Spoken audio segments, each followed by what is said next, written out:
Quest presents an unabridged recording of The Couple at Table 6 by Daniel Hurst, narrated by Deirdre Whelan and Harriet Dunlop. Hannah. They come here every Friday night. How do I know? Because I'm here every Friday night too. Unfortunately, I don't get to sit down like they do. I'm always on my feet, scurrying back and forth between the tables out front and the kitchen in the back, balancing plates on my arm and taking all sorts of abuse from frustrated chefs who always seem to be mad at everybody but themselves for choosing their stressful profession. But they get to relax in this environment, sitting in their seats and sipping red wine, perusing the menu and making their choices, and ultimately filling their bellies with very tasty food. What are their names? I wish I knew. I only have the surname that they make their reservation under, Murphy. At first, I thought that meant they must be from the Emerald Isle. But after passing their table several times and failing to detect an Irish accent as they spoke amongst themselves, I guess not. They both sound as if they're from the north of England, so they must have grown up on this side of the Irish Sea, but sadly, that's about as much as I've been able to discern. I don't know their names because I've never had a chance to ask, and I haven't asked because I've never served them. The tables I get assigned to are on the left-hand side of the restaurant, closest to the hot, steamy kitchen, whilst the couple always sit at table 6, which is on the right-hand side, over by the windows. In summer, they get a great view of the countryside outside, but in winter, they just get the privacy that comes from being on the outskirts of the busy restaurant floor. The Murphys have always sat at table 6, ever since I first noticed them frequenting these premises 6 months ago. That's one part of their routine. The other is that they always come on a Friday night, and one thing is for sure, that means they get to begin their weekend in a more enjoyable manner than I do. Working in hospitality means that the concept of weekends doesn't really apply to me. I'm used to having my time off on Mondays and Tuesdays, those boring, soulless days when everyone else is at work and there's very little for me to do but catch up on my dry cleaning, wander around the deserted town centre and count down the hours to my next shift while watching dreadful television. I don't get to go out and party with my friends when I'm working weekends. I don't get to drink all day on Saturday and sleep all day on Sunday. And I don't get to go out for a romantic meal with my husband on a Friday evening and see the glint from the diamond ring on my left hand in the window by my table. I wonder how long the Murphys have been married. They look to be in their early 40s, so it could have been a while since they said their vows in front of their loved ones. But there's another thing that makes me suspect that the honeymoon period was a long time ago. It's because in all the time I've been watching them, I've not seen much in the way of affection. They talk to each other, sure, and I've seen each of them laugh at a joke the other made, but I've never caught a glimpse of their hands reaching across the table or their feet rubbing against the legs of the other beneath it. They come in, they eat, and then they leave. It's more routine than romance. Then again, what do I know about romance? I have a boyfriend, but our relationship is far from perfect. There's no diamond on my finger, that's for sure. And while I'm not quite as old as Mrs. Murphy yet, I am nearing 40, and I feel like my internal clock is ticking louder with each passing day. But this isn't about me. At least not yet, anyway. It's about that couple at table 6, and how I have slowly but surely become obsessed with them ever since I saw them. I'd like to blame it on the fact that I see them every 7 days. Perhaps if they had just come in here once and then vanished, never to be seen again, then I would have forgotten about them. But their names are always in the reservation book on the front desk at the same time every week. Murphy, 1930, T6. I can see them over there by the window now. Him in a smart blue shirt and grey jeans that make him look very trendy for his age. Her in a pretty pink blouse and black trousers that accentuate every one of her impressive curves. I envy her look, and not just because she's slimmer than me. It's because she gets to beautify herself every Friday, while I end up standing here looking like a hot, sweaty mess. My white uniform looks pristine when I put it on before every shift, but it doesn't look that way an hour into it, once the first signs of sauce splashes become evident. Seriously, why did the manager here decide that white was the best colour for his staff to wear? What could possibly go wrong when we have to carry plates of tomato-based products back and forth all night? Of course, we're not supposed to spill any of the food on ourselves in between the kitchen and the tables, but accidents happen. The small but unsightly splodge of bolognese sauce on my left sleeve is a testament to that.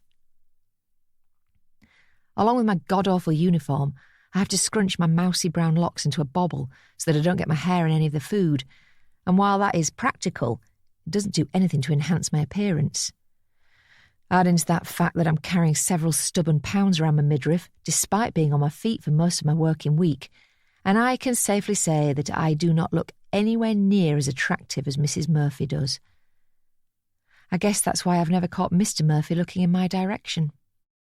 One way in which it will be impossible for him not to notice me will be if I got to serve him his food and drink one Friday night. But that seems to be a job saved for the younger, prettier waitresses here, and there are plenty of them. I'm the oldest member on the front of house team by far.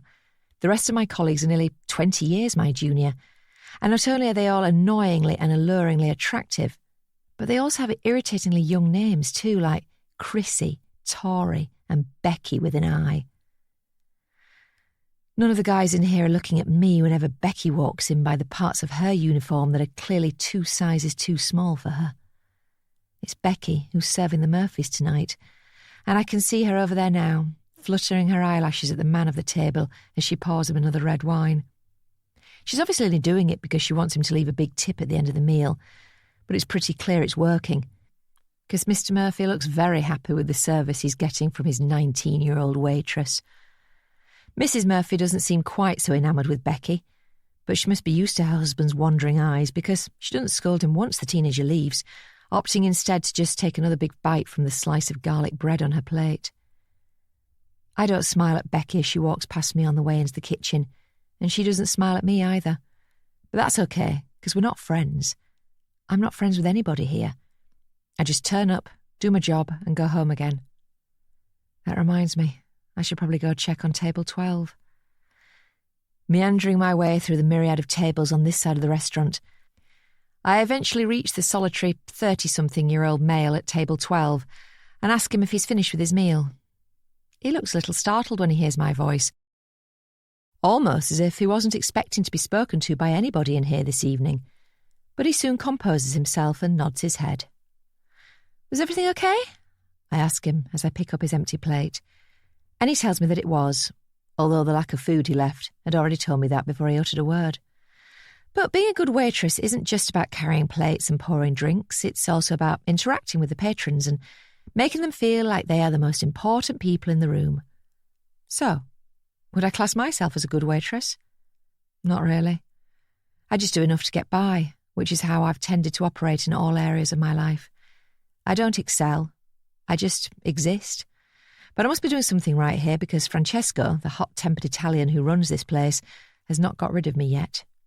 I've worked under him since he took over from the last angry Italian man to manage here, and while I'm sure he would prefer that I was as young and bountiful as the other waitresses on the books, I've never given him a good reason to get rid of me. I don't drop plates and I don't spill wine, and best of all, I never ask for time off.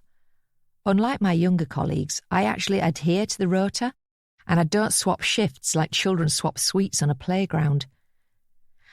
I'd like to say that's because I'm a model professional, but it's simply because I don't have a life like the other waitresses do.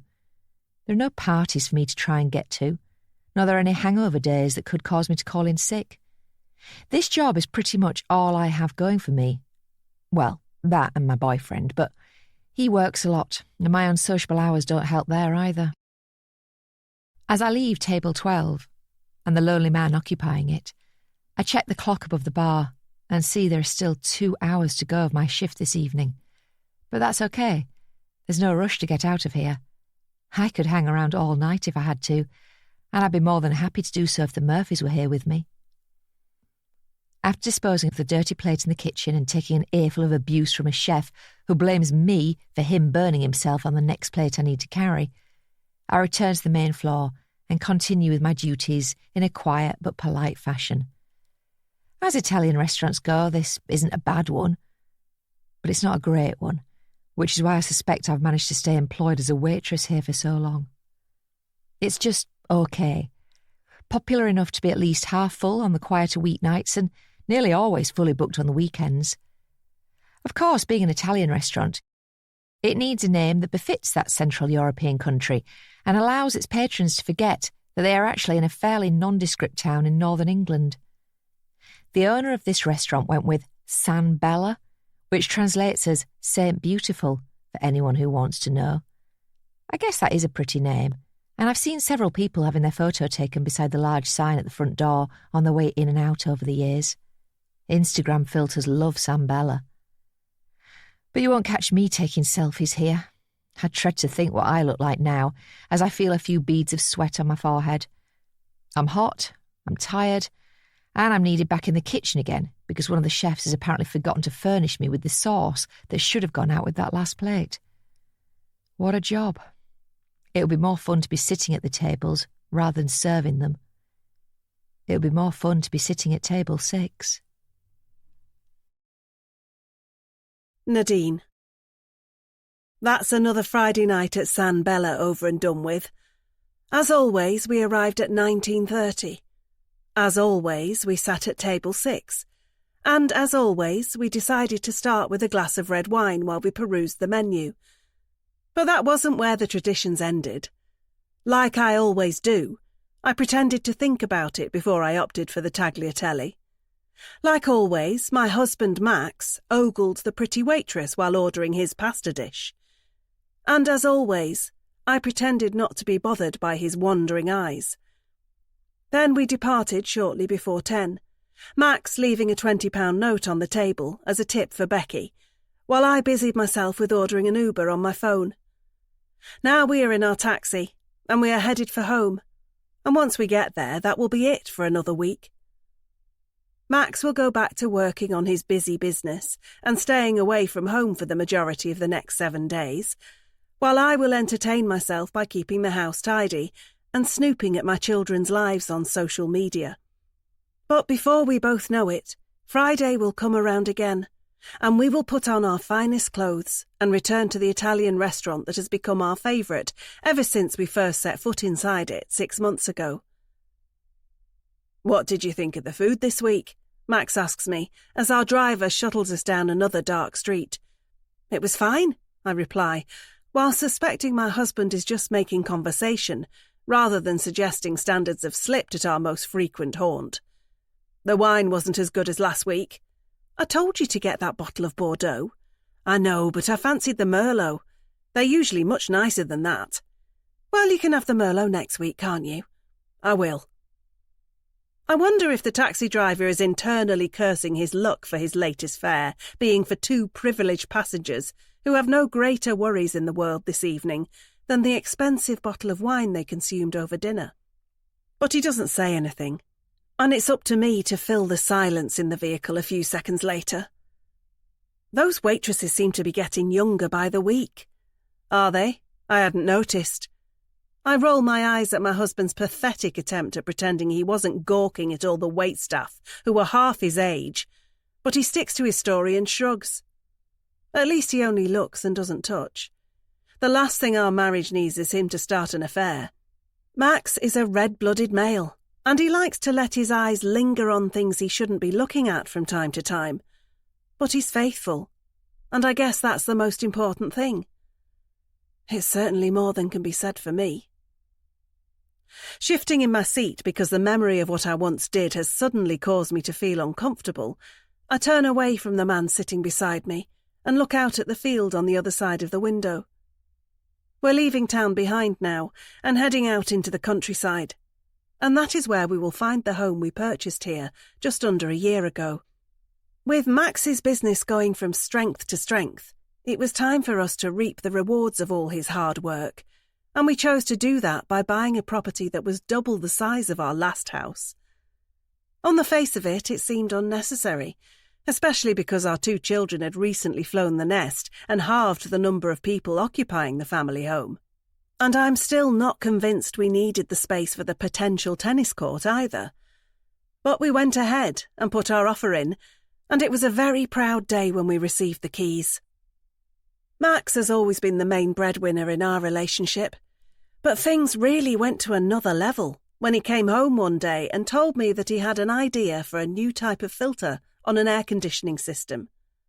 Being a mechanical engineer meant that it wasn't strange for me to hear my husband talk about cooling systems and ways to make them more efficient. But what was different that time was that he wasn't just talking about something he was doing for his employer. He was talking about something he was going to do himself. Fast forward 4 years since that initial spark of an idea, and now Max is the CEO of the company that he founded to sell his new filter to offices, hotels, and homes all around the UK. To say things went well in the early stages would be putting it mildly. And yes, I am now a millionaire's wife, thank you very much. But it's not quite as perfect as it sounds. We have the big house and the expensive car on the driveway. But besides that, we don't exactly live to our means. There have been no exotic holidays for us for a long time, nor are we always wining and dining in the best restaurants the big cities have to offer. That's because Max is so busy pushing his ingenious product into new markets and expanding the business that we barely have the time to enjoy the fruits of his labour. I know he has to do it, and I am very proud of his endeavours, but I wouldn't be lying if I said I wish he was around more. It's not good for the health of any relationship if the two people in it spend most of the week in different places. But that's just the way it is with us. It's also why our Friday nights are so important. I haven't handed out many non-negotiables to Max since our marriage began. Just the obvious ones like no cheating, no abuse, and no leaving the toilet seat up every time he frequents the bathroom. But I made an addition to that small list half a year ago, after our first visit to San Bella went so well. I told him that no matter what he was doing all week, and no matter how busy he was, he had to be home so we could have a date night on Friday. I'm pleased to say that Max has kept his word since that evening, and so far, we have not missed a single date night at our favourite restaurant. Why do we like San Bella so much? Well, I know why Max likes it. But I've had enough of thinking about those waitresses and their tight uniforms. The reason I like it so much is because of the ambience of the place. The decor, the lighting and the music are perfect and always put me at ease whenever I walk through the front door and see all those tables with the white linen cloths hanging over them. With the flames from the candles flickering, the wine glasses gleaming, and the smells from the kitchen sensational, it all adds up to being a very enjoyable place to have a meal and start the weekend. This week's edition might be over now, but I'm already counting down the days until next time we get another taste of Italy in this part of England. Here you go, the otherwise mute driver says, as he parks his vehicle outside our stately home 10 minutes later, and Max thanks him as I open my door and place a heel down on the gravel drive that leads to our front door. I'm staggering a little as I make my way to the door, but it has less to do with the drinks I consumed this evening and more to do with my choice of footwear. A gentleman would give me a hand in getting inside, but while Max is a polite man, as evidenced by what he just said to the taxi driver, he is not a particularly affectionate man. At least not these days, anyway. Is it normal for couples who have been married for 17 years to lose the intimacy? I'm not sure. All I do know is that Max and I are nowhere near as close as we once were.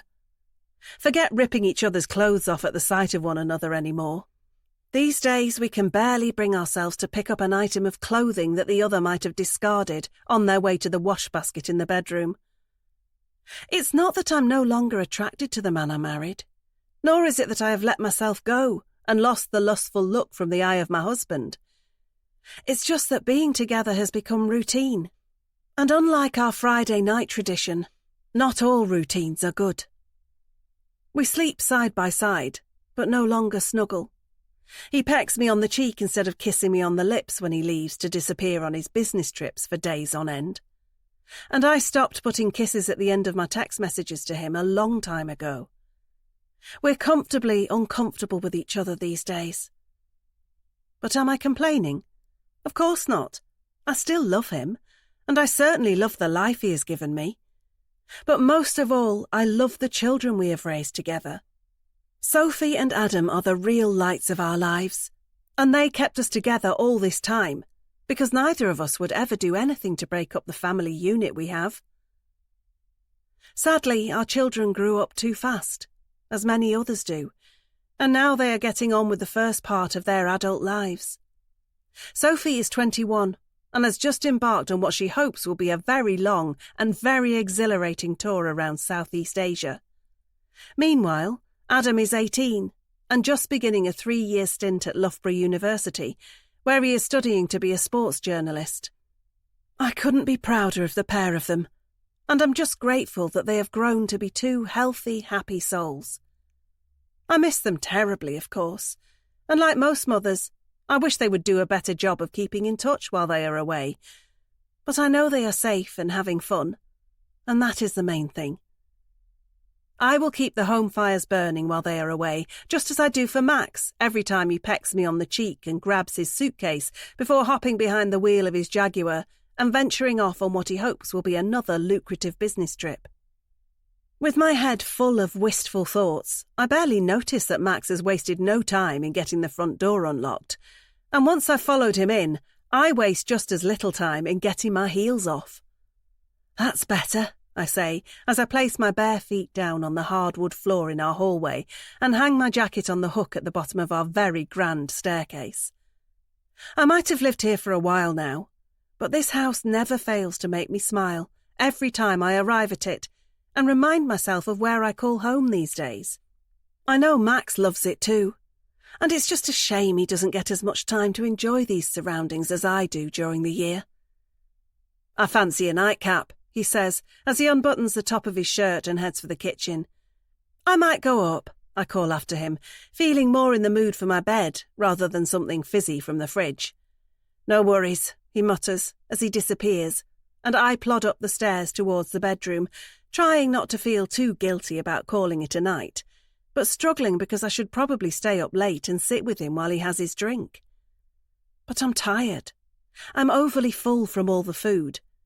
And most of all, I'm worried that my husband might get a little frisky with one more drink inside him. If I go up now, then I can be asleep by the time he retires to bed beside me. And while that might not be fair, it is a fact. His birthday's coming up soon, so I'll save the sex for then. Like I said, we have our routines. Abstinence is now almost as common in this marriage as Italian appetizers on a Friday night.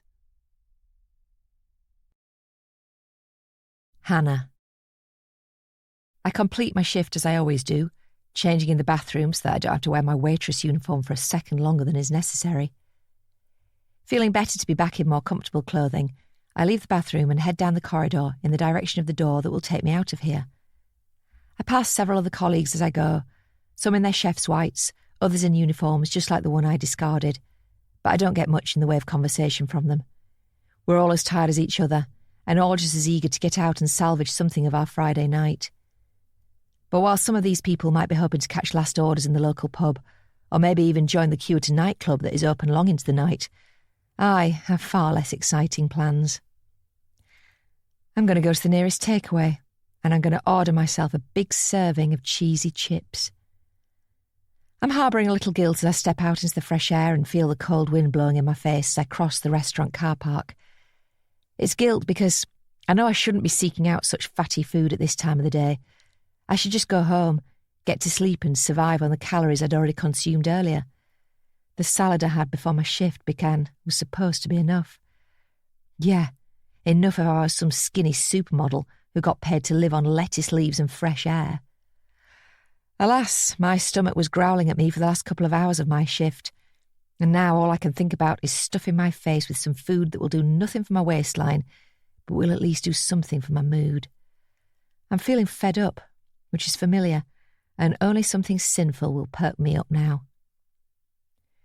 Crossing the street, I avoid the numerous puddles sitting on the wet tarmac and hurry along my way, wrapping my coat around myself because it's freezing and I've no other way to warm up. I'm not going to take a taxi because that will be a waste of the money I've worked so hard to earn tonight. It's a 10-minute walk, and I'll just have to put up with it. The chips will be purchased out of the £14.28 I made in tips. That was my share after the funds had been divided up between all the staff on duty tonight. But I know for a fact that Becky made more than that, because I saw her swooping in on the Murphys' table just after they left, and I bet that was because there was a £20 note sitting there to be collected. I've long suspected some of the other waitresses aren't sharing the money as they should be, but I'm not bothered enough to kick up a fuss about it. I'm just grateful to have a job, and I'll be even more grateful when I have a tray of chips in my hand.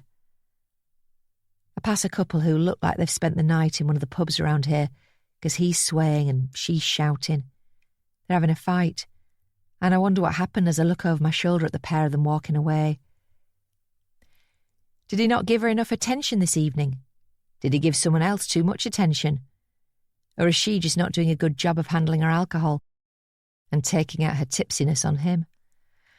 Who knows, and who cares? They aren't worried about me, so why should I worry about them? But I am worried about the Murphys. Did they have a good night? What did they talk about? And did they notice me watching them during their meal? I'm also intrigued as to what they're up to now after I saw them leave the restaurant. Have they gone out for more fun, or are they already home? What are they up to? Are they chatting? Drinking? Making love? One thing's for sure. They aren't going to be in this takeaway. Reaching my destination, my eyes are dazzled by the bright lights of the venue's flashing neon sign that's doing its best to draw in the drunk and the desperate. Pizza Baby is the name of this classy establishment, but don't let the name fool you. The guys in the kitchen here don't just limit their culinary skills to circular dough bread with pepperoni toppings.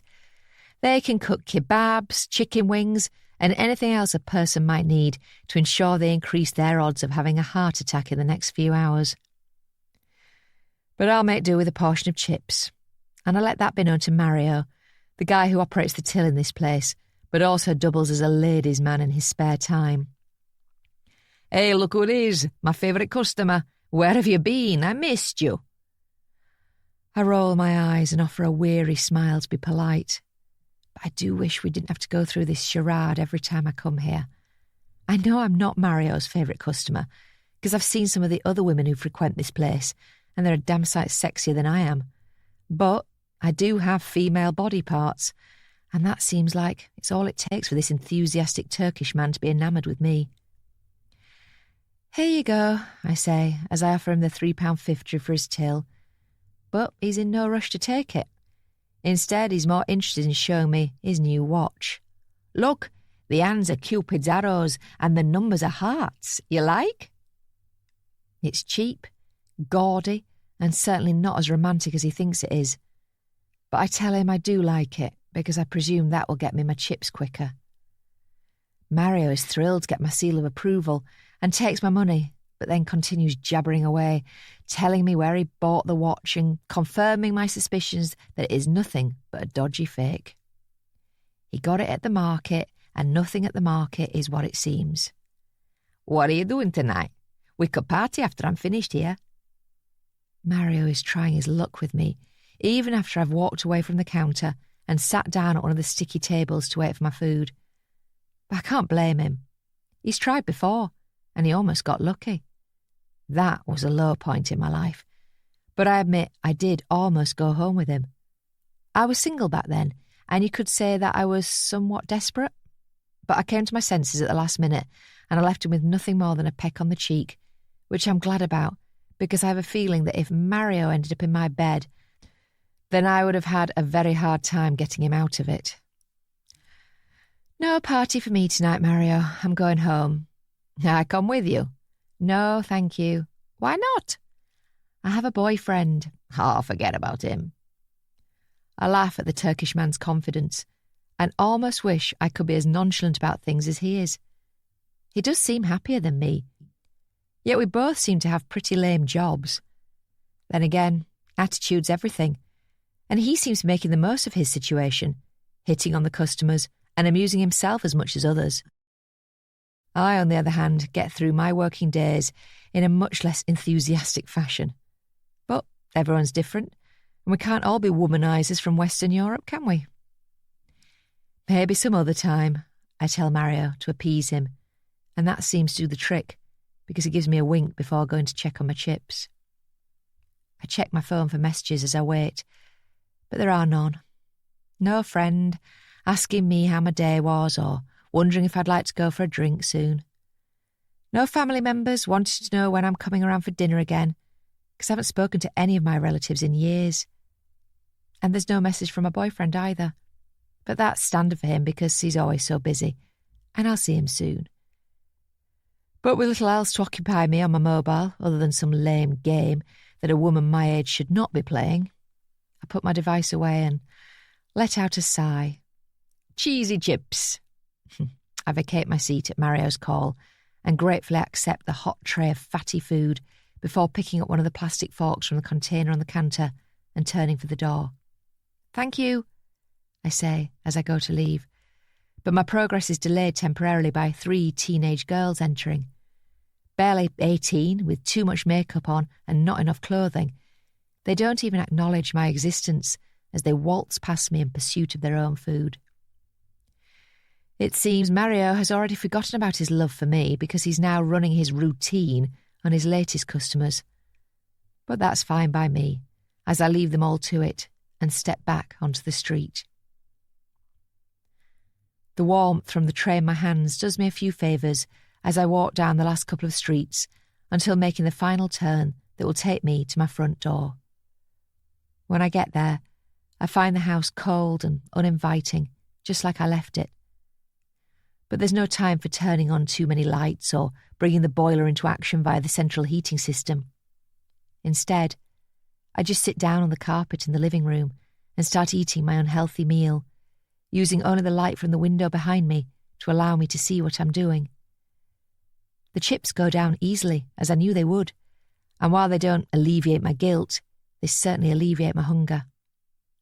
With my belly fuller than it was 5 minutes ago, I decide it's time for bed because it's been a long day, and I have another one just like it tomorrow. Crawling onto the duvet in the main bedroom, I think about sending my boyfriend a good-night text, but I decide against it because I'll see him before my next shift. Until then, I'll have to make do with being by myself, and I snuggle down under my duvet with the hope of getting some much-needed rest. Just before I drift off, I think about the Murphys one more time and wonder what they have planned for this weekend. I only know what they get up to on a Friday night, but I long to know how they fill the other 6 days of the week. I bet it's all very fun and glamorous. Maybe I'll find out one day. I can't linger on the outskirts of their lives forever. I will make contact at some point. Nadine. Black ties, ball gowns, and boring conversation. There are many perks to being a businessman's wife, but having to attend events like this is not one of them. I'm currently standing in the corner of this large function room and doing my best to stay out of the way of everybody else here as I sip from a champagne flute and watch my husband doing his thing. Max calls it networking, but we both know it is a little more cutthroat than that.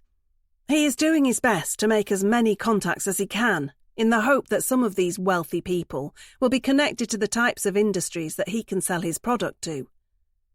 My man looks friendly and charming, and like he is simply here to make friends. But beneath that smooth veneer is a cold, calculating entrepreneur who is operating with one goal in mind: make more sales, so his family can have a better life. It's that fact that means I can't be too mad at him for making me attend things like this. I'd much rather be at home on the sofa, wearing something a little more comfortable than a sparkly sequined dress, but needs must. It looks good for Max in the eyes of everyone else here, if he turns up with a loyal woman on his arm. And it also helps me because I get to keep an eye on my man, in a room full of several beautiful women. Not everyone here has a ring on their finger, and that fact, coupled with all the free booze that is flowing, means that things that shouldn't happen could easily do so if certain people weren't kept on a tight leash. That metaphorical leash could do with a little tug right now, as I see a woman half my age saunter up to Max and start a conversation with him. So I make my way over and intricate myself into the exchange. "I got you another champagne, dear. I say, as I hand Max the glass that I picked up from the waitress's tray as I walked across the busy room. "Oh, thank you," Max replies as he takes it. But the woman he was talking to also takes the hint that this is one man who is not on the menu tonight, and she leaves not long after I have made my presence known. "So, how long do we have to stay?" I ask, as I feel the bubbles going to my head. "I told you not to come if you didn't fancy it." "I know, but it's not often you have one of these events so close to home. I thought it would be nice to spend a little more time together." "I appreciate that, but I'm working here, so I can't just leave early." "I didn't ask you to leave early, I just said—" The sound of a spoon being hit against a glass interrupts all conversation in the room, and that's possibly a good thing because the start of the speeches seems to have prevented Max and me from getting into an argument. The first speaker takes to the stage with a microphone in one hand and a glass of red wine in the other, and it becomes apparent he is very confident in front of an audience because he ends up waffling on for over 20 minutes. I zone out long before that, though, and amuse myself by looking at my phone and seeing the latest social media posts from the kids. Sophie has just posted an incredible photo from a beach in Thailand, and I make sure to like it, as well as leave a heart emoji underneath. Adam has also been busy, and while his day doesn't appear to have been as glamorous, it's still nice to see what he's been doing.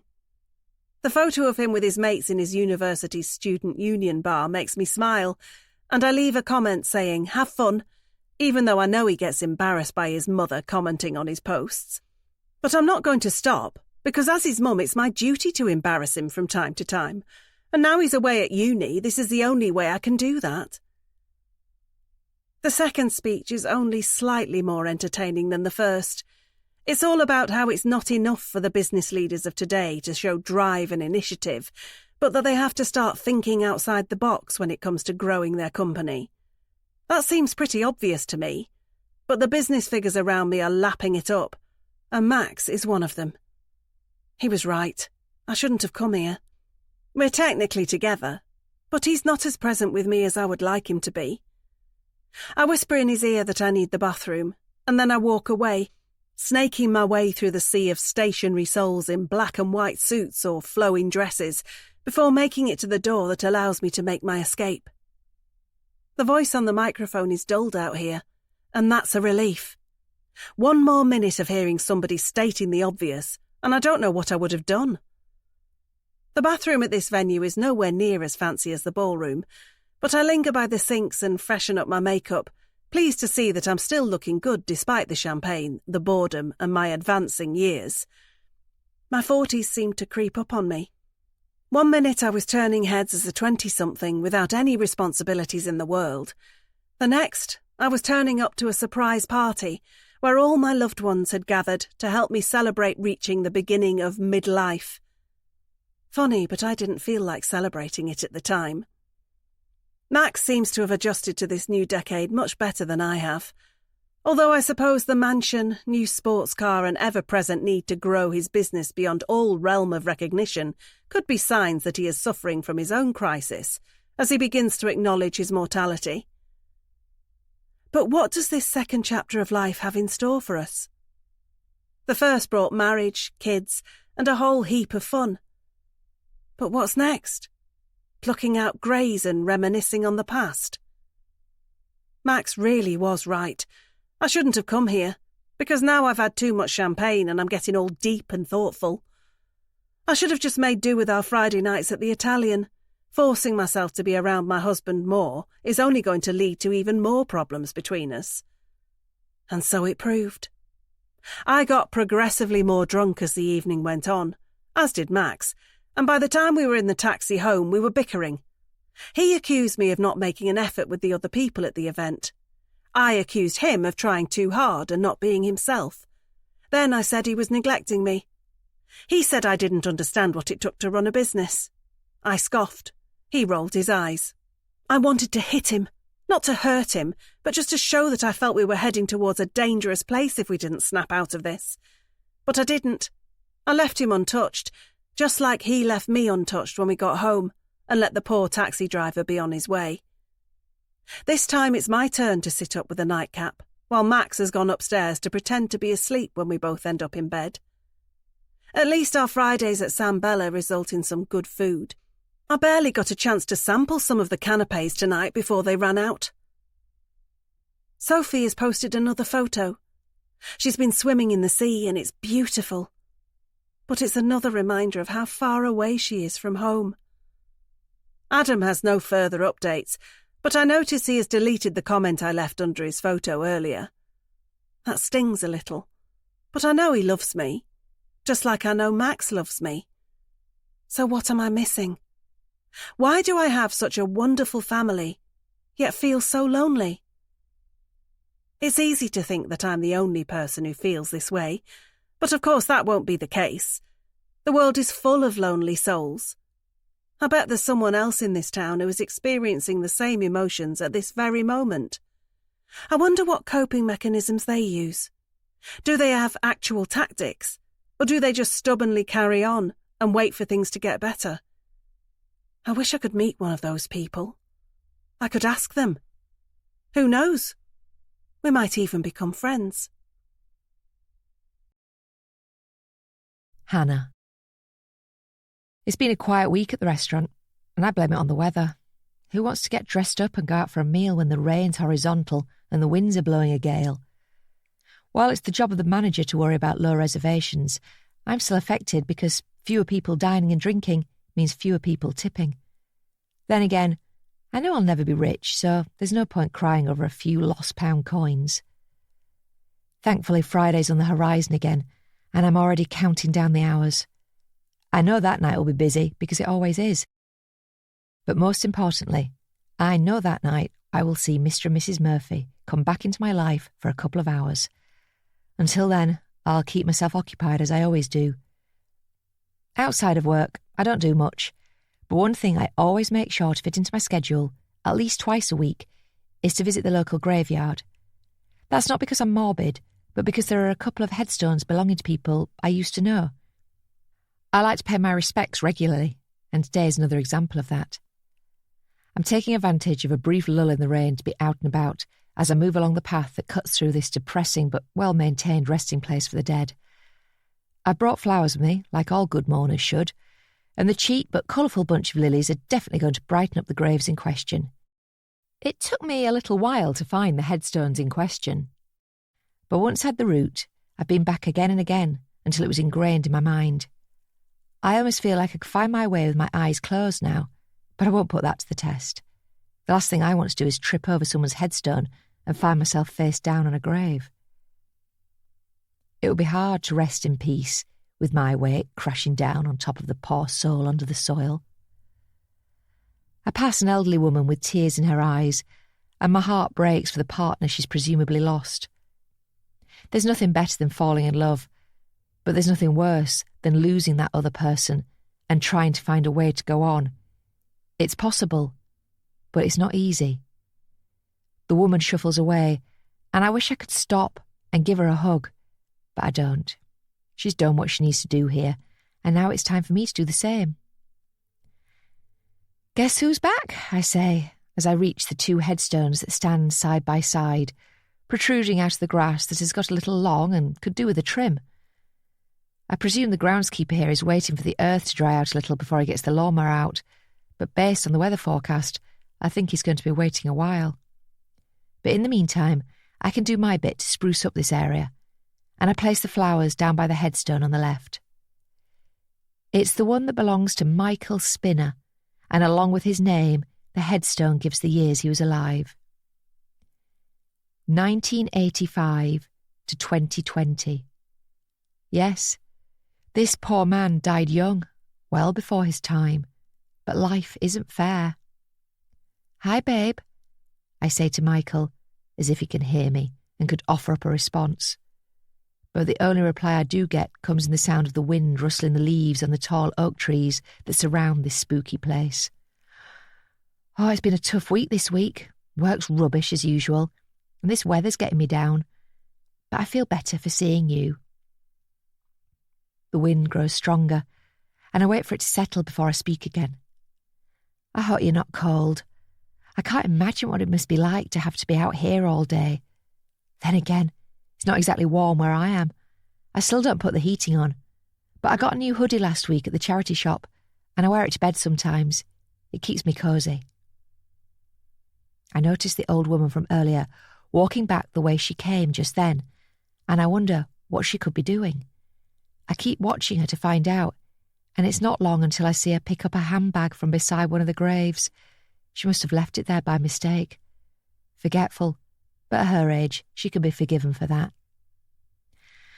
I might forget some things as I get older, but I won't ever forget you. I go on. You'll always be up here. I tap the side of my head. And you know, you'll always be in here too. I touch the centre of my chest. The woman with the handbag looks at me as she walks away, and for a moment, I worry she's going to come over and say something to me. Has she noticed which grave I'm standing in front of? No, I guess not, because she just walks away. She's got enough of her own problems. Why concern herself with mine as well? With the wind lowering my body temperature a little more with each passing second, I decide I won't make this one of my longer visits. But I'm not done yet, and I turn my attention to the second headstone now. This one belongs to Victoria Spinner, and like the man she's buried beside, she too passed away in her mid-30s. But unlike Michael, I won't be talking to this lost soul. Instead, I just glare at the name inscribed into the stone for long enough for whatever spirit resides beneath it to get the message. The wind drops all of a sudden, casting an eerie silence over the graveyard, and as I glance up at the leaves, I see they're strangely still. It almost feels as if I'm the only thing alive in this vicinity, and that gives me a sense of strength, as if I'm stronger than I thought I was when I first arrived here a few minutes ago. But it doesn't take long for the wind to pick back up again, shaking the trees and reminding me that I'm not as powerful as I was enjoying thinking I was. Those trees were here before me, and they will surely be here after me. I'm just as vulnerable as all the people buried here. But it's not my time yet. I still have so much to live for. I have one more important thing to say to Michael before I leave and go home to get ready for my next shift at Sam Bella. And it's something that I say to him every time I visit. I'm sorry. Of all the things I've said, that is the thing I want him to hear the most. But I don't know if it's possible. At least I've tried. That's all I can do. It's all any of us can do. I'll be back soon, babe. But you already know that. With that, I turn and leave, striding away before I linger for too long and end up with tears in my eyes like that old woman.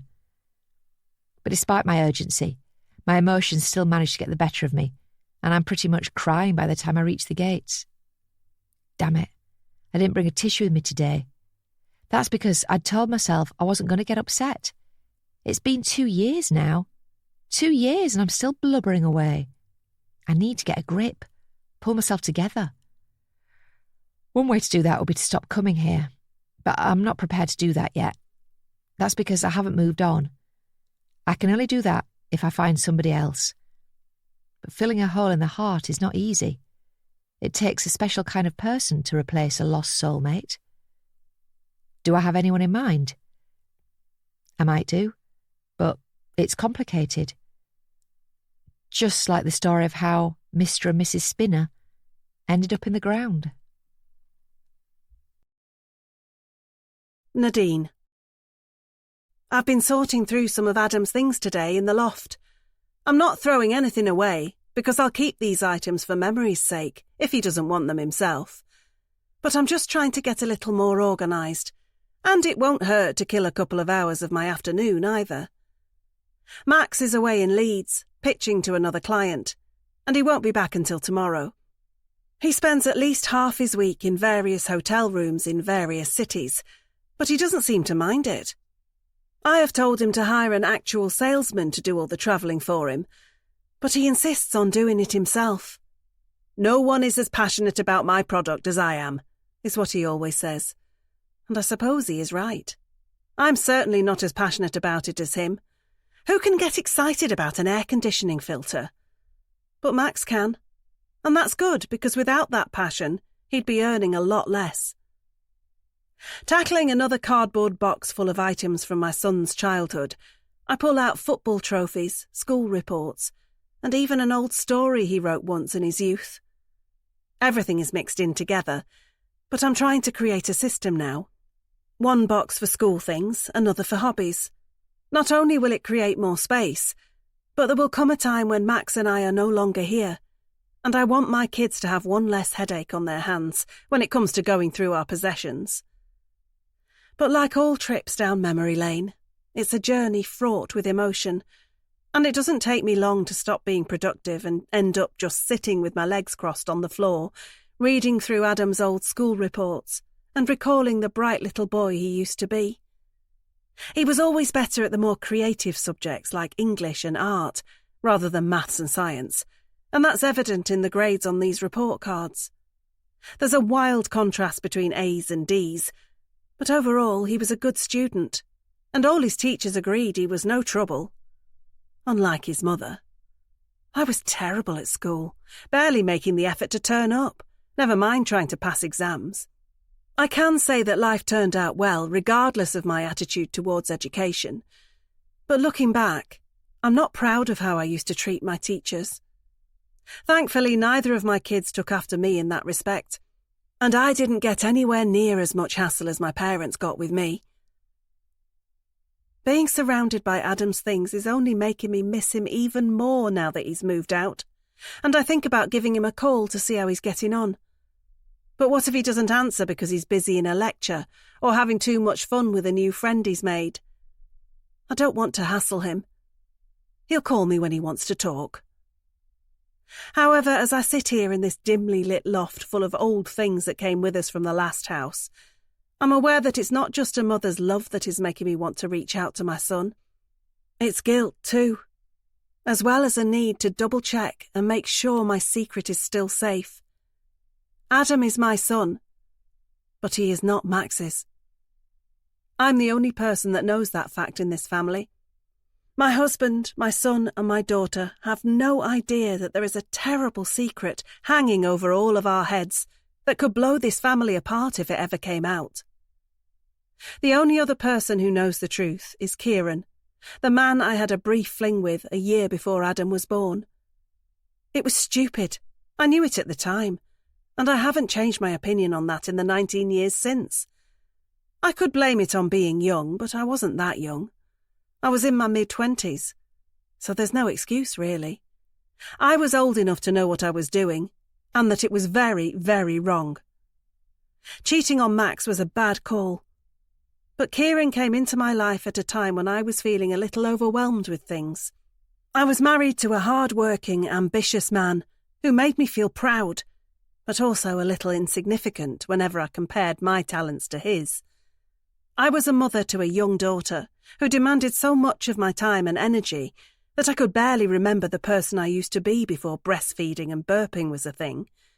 And I was battling the doubts that were telling me I had settled down too soon, not helped by the knowledge that a few of my friends were off on adventures around the world, while I was stuck at home sifting through a pile of bills and dirty nappies. I was happy with my life at that time, I can see that now, but I was also feeling a little confused. Enter Kieran. I met him in the supermarket of all places, tinned goods aisle, if you must know. I was there alone after leaving Sophie with her grandparents.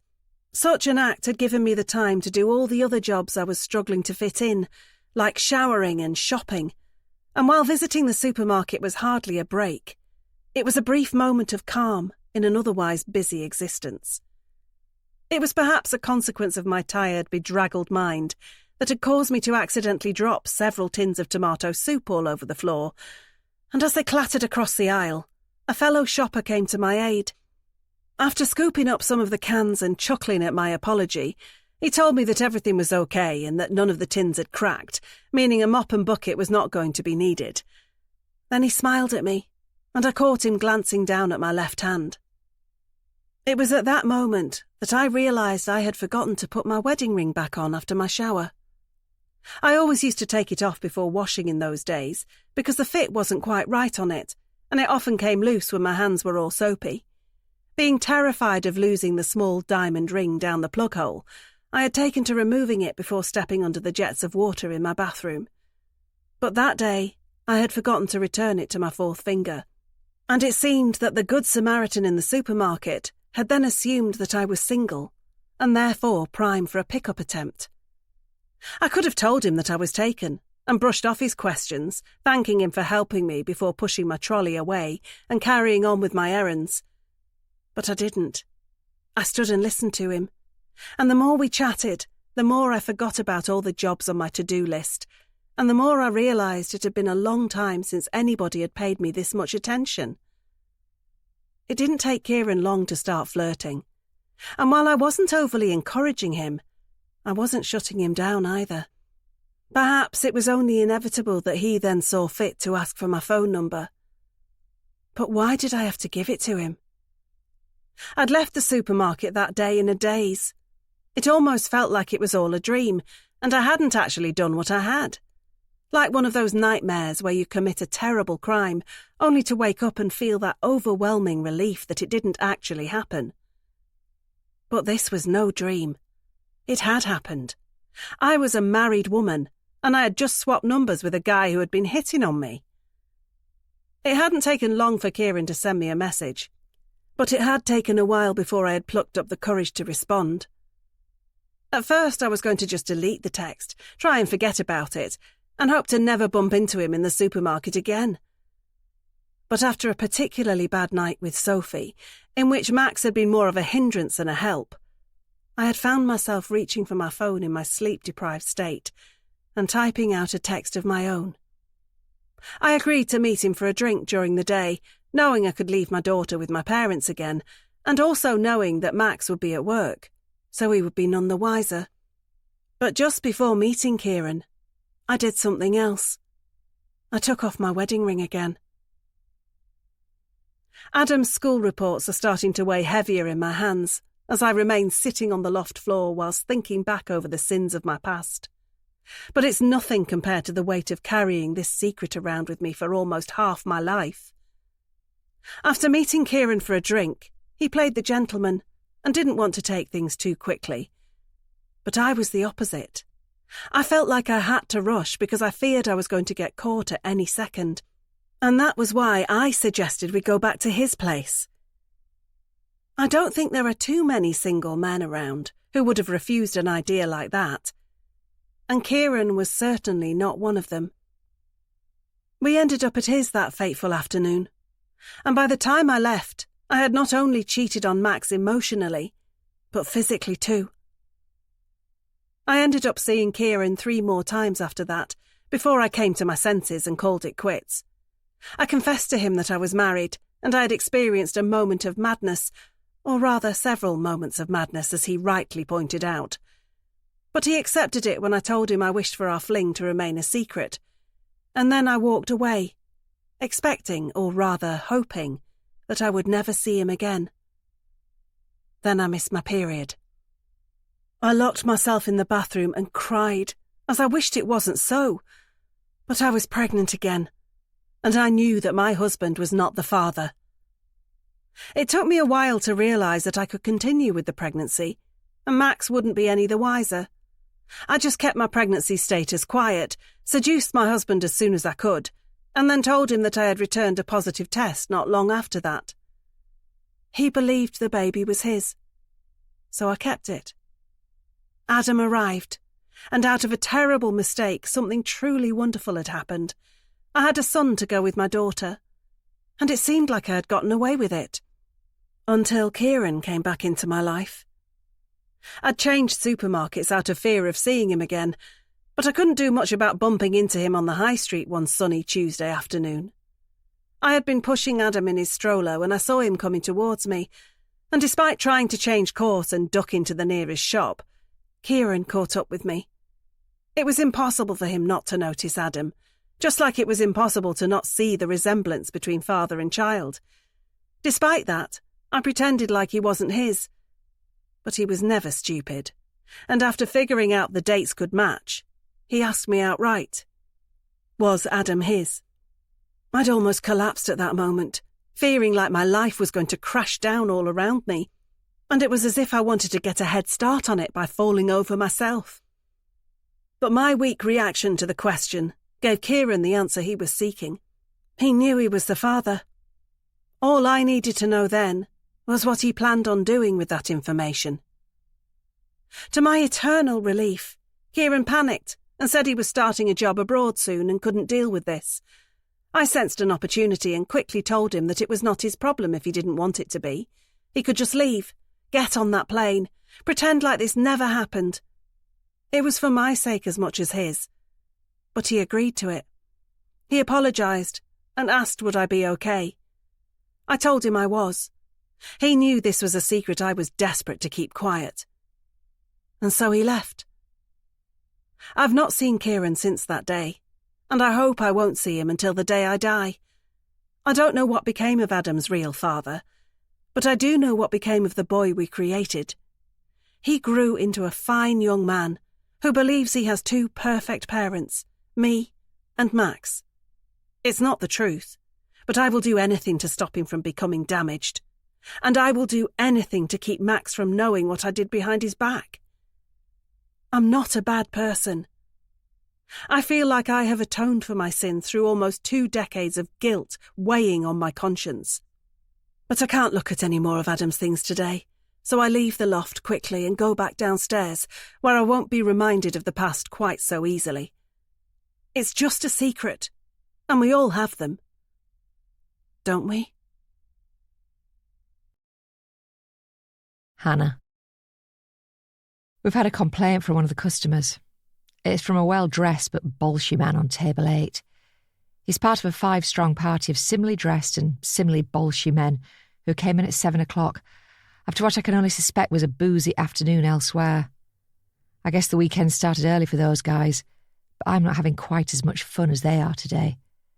The man said his steak wasn't cooked correctly. He wanted it medium rare. He apparently got it medium well. Now he's returned his food to the kitchen, and if there's one thing that gets a chef angry, it's seeing food come back. To make matters worse, the man in question is on one of my tables, so I'm the poor person who now has to act as the messenger between the unhappy patron and the unhappy chef. He's asked if you can cook him another one, chef. I try, but I doubt that will elicit a good response from my colleague on the other side of the hot counter. Where's the docket? Chef Williams demands to know, and he grabs the pile of papers that are skewered on a spike.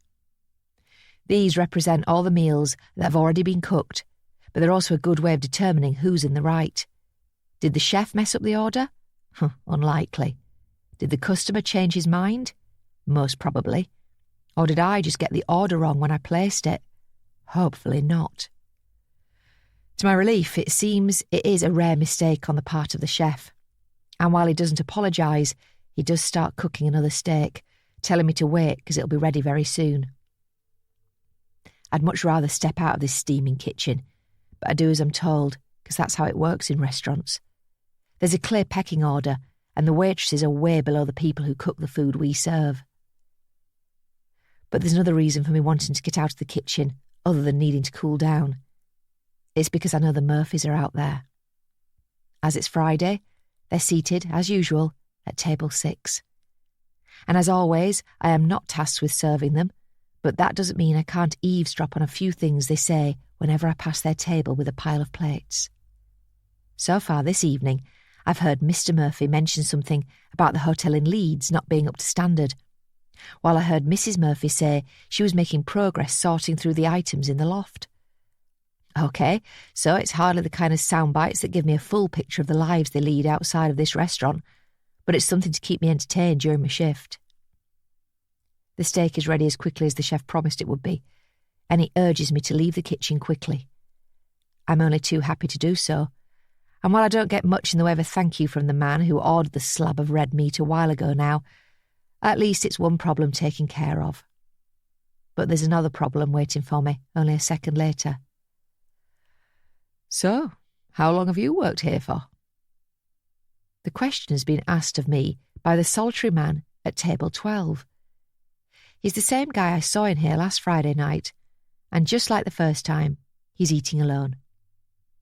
While I had originally felt a little sorry for him earlier in the night, and made as much small talk as I could.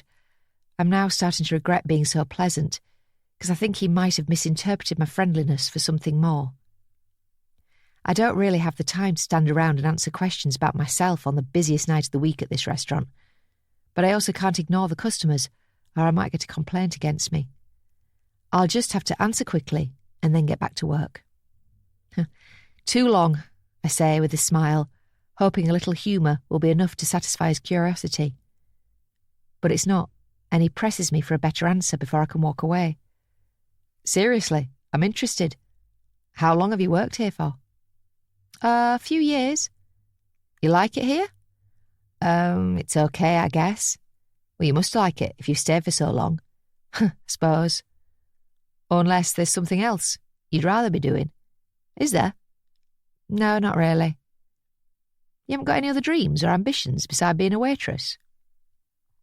I frown, because this is getting very deep, and I'm not used to these kinds of conversations with anybody, never mind one of the people I serve at Sam Bella. But the man must take my frown as a sign that he has possibly offended me, because he apologises. Oh, I'm sorry. I didn't mean to say that being a waitress is not a worthy profession. It's a very important one, and I, for one, am glad that you are here to serve me. Oh, that's okay, I'm not offended, but I do need to check on a few of the other tables, unless there's something I can get you? No, I'm okay for now, thank you. I smile at the man and then walk away quickly before I can say anything else. That was weird, but otherwise harmless. I guess he just wants someone to talk to. Maybe he should invite a friend to dinner next time, so he isn't by himself. Unless he doesn't have a friend. I hope that's not the case. Not only would that be sad, but it would most likely mean he'll keep bothering me every time he comes here. Excuse me. I freeze beside the table to my left, but only because I know which one it is. It's table 6. The Murphys. Mr. Murphy has just stopped me. What does he want? Yes? Is everything okay? I ask him, surprising myself by how nervous I feel as I stand so close to him and his wife. He looks even more handsome up close than he does from across the room, whilst I can really get a better idea of just how much makeup his wife was wearing now I'm standing over her. We ordered another bottle of red wine with our waitress 20 minutes ago, but we don't seem to have had it yet, Mr. Murphy tells me. And he's not angry, just disappointed, which somehow seems worse. Oh, I'm so sorry about that. I'll check on it for you now. Thank you. Mr. Murphy returns to his meal, and I scurry away to the kitchen to look for the waitress who has neglected his drinks order. It doesn't take long for me to find her. Becky, did table 6 ask you for another bottle of red wine? Becky frowns, as if I've just asked her to try and remember something from a history class and not something that happened 20 minutes ago. Then she shrugs and says she doesn't think so. But I'm not willing to take that as an answer, because in a choice between choosing who to believe, between a respectable man having dinner with his wife and a bored teenager who couldn't care less about anybody other than herself, I think I know who's in the right here. Table 6 is your table. They asked you for another bottle of wine. You need to go and get it for them and apologise for the delay. Calm down, Mum, Becky says as she rolls her eyes. And that last word gets a snigger from one of the other irritating youngsters that I have to work with. Why are you calling me that? I don't know, because it's funny. Yeah, but I'm not your mum. You sound like her, and you're the same age as her, although she has better hair. I would love nothing more than to push Becky's beautiful but bitchy face towards one of those hot pans sizzling away only a few feet from where we stand in this kitchen. But that won't do any good. She might lose her looks and her rotten attitude, but I would lose my job. And with that, my chance to be near the Murphys every Friday night. It also won't get Mr. Murphy his bottle of wine any quicker. That's why I take a deep breath and compose myself before speaking again. You need to look after them, I say, quietly but forcefully. Why? Because they're your responsibility. Yeah, they're mine, Not yours. So why do you care? Do you want to lose your job? Do you think I'm bothered about that? Maybe not, but it's not fair on everyone else who works here if you give us a bad reputation. Oh, get a life. No, you get a life. Now go and get that bottle of wine for Mr. Murphy. Oh, what? Just do it. Becky seems shocked by my outburst, but she's not the only one. I've surprised myself by how worked up I've got. But at least it's done the trick. Becky leaves to go and do what she should have done 20 minutes ago, and I'm relieved that the Murphys won't be waiting any longer than they need for the next drink. But despite most of the insolent nonsense my colleagues just spouted, there was something in all of that was correct. Why do I care? I don't know. Perhaps they remind me of another couple I used to know.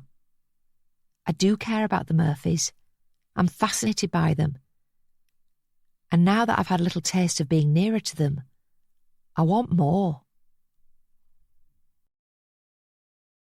Nadine. Television shows can make some people's lives look so glamorous.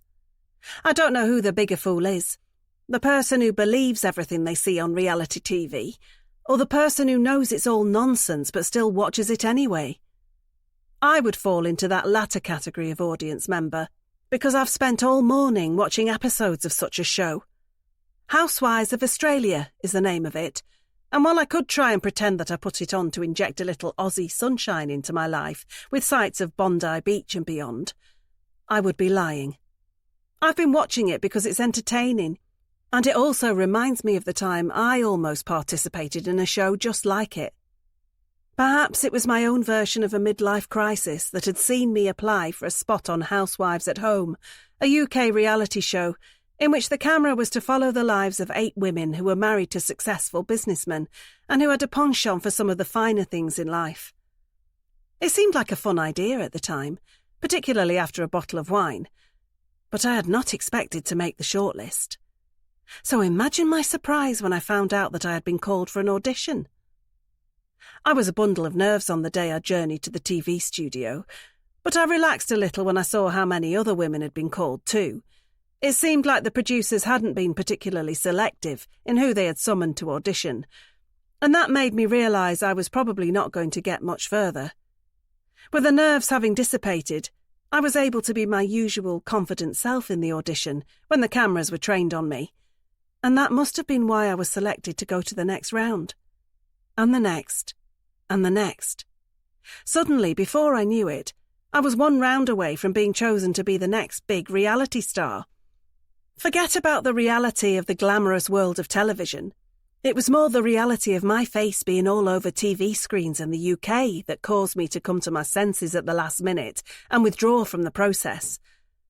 I'd like to say I did that because I decided that I didn't need the fame or adulation, because I realised I was already enough without it. But it wasn't because of that.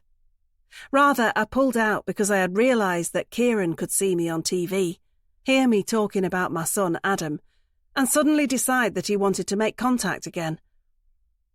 I have no way of ever knowing if that would have been the case, but I didn't tempt fate, and that was why I never became the reality star I was possibly destined to be.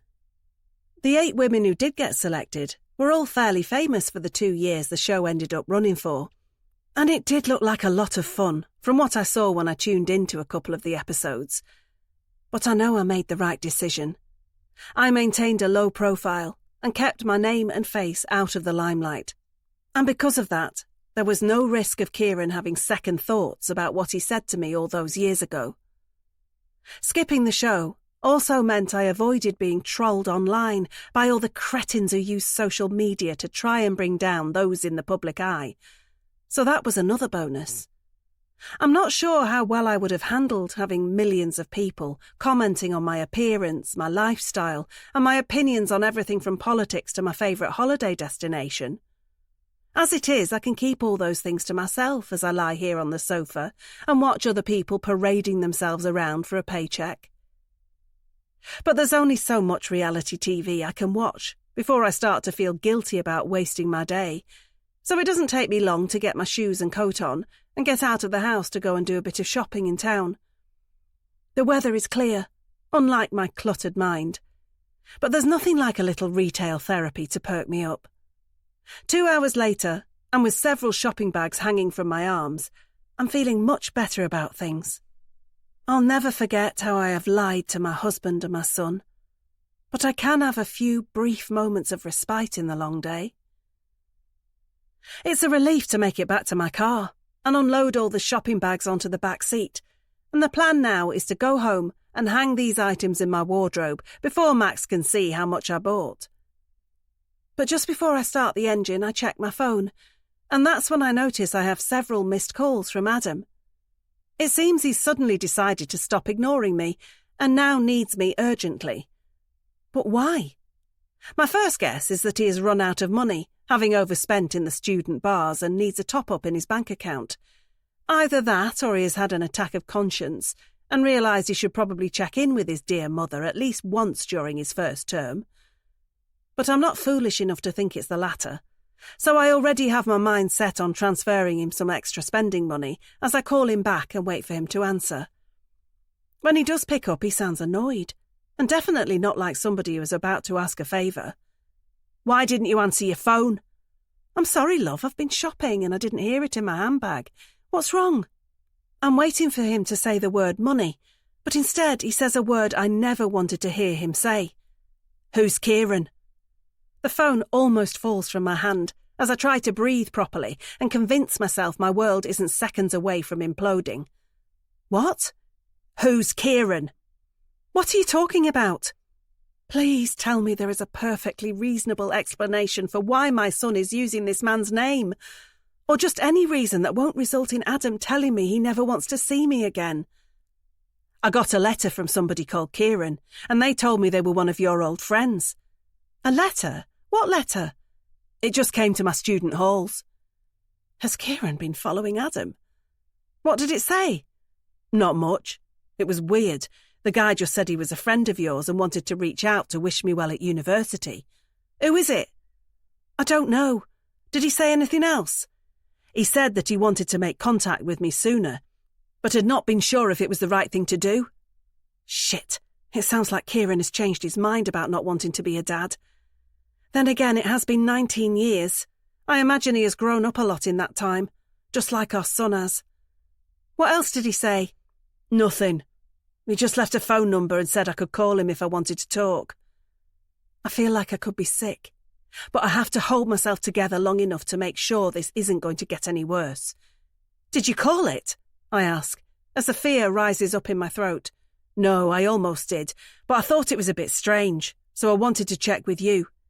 "That's good. Don't call it. Who is this guy?" "Nobody, it doesn't matter. Why has he written to me? How does he know where I am?" "I don't know, but it's nothing to worry about. But I want you to come home. Can you do that?" "What? No, it's halfway through term." "I need you to come home right away." "Why?" "Because I need to tell you something, and I don't want to do it over the phone." I realised then that I could go to him. It would certainly be much quicker than waiting for my son to summon up the energy to catch a train. "I can be with you in a couple of hours," I say, as I mentally run through the route to his campus in my head. I've only been there twice before, once on the open day, and once when we left him on his first day. Max did the driving both times, but I'm sure I can find the way with the sat-nav. "Why don't you just tell me on the phone? I've got stuff to do here." "I need to see you. I won't be long. I'll call you when I'm on campus." "Why are you being weird?" "Just wait for me to get there, okay? I love you. See you soon." With that, I hang up and put the car in motion, speeding out of the shopping centre car park like an F1 driver on a final qualifying lap. It's Friday, which means I should be going to San Bella with Max tonight, but that is not going to happen now. This is far more important. Why has this happened? How has Kieran found Adam? And what does he want with him now that he has? If there's someone in this town with a bigger problem than me right now, then I'd like to meet them, because I find it hard to believe that there is. Hannah. It's another late-night portion of cheesy chips to round off my Friday evening. They taste different this week. Too much salt or not enough. Maybe they changed the type of cheese they use. No, that's not it either. I know what it is, and it's got nothing to do with the quality of the food. Rather, it's got everything to do with the person consuming it. I'm confused, distracted, worried. I'm that way because this was the first Friday night without the Murphys coming into the restaurant. I checked the reservation book as I always did, and I saw their name listed beside the time and table. But they didn't show up. Table 6 sat empty for a while before it was eventually assigned to another couple who'd made it to Sambella. I felt frustrated to see somebody else sitting in the seats that should have been occupied by Mr. and Mrs. Murphy. But there wasn't much I could do about it. All I could do was wonder what might have caused my new favourite couple to deviate from their routine. Was one of them ill? Or had there been an accident? Those two options are troubling for me, but there's another option that makes me feel even worse. It's the possibility that they found something else to do with their Friday night. The thought of never seeing either of them again makes me feel sick. That feeling then reminds me how empty my life is. How can I be this invested in a couple who I don't even know? They don't even know me either. We are literally strangers, and yet I find myself missing them when they're not around me. This is just what I do. I get attached to things, to people, to ideas. The idea that I could be happy and have what the Murphys have. But that's all it will ever be, an idea. Unless I act on it. Throwing the remains of the chips into the black bin bag on the kitchen floor, I wonder if I should have taken Mario up on his latest offer for us to hang out after he finished his shift in the takeaway. I could have invited him back here, and that would mean I wouldn't be alone again now. The house is cold and empty, and I'm missing my boyfriend again. But I'm not ready to go to bed yet and sleep off this latest bout of loneliness. Instead, I find myself wandering around our home in the darkness, running my fingers along the surfaces in each room. One way to describe this place would be to say it was minimalist. Only the absolute essentials are here. We don't like clutter. It makes it hard to think. I always say that my mind is cluttered enough, so I need my surroundings to be as clear and clean as possible. It makes it easier to think. No mess, no distractions, just enough. An outsider might say that this home is lacking in character and, in turn, warmth. But it has to be like this. It simply wouldn't work any other way. I'm in the bathroom now, staring at my reflection in the mirror and noticing how ghastly pale I am. If anyone could do with a suntan, then it's me.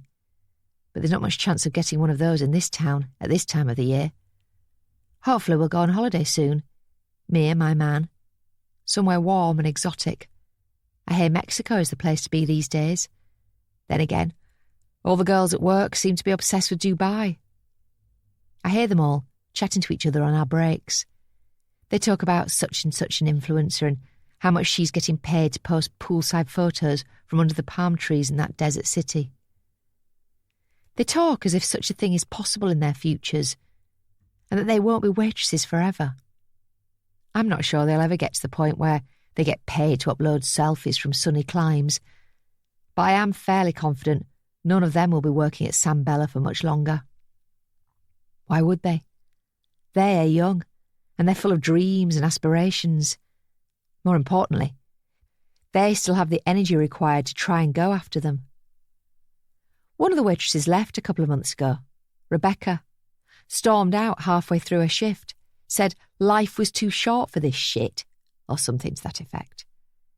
I didn't witness the last few moments of her time in Sambella, but from what I heard, it was quite entertaining. It was a shame because I actually liked her. Unlike the others, she had a bit of personality. Or perhaps I liked her because she was the only one who was nice to me. She'd say hello and goodbye, and while that doesn't sound like much, it's a damn sight more respect than I'm used to getting from people. But there was more to it than that. Rebecca and I had a couple of interesting conversations whenever we were on shift together. Nothing too deep, just about what we would be doing if we weren't serving hungry customers in an Italian. I said I'd be travelling the world, but only because I suspected that was the kind of answer she wanted to hear. I could hardly be honest with her and say that I was actually quite happy working in the restaurant, and that I believe life was more about the people in it rather than the activities one got up to. But that is the truth. I don't care about skydiving in the Seychelles or backpacking round Berlin. Not really. I just want love and the comforting knowledge that comes with knowing I am enough, not just for someone else, but for me too. But I gave the less complex answer, and Rebecca lapped it up before telling me that she wanted to travel too. It was funny though. She never suggested we should travel together. Why would she? I was almost old enough to be her mum. It was silly of me to ever think we were friends, which of course we weren't. A friend wouldn't walk out without saying goodbye. But I do miss her. She was a bit of a thinker in a world where I feel that most people let others do the thinking for them. I guess that's why she decided she was wasting her youth and walked out so abruptly. I envy her for that, making a decision and then just seeing it through. Who knows whether it'll work out better in the end, but at least she's tried. I used to be like her, but I've become hesitant these days. That might be because of what happened the last time I took a risk and put myself out there. But it could also be because I'm now letting fear control me. I wish I knew what happened to the Murphys tonight. It's driving me mad not knowing. I wish I'd followed them home one Friday night. That way, I'd know their address and I could at least go and check on the house now. I might catch a glimpse of them through the window and then I'd know they were all right. They wouldn't ever have to know I was there. I could go unseen, like a guardian angel watching over somebody, protecting but not looking for any attention or recognition. If I ever see them again, then I'll make sure I have a backup plan to keep them in my life under my terms. It's late now, 2 a.m. I should call it a night. No point waiting up. Pulling my duvet over myself, I can smell the chips in the rubbish bag downstairs. I should probably take it out now, but I'll do it in the morning. It won't make any difference.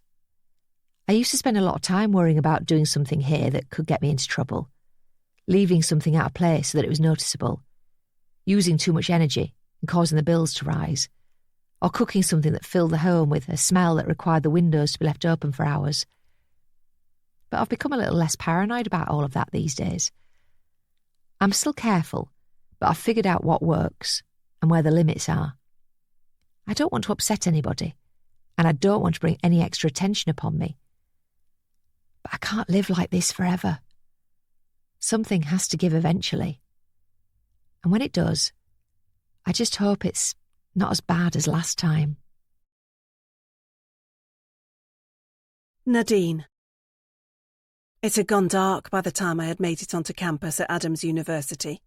That lack of light contributed to my confusion as I struggled to find his halls, wandering around and growing frustrated because he wasn't picking up his phone and so couldn't guide me.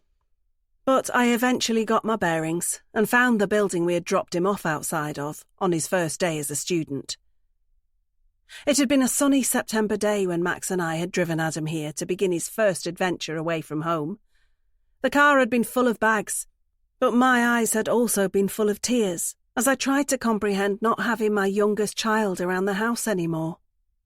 We didn't stay long once we got him to his halls, mainly because Adam wanted us to make ourselves scarce in case we ruined his street cred in front of his potential new mates. But I had made sure to get a quick hug in with him before we departed, knowing that was going to have to be enough to last me until the end of that first term. That was the last time I had seen him, and I had expected that the next time would be under much better circumstances. Him coming home for the holidays and excitedly telling me all about what he had gotten up to while he had been away, the parties, the new friends, and hopefully he had learned a thing or two from his lectures as well, although that might have been asking a little much from a fresher. Instead, I've seen him much sooner than anticipated, but under circumstances I never would have wished for. I could tell that Adam had already consumed some alcohol when he opened the door to his halls and walked out to meet me. He was a little fidgety and wide-eyed, although I also realised that could be down to him feeling awkward that his mother had just turned up to see him on a Friday night. The sounds of a nearby party had drifted out from an open kitchen window behind him, and I figured that was where he had just come from. But before he could go back there, we had something important to discuss. "I still don't get why you had to drive all the way up here," my son had said, as he had led me to the side of the building, to where I presumed he knew he would be out of the line of sight of the other students around here. "Have you got the letter?" "Yeah." "Give it to me." Adam had produced the piece of paper from his pocket then and handed it over, allowing me to get a good look at exactly what Kieran had written to our son.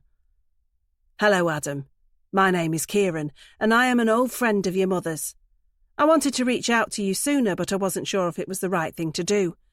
I want to wish you well with your studies at university. It must be a very exciting time for you, and I'm sure you are going to have a lot of fun. As I said, I wanted to get in touch sooner, but I was unsure. Perhaps it is best if you reach out to me next time, if you want to, of course. My phone number is 07812 99235. Feel free to give me a call if you would like to talk at any time. All the best."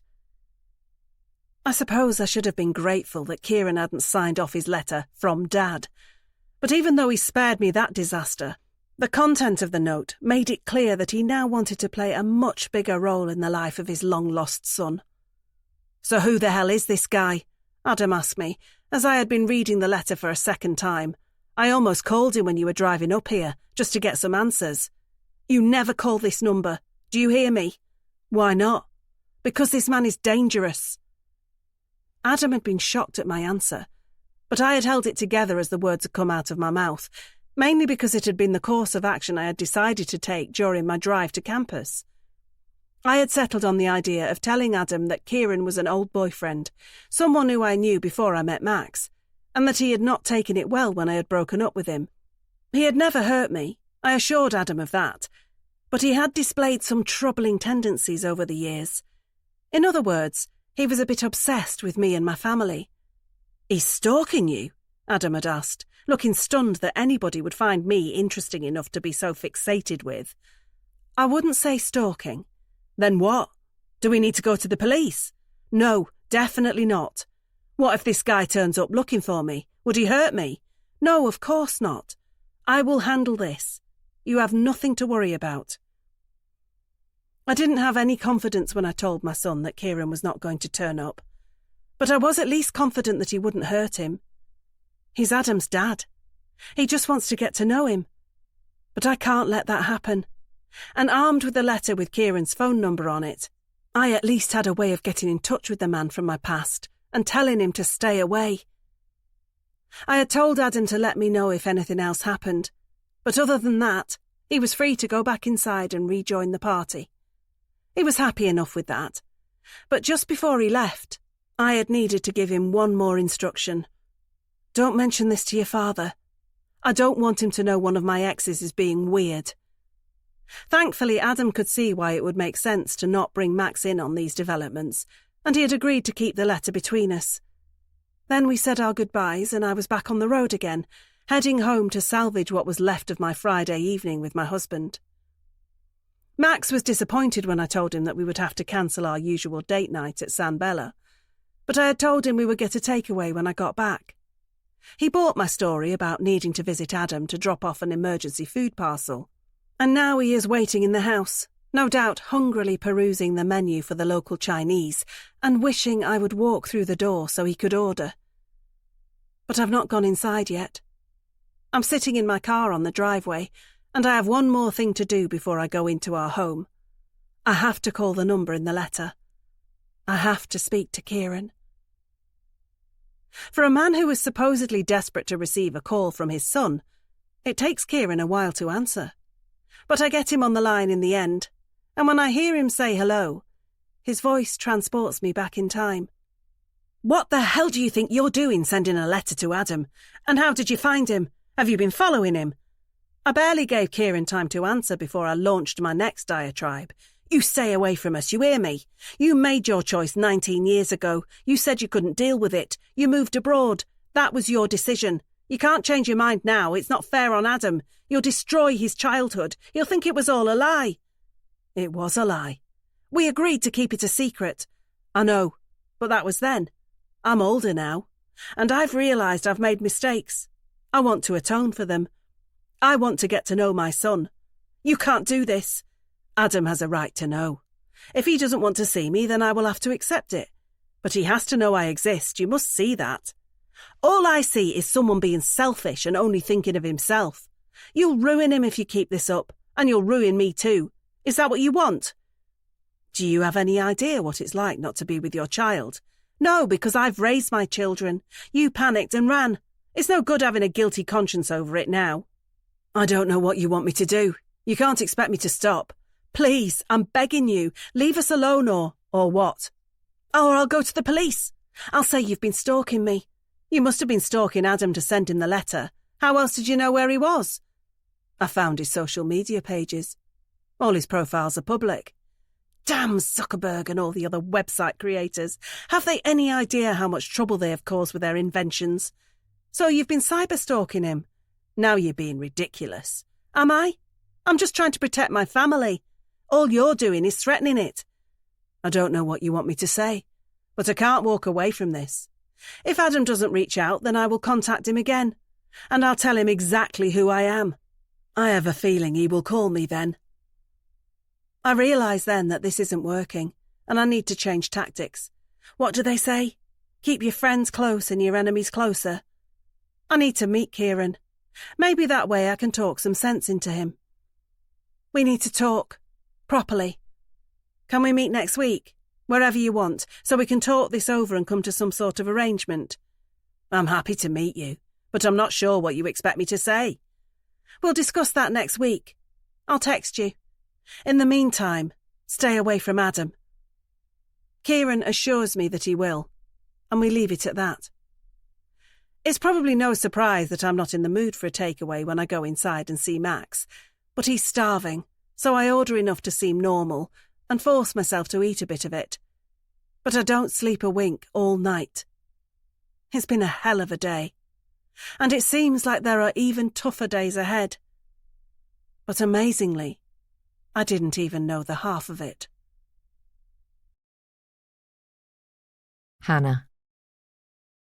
I'm in awe of the women who just seem to look good without making much of an effort.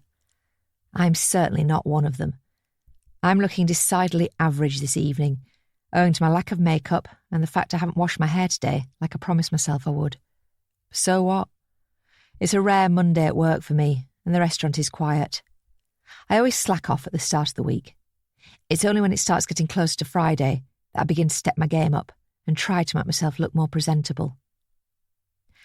Another good thing about Mondays is not having to work with as many of the irritating waitresses as I do at the weekend.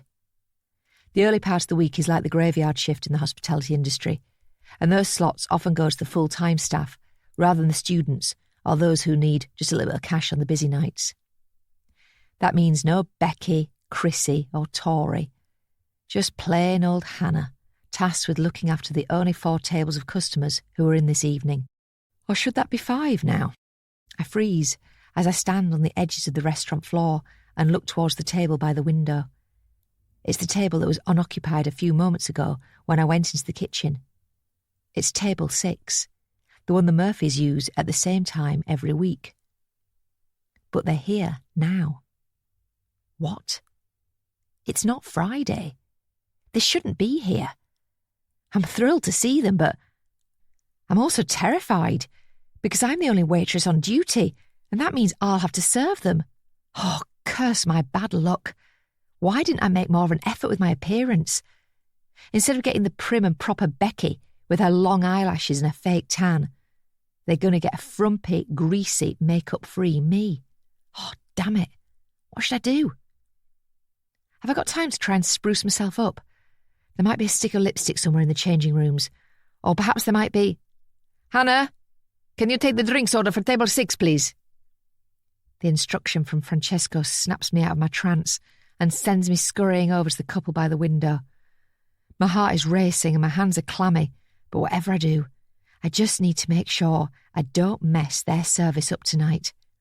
I can't think of anything worse than getting a complaint from the Murphys. I need them to like me. That's the only way we can get closer. Good evening. Welcome to Sambella. Are you ready to order your drinks?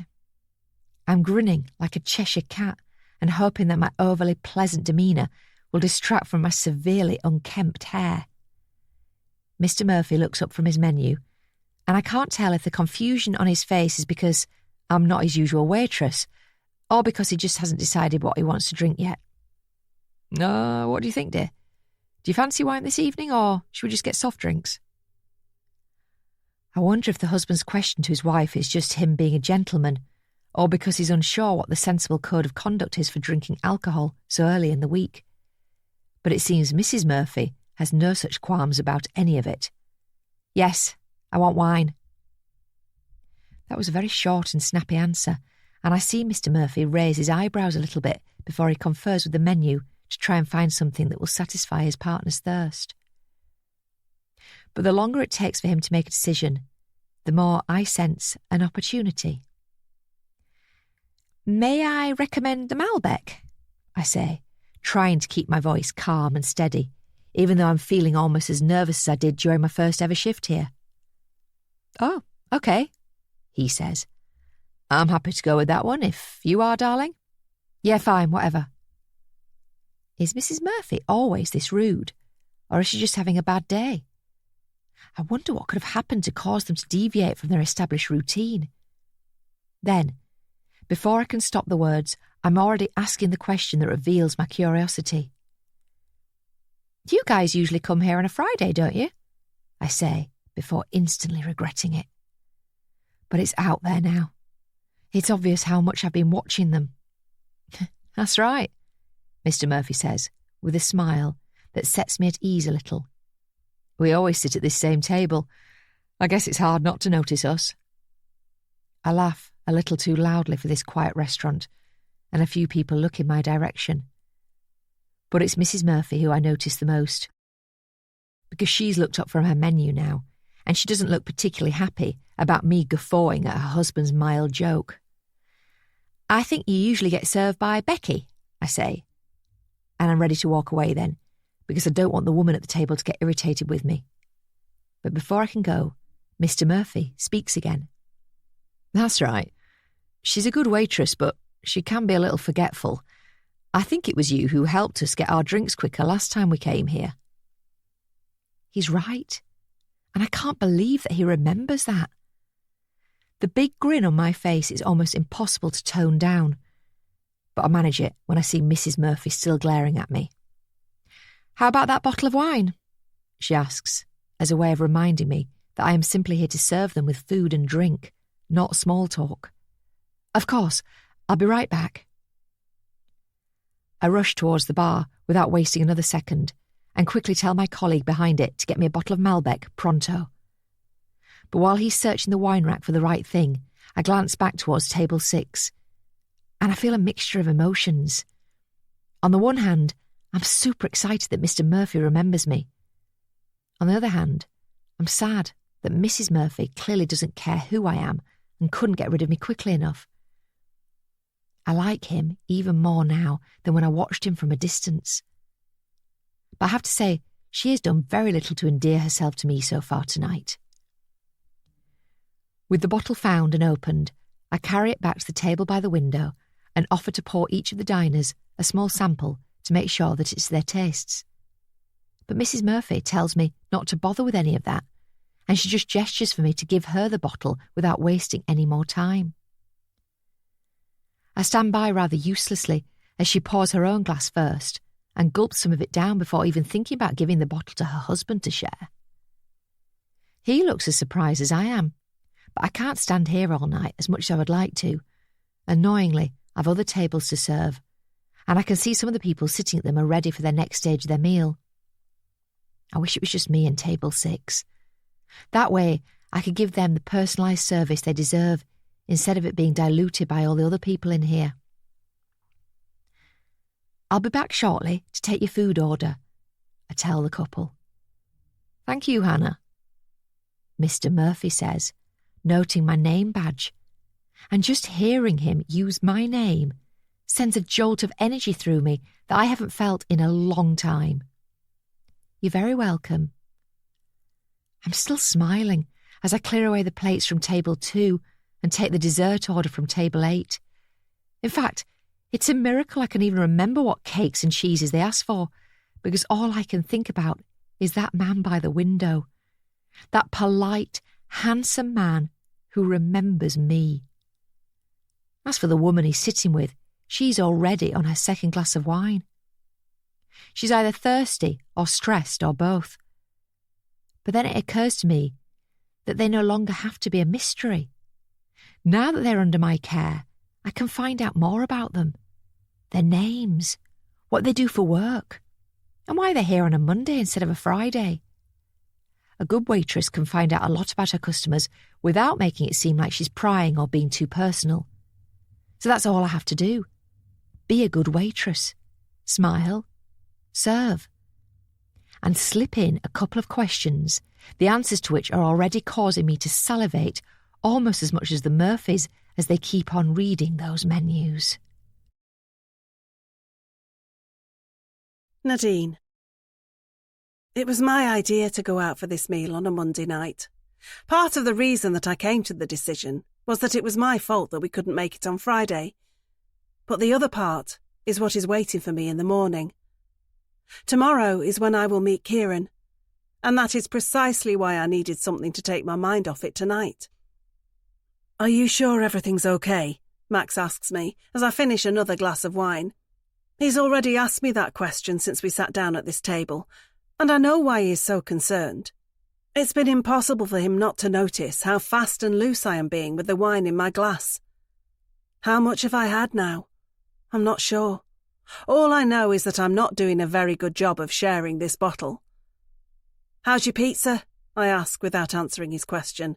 Yeah, it's okay." "Are you regretting not getting the meatballs?" "No, this is good." "Okay then." I pick up my glass again, satisfied that I've just done my bit to fill the silence between us, for a few seconds at least. I feel bad for being a terrible conversationalist this evening, but it's impossible to be chatty with so much on my mind. All I can think about is Kieran, what I need to say to him, what he might say to me, and how things could be left between us when our meeting ends.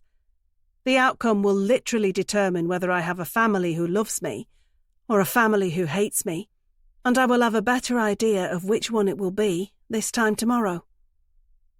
I go back to stabbing at the pasta shells on my plate, while Max tackles another slice of pizza, and it's almost too quiet again to be anything but awkward, until somebody does speak at the table. It's Hannah, the waitress. She's back again to check on us, and like all the other times she has stopped by our table this evening, she is chatty and full of questions. "Is everything okay with your meals?" she wants to know. I nod my head and feel like that should be enough to send her on her way again, but Max decides to be just as chatty. "It's great, thank you. I almost went with the meatballs, but I'm glad I chose the pizza." Why is he telling her that? Who cares? I'd say not Hannah, but I'm starting to think she actually does care. Is she really this nice all the time? Or is she just desperate for a tip at the end? I look up at the woman standing beside our table, and I can't help but feel like she is entirely unremarkable. The gold name badge pinned to her shirt is easily the most colourful thing about her. The rest of her is so plain and uninspiring. The hair, the face, the posture beneath that uniform, all of it needs work. But then I notice one thing about her look that is definitely different to how she appeared when we first saw her this evening. Her lips are red now, whereas before they were pink and pale. Has she applied lipstick since we got here? If so, why? Perhaps her manager told her that she needed to make a bit more of an effort for the customers. Or maybe she decided herself that she needed to make the effort. But which customers spurred her into action? Max? Is she trying to impress him? All I know is that she is smiling at him now before she asks another question. "You guys come here so much, I feel like it's bad if I just treat you like everybody else. What are your names?" I'm just about to tell her that it is none of her business and send her on her way back to the bar for more wine, But once again my husband speaks up and prolongs this whole thing. "I'm Max and this is Nadine," he says, gesturing towards me. "But don't worry about giving us any special treatment just because we come here a lot. We're no different to any of these other people." "Oh, don't put yourselves down. You're very valued customers, and it's nice to be able to put names to the faces now. As you can probably already see, my name is Hannah. It's a pleasure to meet you properly, Hannah.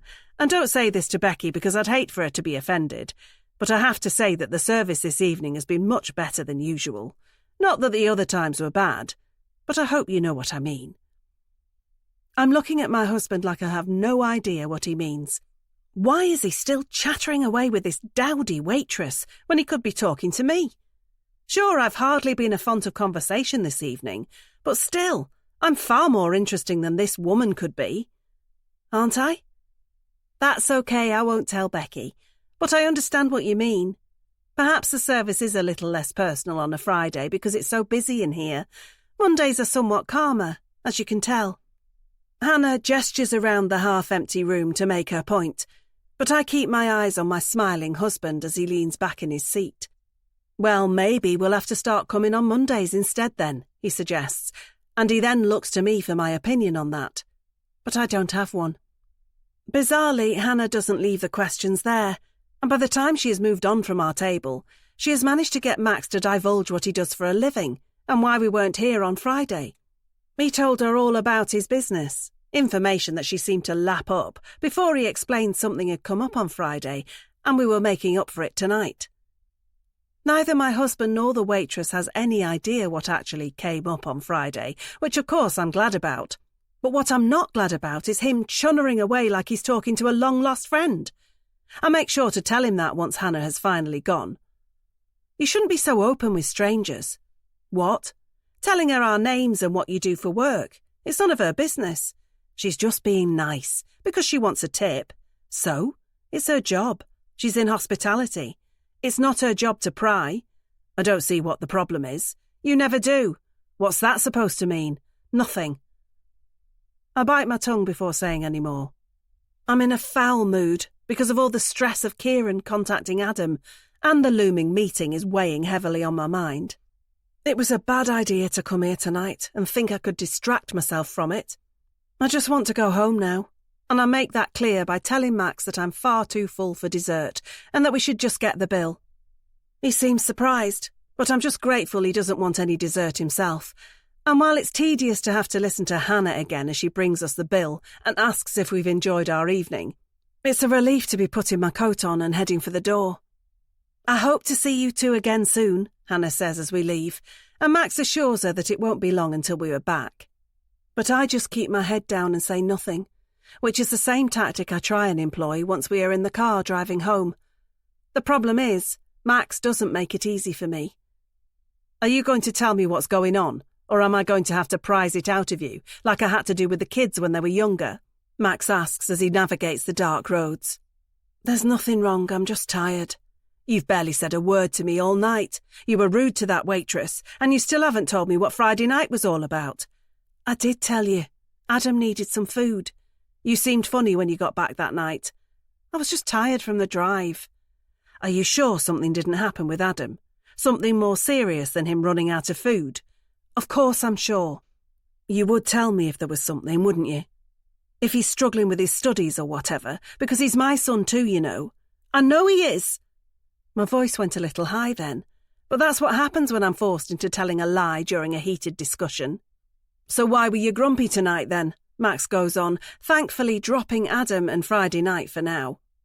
"I wasn't grumpy." "Yes, you were." I realised that I could carry on getting nowhere, or I could try and make this conversation a little more fun, if only to prevent us from having a fight and giving me one more problem to deal with. That's why I decide to start teasing my husband about the waitress. "I might have been a little jealous at how friendly you were being with Hannah." "What?" Max says, clearly not expecting that. "It felt like the two of you were flirting a little." I'm only being honest. And while I'm not that bothered if they were, because I know Max would never be interested in another woman, especially one like her, I'm milking it to take the heat off what's really bugging me. "We were not flirting." "Did you fancy her?" "What? No way." Are you sure about that? Perhaps you like the uniform. Or maybe it was her plain Jane look. She's very different to me, but maybe that's what you want. Something different. A chance to slum it. What are you talking about? I'm only joking. Max's relief is palpable, and I decide to stop teasing him then, now that the mood in the car is a little better than when the journey started. I also don't need him to try and convince me that I have nothing to worry about. But just before we get out of the car and go into our home, he does just that. You know I love you, right? He says, and I nod my head because I do. And you know I feel bad about being away so much on business. I nod again. Well, I was thinking there might be a way for me to be around a lot more. Really? I would like that. Although not tomorrow, because I need Max out of the house, so he won't know I'm going out to meet the man who fathered one of our children. There have been a few offers from third parties interested in buying my company, Max tells me. I've never considered them before because I was so focused on growing the business. But it's in a good place right now, and some of the offers are quite tempting. What kind of offers? Big ones. I'm surprised, because I had never thought Max would sell the rights to the business that he had worked so hard to build. But those big offers must be big enough to make him contemplate it. I could retire, be around more. We could travel, go out for meals on any night of the week, do whatever we want. Would you like that? Of course I would. I'm just surprised. We can think about it. We don't have to make any big decisions yet. I just thought I'd mention it. And I wanted to check that there wasn't anything wrong between us before I did. My heart aches at the thought of my hard-working, loyal and loving husband worrying that there was a rift developing between us. If there has been one, then it's all my fault, not his. And I feel so bad for potentially causing him to stress over it. I also feel bad if he feels like he has to give up his business to try and stop us from drifting further apart. I love you, I tell him, taking his hand from where it was resting on the steering wheel and giving it a squeeze. And there's nothing wrong, I promise. I'm trying to be persuasive, and he sees that. What he won't see is that tomorrow morning I will be doing everything I can to persuade another man that everything is okay too. Somehow, I think I will have a harder job on my hands the second time around.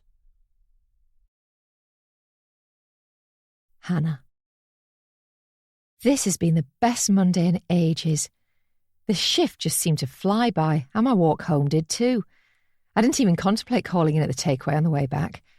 Instead, it felt as though I skipped all the way to my house, and I did so with my mind filled with happy thoughts about the man at table 6. Max Murphy. I have his full name now, and I like it, just as I like him. He's friendly, chatty, confident, polite, funny, composed, and he must like me too. Why else would he be so willing to talk to me and answer all my questions? I was going to try and play it cool and not ask so much, but that didn't happen. Aware that it might have been my only time to serve the couple, I wanted to get as much information out of them as I could.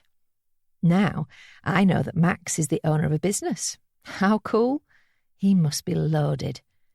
He mentioned what exactly it was that he did. He invented some part for an air conditioning system that he now sells all around the country. But the details aren't the interesting bit. What's interesting is how open he was with me. We chatted like we were two old friends, not just two people forced to interact in a constructed situation in society. I was his waitress and he was my diner. We could easily have just kept to the basics. What do you want to order? Can I get you another drink? Here's the bill. Thank you for your custom and have a lovely evening. But we didn't do that. I scratched beneath the surface and we ended up going much deeper. Now I'm home in my boyfriend's house, yet all I can think about is Max and the answers he gave me. And then there's his wife, the woman who sat opposite him and drank a lot of wine while saying very little. Nadine Murphy. I've admired her from afar for a long time. Her stylish clothes, her lovely hair, that makeup that always seemed perfect. But now I've seen her up close, her personality has somewhat soured the pretty sight of her. I don't know if she was mad at me, mad at Max, or just mad at the world tonight. Whatever the reason for her foul mood, it was obvious she wasn't having as much fun as her husband was. Was that why he was so willing to talk to me? Because his wife wasn't talking to him? I'd like to think that he would have been receptive to me, but it is possible he was just humouring himself with me whilst his wife stewed across the table for a reason that might not have been his fault. The Murphys. They're not as much of a mystery after tonight, that's for sure, but they're still just as fascinating to me. What isn't fascinating to me is this quiet, empty house. Being on my own here all the time is getting very old very fast. I've just about had enough of being by myself. I think it's time for a change. I need a new man.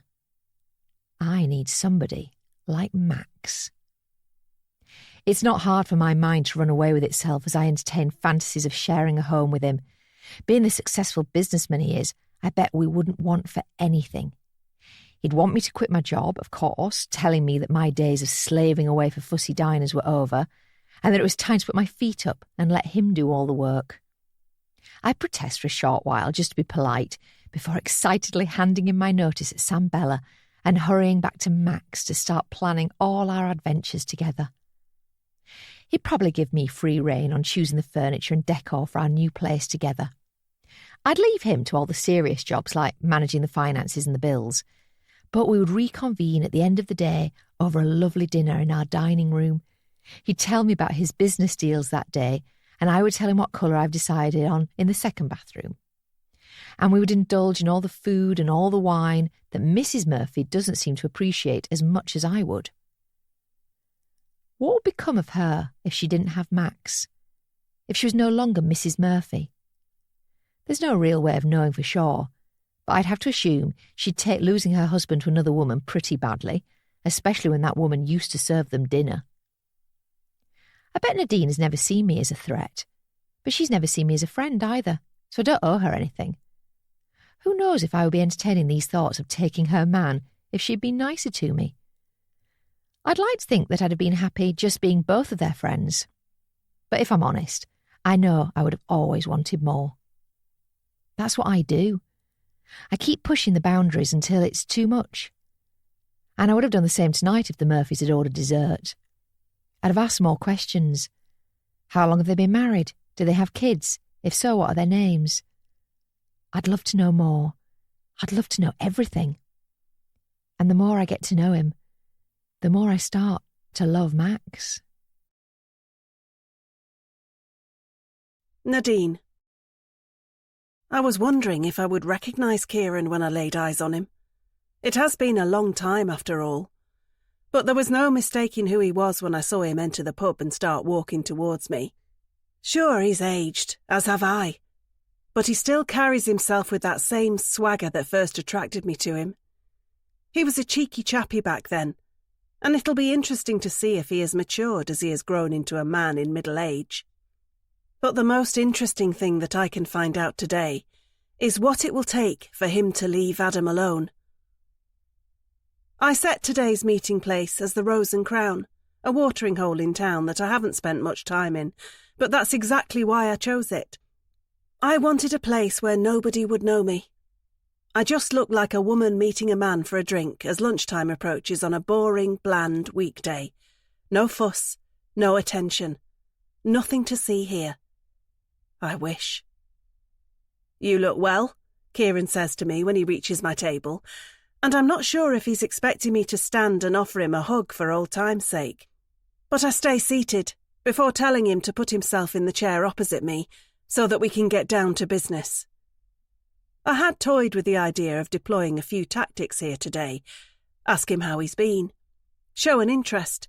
Convey some compassion. Perhaps that way he would show me some compassion when I begged him to not ruin my life. But in the end, I have decided to just cut to the chase and get on with it. What can I offer you to leave Adam alone? I say, before Kieran has barely had time to get comfortable in his seat. He seems surprised by my question, and it's probably for the best that the next question he hears is a much simpler one to answer. What can I get you? The landlord of this pub asks, after he has come out from behind the bar to check on the drinking needs of his two newest customers. A pint, Kieran replies, whatever you've got. And for you, love, just a lemonade, thank you. The barman goes to get our drinks as Kieran and I stare at each other and try to figure out what the other is thinking before we say it. We're like two chess players looking for an advantage, but it's still far too early in the game to get one. I have no idea what strategy my opponent wants to deploy yet. I've told you what I want, Kieran says with a sigh. I want to meet my son. I want him to know the truth. Even if it doesn't go well for me, I just want him to know who I am. What do you mean if it doesn't go well for you? I say with a snarl. There's no ifs or buts about it. It will not go well. He will hate you. He will want to know why you didn't come forward sooner, and he will tell you to get lost. You don't know that for sure. Unlike you, I know my son. That was harsh, but it was also true. Kieran hasn't got a clue what Adam is like, or how he might react to this news. I do because I've raised him, and now I have to shield my boy from danger again, just like when he was on the playground and a kid might have picked on him, or a big dog might have got too close and scared him. I've not come here to argue, Kieran tries, and I've not come here to waste time. So like I asked, what can I offer to make you leave Adam alone? You think I want money? I have no idea, but that is one option. You've got to be joking. You think you could just pay me off to keep quiet, as if there's any amount of money that would be worth more than my son? Oh, quit trying to sound like you're the world's best dad, and be honest. You ran away. You, not Adam. He's always been here, but you haven't. So please stop pretending like you're some nobleman who is only interested in doing good deeds, because we both know that's not true. We're interrupted then by the two drinks that are placed down on the table in between us. And there's a slightly awkward moment when the landlord asks for payment, and Kieran and I look at each other as if to say who is paying. I reach for my handbag to aid getting rid of the third party, but Kieran gets his wallet out quicker and taps his card on the machine to cover our debt to this publican. Then we are alone again, and I take the chance to keep the theme of money running while it's fresh in both our minds. I'm not sure if you are aware, but my husband is doing very well for himself these days. So if it is money you want, I can get you plenty of it. It might take me a little time, but it's there.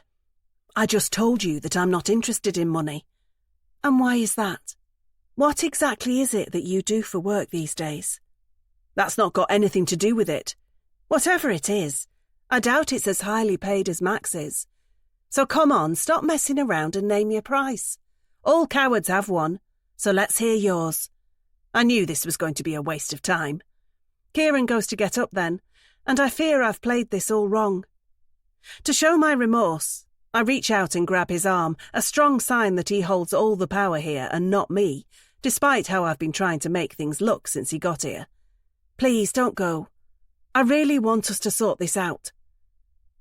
Kieran looks at my hand, gripping his arm for a moment, before giving in and easing back into his seat, before he takes a long sip of his frothy ale and licks his lips. Annoyingly, he seems to be growing more confident, while I feel like I'm already floundering. And to prove it, I wait for him to speak next. What if the thing I want is something else? Not money. Something more personal. Like what? You. What? I hadn't been sure if the offer of cold, hard cash was going to work, but one thing I had not been counting on was for Kieran to counter with an indecent proposal like he has. One night with you, for old time's sake. Then I'll go away. How about it? I feel sick. But even so, part of me is feeling hopeful that there is a way out of this mess without my son screaming at me and Max throwing me out of our house. Okay, if that's what you want, I say, my mind scanning through all the options of how we could make it work and keep it a secret. But before I've finished doing the sums, Kieran breaks out into a loud laugh, and that's when I realise that he was joking. You bastard, I say as my stomach churns. That initial wave of relief that I won't have to sleep with him again has quickly been replaced by the realisation that I'm still very much screwed now regardless. I'm sorry, Kieran says, but you weren't taking this seriously, so why should I? I am taking this very seriously. I say, raising my voice and leaning across the table to further emphasise my point. I will do anything to get you to disappear again. I just want to know what you want, and don't say Adam because you've never wanted him. We're wasting our time here, Kieran says, as he drains more of his pint and looks like he might be ready to try and leave again. Please, I urge you to reconsider. Like I said, I have money. No, you have your husband's money, which I imagine won't be the case for very long once he finds out that his son is not really his. You can't do this to my husband. It will kill him. You're the one who did it. Please, Kieran, please. I can't control the tears that have filled up my eyes, and even though I wipe them away, it's too late for Kieran not to see them. Getting upset seems like a huge display of weakness. But then I wonder if my vulnerability could work in my favour. I'll cry rivers if it gets this man to see things from my point of view and back down. Amazingly, it seems to work, because the man opposite me softens, and he stares into his pint glass before speaking again. How much money would we be talking about here? He asks me, as I dab at my eyes with the tissue from my handbag, just out of interest. I will pay anything to keep my family together. $1 million? The tears dry pretty quickly in the face of such a figure, although my bank manager might well be crying if I ask him for such a deposit. Wow, that much? I ask, hoping he might be joking with me again.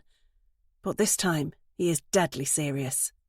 If you're asking if there is any amount of money that could make me walk away from Adam, then that is the figure. I swallow hard and try not to look too shocked, but I'm sure all the colour must have drained from my face. Do we have £1 million to hand? Possibly. We'll definitely have it if Max sells his business like he suggested last night. But the money isn't the real problem. The real problem is withdrawing it and giving it to Kieran without Max finding out. I'm going to need some time, I say, after taking several seconds just to figure that out. How much time? I don't know, but you've just asked me for a lot of money, so give me a chance. Fair enough, but don't take too long. I might change my mind. I know it might seem like I'm choosing money over my boy, but I do love him, and I do regret what I did. So the longer you keep me waiting, the more chance there is that I don't want the money anymore. Kieran finishes his pint then and stands up to leave, but I make sure to establish a few ground rules before he does. If I do this, I want a guarantee that you won't ever come back again. What do you mean? I'll have a lawyer draw up a contract, a restraining order, whatever it takes, something to make it illegal for you to ever bother me or my son again. Kieran thinks about it for a moment before nodding his head. That sounds fair enough. But don't get too distracted. You've got a lot of money to get hold of, and you haven't got all the time in the world. So, one job at a time, eh? With that, Kieran walks away, and I'm left sitting in the corner of this poky pub, nursing a full glass of lemonade, and wondering how the mistakes I made in my life have led me to this very moment right here. Kieran is right. One job at a time. I've kept the wolf from the door for now. The next thing on the to-do list is to try and slip 7 figures past my husband without him noticing. Hannah. I got engaged when I was 27. His name was Zach, and I met him in the pub that I was working in as a barmaid at the time.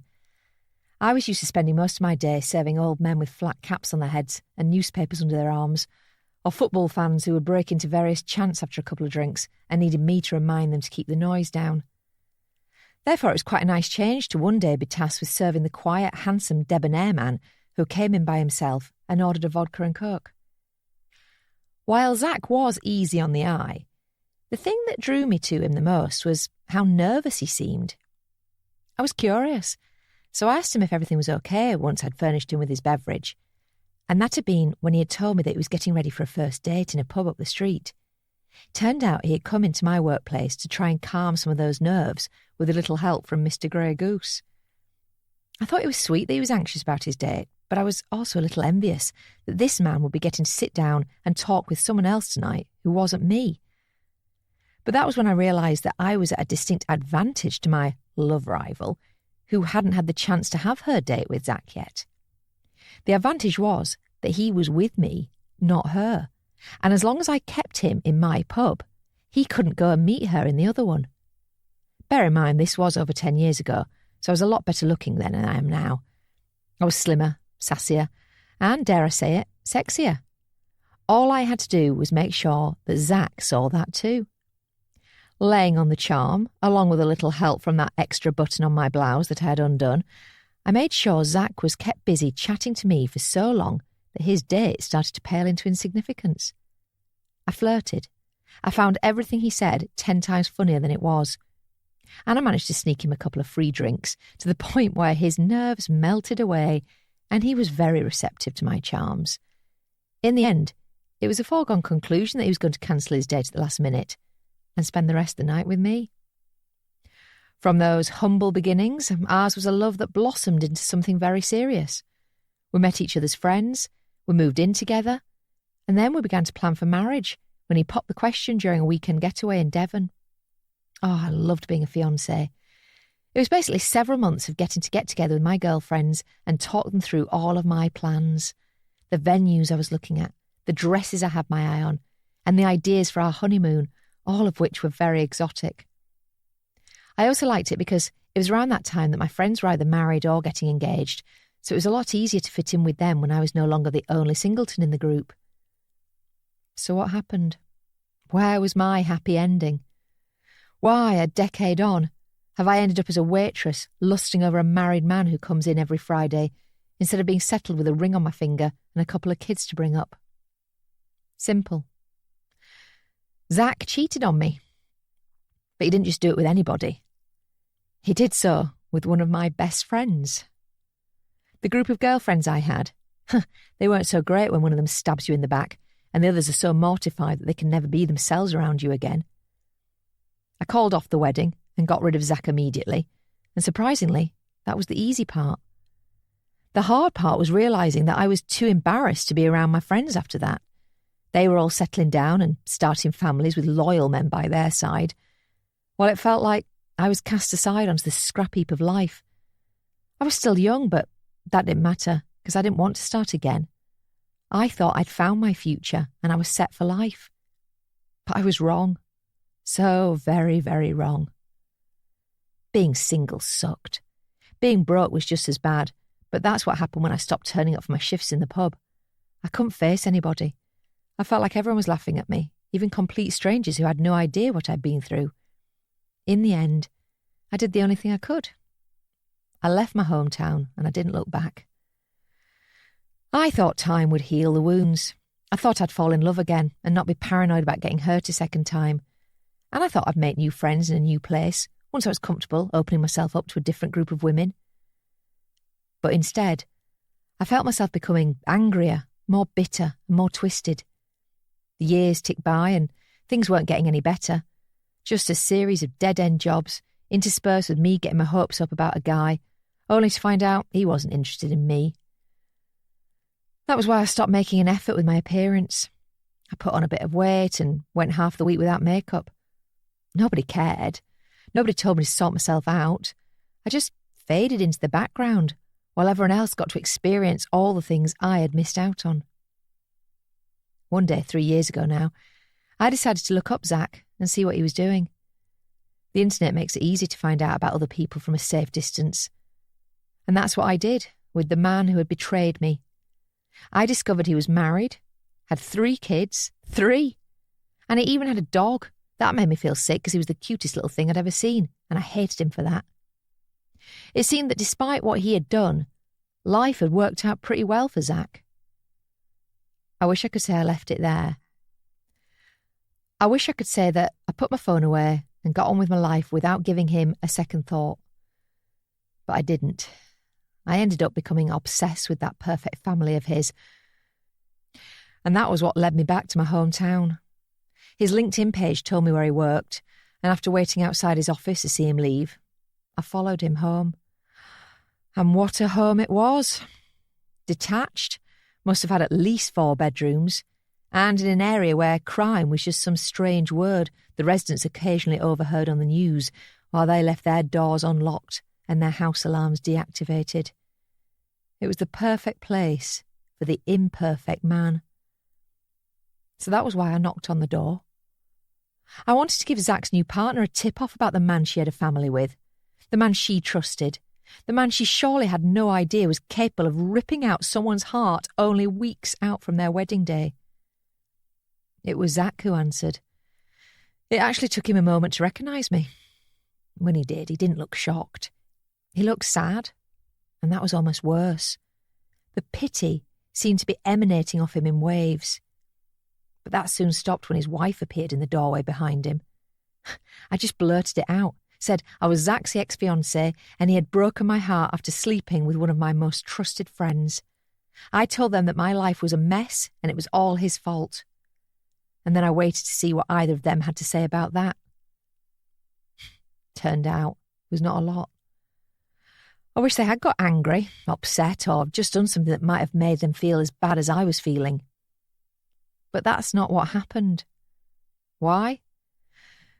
Because it turned out that Zach had already told his new partner what he had done in his past. Therefore, what I had said had not come as a shock. That's why I didn't get the response I was looking for. Instead, I just got that awful thing again. Pity.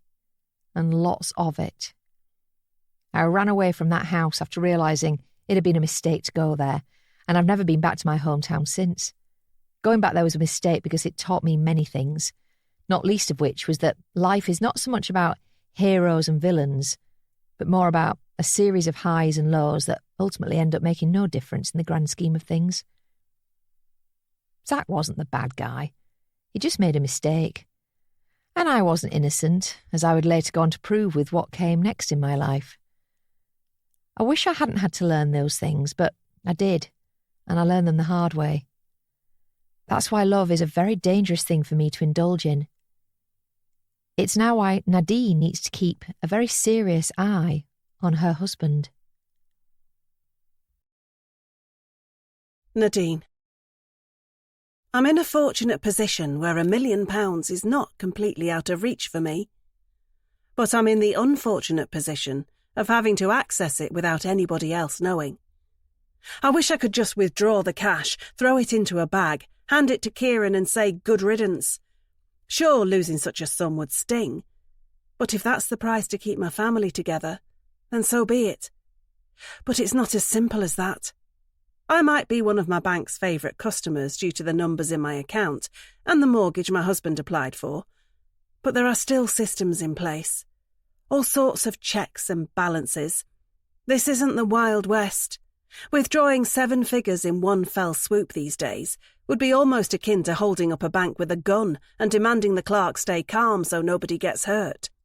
They'd want to know why I needed the money, what I planned on spending it on, and they might even want to consult my husband, who happens to also be named on all my accounts because we've done everything together ever since we married. But there is another way.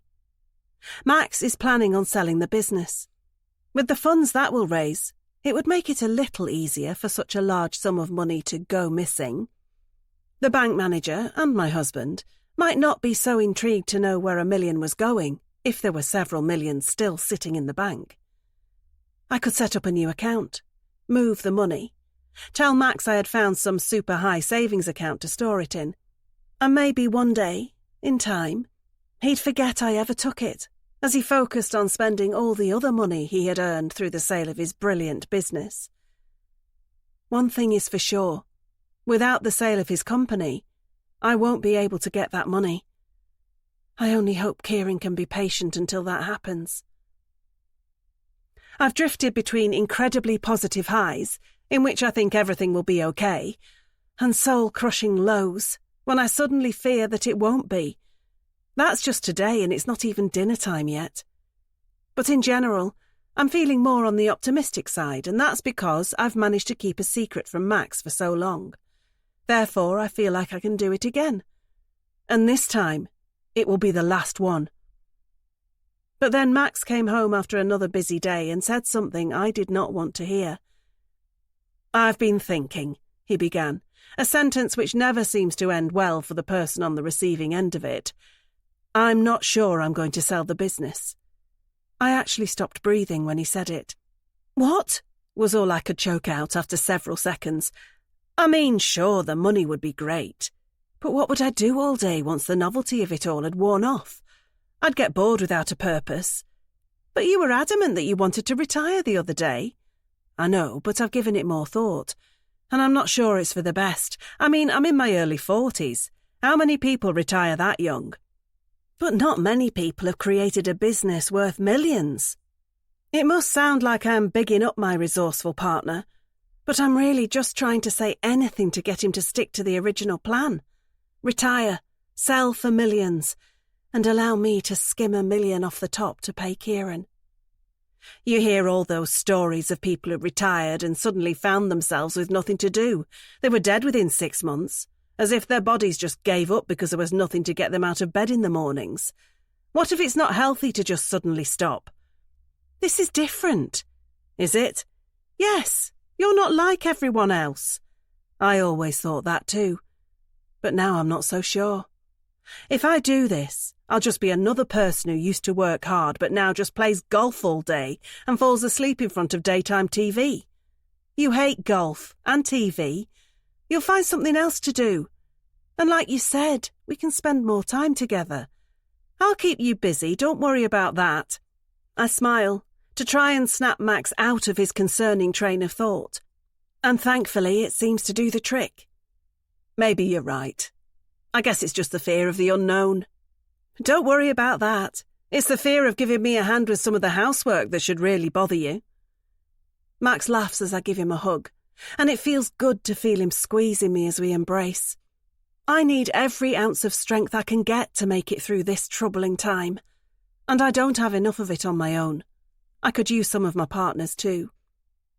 The next hour passes a lot more easily, and Max doesn't mention pulling out of the sale again, leaving me to think that I might still have a way out of my mess after all.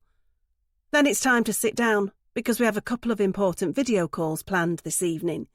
Firstly, we are checking in with Sophie out in Asia, and then it will be time for a quick chat with Adam at university. I insisted on both of them making the time to connect with home this evening, because I knew Max was going to be home a little earlier, and it's already been a while since he got to hear from them both. It's important the family stays connected now we're all spread around, but there's another reason why I scheduled these calls tonight. I know that Max will mention his news about the possible sale to gauge his children's reaction, and when he does, I know what they will say. Do it, Dad, life's too short. Sell, travel, and don't forget to give me some of the money. Their reaction will stiffen his resolve, and soon those millions will be flowing to us, giving me the opportunity to divert some of it towards the man I need gone. The first call with Sophie goes as expected. She's in an internet cafe in Phuket, and while the connection isn't great, her reaction to her father's news is. As I'd hoped, she urges Max to sell, telling him she is so proud of how hard he has worked, before adding that if possible she could do with a little more money being sent over, because she quite fancies the idea of going to Sri Lanka soon. After an enjoyable half an hour with our daughter, it's time for Adam's face to appear on our laptop screen. And when he does, I instantly feel a pang of guilt. That's because of how Max reacts to seeing his boy for the first time in a while. He's beaming, he's excited, and he's almost living vicariously through him as he laps up all the tales of Adam's nights out, his new friends, and that mystery girl we have seen him tagged in photos with recently. The subject of actual coursework is conspicuous by its absence, but we both let that slide as we watch and listen to our excited boy assure us that he is having fun, but will definitely be back for the Christmas holidays as planned. When the calls are finished and the sound of youthful chatter has left our home once more, it's back to just Max and me, the couple who raised those two adventurous young adults who are now out there making their mark in the world. That must be why Max is smiling at me as he shakes his head and says he can't believe how grown up our kids are now. I can't believe it either. But it's not just a throwaway remark on my husband's behalf. I see that he actually has tears in his eyes. But he's not upset. He's proud. He loves his kids so much. And that is why I have to do anything to keep him thinking that they are both his kids. Whatever it takes to not break his heart. You're definitely going to sell? I ask one more time as we get into bed an hour later. Yeah, definitely, Max replies as he settles onto his pillow. That's it decided then. He's getting a big payout. And so is Kieran. Hannah. Before the Murphys came the Spinners. They didn't stick to a weekly routine like Max and Nadine, but they did visit Sambella regularly. At least once a month, sometimes twice. But they didn't care which table they sat at. It could be table 6 by the window, or table 2 by the door, or maybe even table 14 near the kitchen. It didn't matter. They were happy to sit anywhere, and in the case of Mr. Spinner, happy to chat with the staff when they were here. I was first attracted to Michael when I saw him walk in. Tall, handsome, well-dressed. He wasn't hard to fancy. But what really made me like him was how outgoing he was. He asked me how my night was going when I served them, instead of just leaving it to the waitress to do all the work. He asked for my opinion on certain dishes, and even complimented me on my skills when carrying several plates away from his table. He was friendly, flirty, and fun, and he had me under his spell. But then I realised he was just like that with everybody. It didn't matter which waitress he had. He treated them all the same. That's when I realised I wasn't special. He was clearly just a guy who was comfortable in the presence of the opposite sex and was so confident he didn't even seem to turn his flirting down despite his wife sitting opposite him. But she didn't mind. If anything, she almost seemed to enjoy it. And at the time I suspected that was because despite all his flirting, she knew she was the one who the handsome man was going home with. But after learning that I wasn't unique, I started to resent the fact that I would never have him. It used to bother me that he could be like he was with any woman, not just me. But then I learned that he wasn't just the flirty type. He actually took more action than that. And I discovered that fact one evening after he'd come to the restaurant alone. I saw one of the waitresses getting into his car at the end of our shift, and while everybody else either ignored it or found it funny, I was mortified. How could he do that? How could he cheat on his wife? But more importantly, if he was going to cheat, why wasn't he cheating with me? I waited until he was in the restaurant again before I made my move. After accidentally knocking his suit jacket off the back of his chair, I was able to remove his wallet discreetly and take out his driving licence once in the safety of the staff toilets. I was able to casually drop the wallet behind his chair when I passed through the restaurant again, leaving him to assume it just fell out of his jacket when he discovered it on the floor. But I still had his ID with his address on it in my possession. Then, all I had to do was visit his home when I was off duty and wait for him to be by himself. Having watched his wife leave in her brilliant blue sports car, I had knocked on the door of the impressive home and waited for the man of the house to answer. When he had, Michael had been wearing a gym vest and a pair of shorts, and he looked like he was sweating. I would later find out he had just completed a workout in his expansive home gym. Michael was loaded, but that wasn't why I was there. I didn't care about his money. I just wanted him to want me. After producing his driver's licence and telling him it must have fallen out of his wallet at the restaurant, he seemed happier to see me. And he only warmed to my presence even more when I complimented him on his physique. I made it obvious that I was attracted to him, and that, coupled with the fact that his wife was out of the house, made it easier for me to persuade him that I could come inside. We slept together.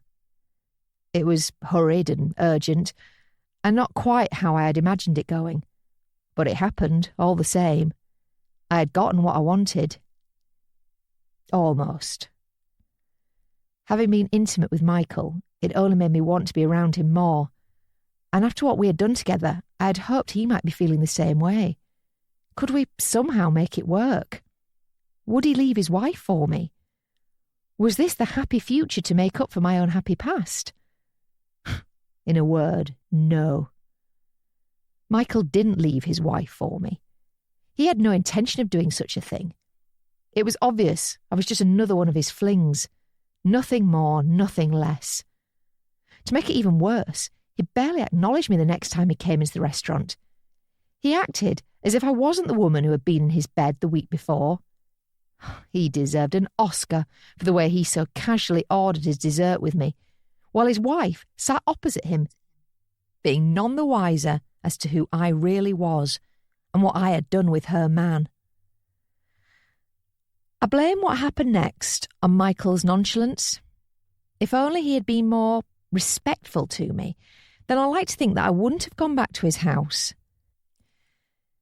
But I did go back. Only that time I went back when he was out and his wife was home alone. Victoria Spinner was not shocked when I told her she was married to a cheat. In fact, it was quite the opposite. She rolled her eyes and shrugged her shoulders as if I had just told her that it might rain tomorrow. Not that the man who had put a ring on her finger had slept with me in their marital bed. Turned out she knew all about her partner's penchant for other women and wasn't at all fussed by it. She called me another one of his floozies and said she was with him for the money and not his ability to keep it in his trousers. I even got the impression she engaged in a little extramarital activity herself. But that was not what I had wanted to hear. I wanted Victoria to be mad, to hate her husband, and to be on my side. For her to agree with me that all men are rotten and that they don't deserve people like us. Most of all, I wanted to feel as though Victoria knew how I felt all those years ago when my fiancé had cheated on me. It didn't go that way, however. Victoria just laughed at me and asked me to leave. So I got angry and I picked up the nearest thing to hand, which happened to be a vase full of flowers that was sitting on the hallway table. The flowers weren't much use, but their receptacle was. And as the vase crashed down over Victoria's head, she finally stopped laughing at me. She also stopped moving. I'd killed her. In her own home. And all because I got involved with her husband, Michael. I knew he'd come home and discover his partner lying on the hallway floor, and when he did, he'd surely call the police. Would I get caught for this? I didn't know. All I knew was that I wanted to prevent that 999 call for as long as possible. That was why I waited for Michael to come home, hiding in the hallway so I'd be behind the front door when it opened. It took a while, but the man of the house eventually came back. He saw his wife lying on the floor where I had left it. But that was the last thing he saw, before I killed him too. Unable to use the vase that was now in several pieces around the body of Victoria, I had opted to take a knife from the kitchen. It was a very harsh and brutal way for Michael to go, but I had to do whatever it took to prevent him from calling the police. I left after that. Went home, tried to act like I hadn't just killed 2 people. It wasn't easy. The next shift at Sam Bella was the hardest one I've ever been through. But I managed it, and by the time the news began to filter through that 2 people had been found bludgeoned to death in their home, I was feeling confident I could get away with it, as long as I stayed calm. So that's what I did. I've stayed calm for these last 2 years. Until now. I have another man in my sights again. And just like Michael, he's married too. Does that mean I want the same outcome for the Murphys as the Spinners? No, of course not. I feel terrible for putting 2 people in an early grave, and I'd hate for it to happen again. This time it has to be different. This time there can be no mistakes. This time I have to get my man. Nadine. The sale of Max's business is going through, but not quickly enough for the funds to hit our account. That's why I've had to take a risk. I'm calling Kieran now to tell him that I can get him a portion of his money, but he will have to wait a little while for the rest of it.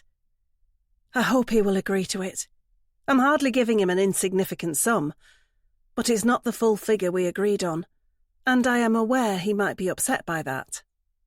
My nerves are jangling as I wait for Kieran to pick up the phone so I can give him the news. When he answers, he sounds strangely calm, as if he is not a man who is desperately waiting to be furnished with a life-changing amount of money. Kieran, hi. Thanks for picking up. I've decided to be as nice as I can to him, in the hope that it will soften the blow of only having some of his cash to hand at present. "Do you have it?" he asks me, cutting straight to the chase. "That's what I'm calling you about. You know I told you Max was selling his company. Well, it's going to take some time, so I can't get you all of the money yet, but I have some of it." "How much?" 72,000. I was hoping for some sympathy, or acknowledgement of the reasonably sized sum, but I don't get it. I don't even get silence. Instead, I just hear laughter. "I should have known you weren't taking me seriously," Kieran says, after he has composed himself. "I knew this was a waste of time." "No, I am taking this seriously. I am. I will get you your money. All of it. I just need more time." "You're deliberately stalling, hoping I'll just go away." "No, I'm not, I swear." This isn't going as well as I had hoped it might, and I feel like I'm losing the man at the other end of the line. Please, just give me more time. "Guess where I am?" The strange teaser from Kieran comes out of the blue, and only causes my anxiety to ratchet up. "Where?" "I'm walking round a university campus. Would you care to guess which one?" "He's at Adam's uni. Oh my God, no. What are you doing? This isn't what we agreed." "I'm not the only one who isn't sticking to the plan, am I? Kieran, please, don't go to see Adam." There are so many people around. Students, lecturers, a few parents. Finding Adam would almost be like looking for a needle in a haystack. If only I knew exactly where to look. "Kieran, please." "I'm looking at him right now, you know," Kieran tells me, and a freezing cold bolt of energy surges through me, making me wish I could travel down this phone line and be on that campus now to drag Kieran away before he can get to my boy. "You promised me you wouldn't do this. We had a deal." "You don't have my money, so the deal is off." "I will get it. Just give me more time." "Time's up." "No." I'm aware then that Kieran could just end the call, and there would be no way for me to stop him walking up to Adam and telling him the truth before I have a chance to make contact with my son. That thought is easily the scariest thing I've ever had to contemplate, and that's why I have to do anything I can to keep Kieran on the phone. "More money. I'll give you more money. Just don't do this, please." Kieran is quiet, but I can still hear background noise at his end, so he hasn't hung up yet. I've bought myself a little more time, even if it could prove to be very costly. "Wow, you really will do anything to keep your secret, won't you?" "Yes, anything." "Anything but do the right thing and tell the truth." "What?" The sudden change in tone in Kieran's voice only makes that anxious ball of despair in my stomach grow larger. I've changed my mind about the money. I don't want it. I want a relationship with my son. That's more important to me at this stage of my life. "But you agreed. We had a deal." "The deal's off. I'm sorry, but I can't do it. I can't walk away knowing I didn't even try." "Kieran, no, don't do this." "Adam is with some friends. I can see them all through this window. He hasn't seen me out here yet, but I could just go inside and talk to him." "Don't. You'll ruin his life." "His or yours?" "Both." I'm almost regretting not getting into my car as soon as this conversation started going south, because at least I could have been a couple of minutes closer to the university by now. Not that it would have made much of a difference if Kieran is hell-bent on talking to Adam today. But then he throws me a lifeline. "This isn't fair. You're right. I changed the plan. That's why I'm going to give you one last chance. You have 24 hours to tell your son the truth, or I will do it, and this will be over." Kieran hangs up then, and I scream at my phone before trying to call him back. But he doesn't answer again, and my imagination can only run wild as I picture him so close to my son on campus. This is it. It's really happening. My worst nightmare is coming true. And there's nothing I can do to stop it. Hannah. Another long, dreary shift. This one only brightened briefly by the slice of pizza I had on my break. It was leftovers from the extra food the chefs make for the staff to enjoy. And while I don't usually indulge, I did today. I needed the carbs. and I needed the few seconds of pleasure it gave me. Lord knows it's been a long time since I had much of that. Now I'm back on the restaurant floor and forced into serving this solitary man at the table in the middle of the room. I've seen him here before. He always comes alone and he always chats to me when he's here. It's been a while, but he's back, and that means I have to put up with him again. But that's a bit of a chore because he's not half as handsome as Max Murphy, nor is he in any way as charming. But he is a customer, and I'm always under the watchful eye of the management team here, so I smile and serve him just as well as if he was the man I am lusting after now. "What's the matter, dear?" the lone diner asks me, rather unexpectedly, as I'm removing his empty plate after his main course is over. "I'm sorry?" "I've just noticed you're looking a little glum this evening. Is everything all right?" "I'm fine." "I hope they're not working you too hard here." "They're not." "Why, it's just that I've been coming here a while, and I've noticed you definitely do a lot more than the other waitresses.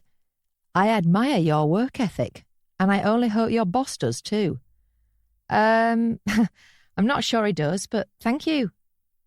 I'm ready to leave then, but before I go, the man says my name. "Hannah. Very pretty name. Would you like to know mine?"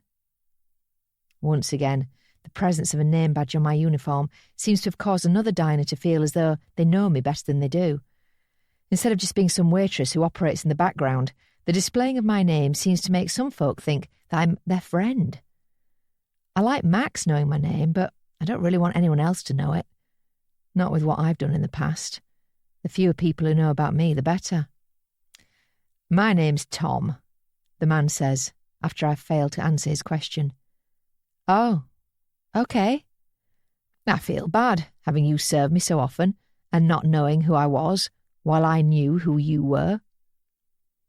I feel like telling Tom that he has absolutely no idea who I am, not really. But I don't, because that wouldn't be wise. I just smile and plan on walking away again. But then Tom really surprises me. "I was wondering if you'd like to go for a drink with me," he says, with hope in his eyes and a slightly awkward smile. "Or dinner, perhaps? Although I appreciate spending your free time in a restaurant might not feel like much of a break for you." I'm stunned. Have I just been asked out on a date? It seems that way. I'm so out of practice that I almost don't know what to do. Almost. But I do know. I have to say no, turn Tom down.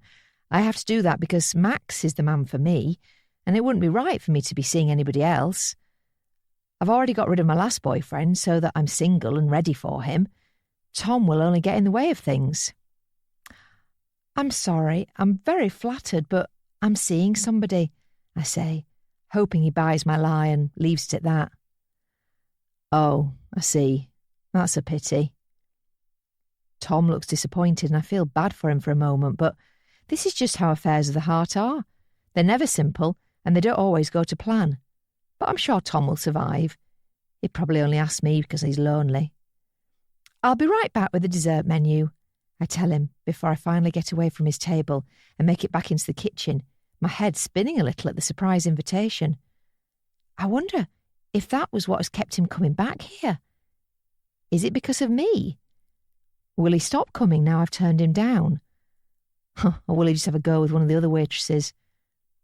I already know I'm nothing special, so I fully expect to see Tom already chatting up one of the other employees when I leave the kitchen and return to the restaurant floor. But I don't see that. I just see Tom sitting alone and staring mournfully out the window at the dark sky outside. The rest of my shift passes without incident, and I make sure to wish Tom a good night as he departs the restaurant. I hurry home myself when it's time to leave, but just as I reach the house, I see something that causes me to pause. There's a light on inside. Someone's here. So I can't go in. Loitering outside in the bushes at the back of the house, I keep watch as I see a figure move past one of the windows upstairs. I see several more lights going on and off before the figure is downstairs, standing in front of the kitchen window and looking out. But I know they can't see me. I'm well hidden here. But I am cold, and I don't want to be standing out here all night, so I really wish they could leave so I can go in. It takes another 10 minutes, but eventually I see the last light go off in the house before the sound of a car engine on the driveway lets me know the visitor is definitely departing. But I stay hidden for 10 more minutes just to make sure they are really gone before I go in and can finally relax after my shift. I get inside the house as I always do, using the key from under the plant pot. I don't have to worry about the alarm because I learnt the code to that a long time ago. And it doesn't take me long to take out the pillow and the duvet from the back of the airing cupboard, the one that still contains towels and bed linen owned by the previous owners. The person who was just inside this house will have had no idea I have been living here, as always. If they did, they would be furious. They'd call the police. And then they might have half a chance of discovering that I'm the person who killed the previous occupants. This is Michael and Victoria's house.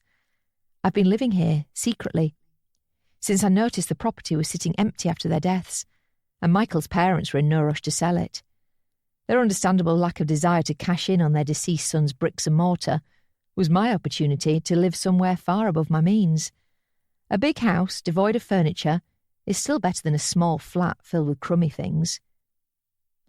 If it seems crazy to return to the scene of the crime, then understand that I couldn't just forget about Michael, even when he was dead, and I was standing with his blood pooling at my feet. In my head, he's been my boyfriend for the last 2 years. I just told myself he was working away a lot. I know it's sad, but it was the only way I could keep going through all those long, miserable shifts at the restaurant. I've learnt that life is better when I'm in love with someone, even if that someone is no longer alive. But now I have Max. I can move on from Michael. I'm hoping I'll be living with him very soon, and then I can leave this house of horrors behind. I'm starting to get sick of having to creep around and keep the lights off, as well as sleeping on the carpet and sneaking around in the bushes if Michael's parents are here. They don't come very often, but I still have to be on my guard, making sure to remove all evidence of my stay before I leave every day. I got in the front door by watching Michael's parents put a key under the plant pot in the days after their son's death. I learnt the access code after finding a 4-digit sequence scribbled on a piece of paper in a drawer in the kitchen when I was looking for the knife that I stabbed Michael with. And I've managed to live here undetected through a combination of luck and skill ever since.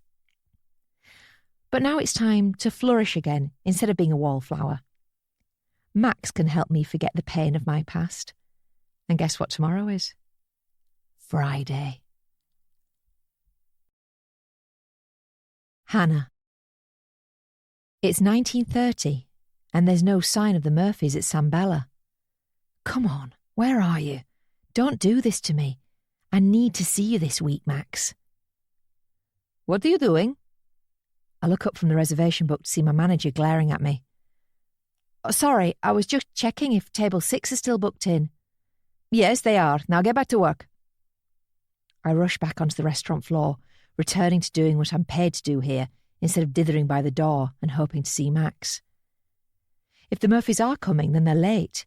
If they're not coming, then this is going to be a very bad night, not least because Tom is in again, and he's always got his eyes on me whenever I move across the room. But then I see the man I'm looking for. Max. He's here. But he's alone. I can see Becky has already been summoned to seat him, and I watch as she leads him to the familiar table by the window.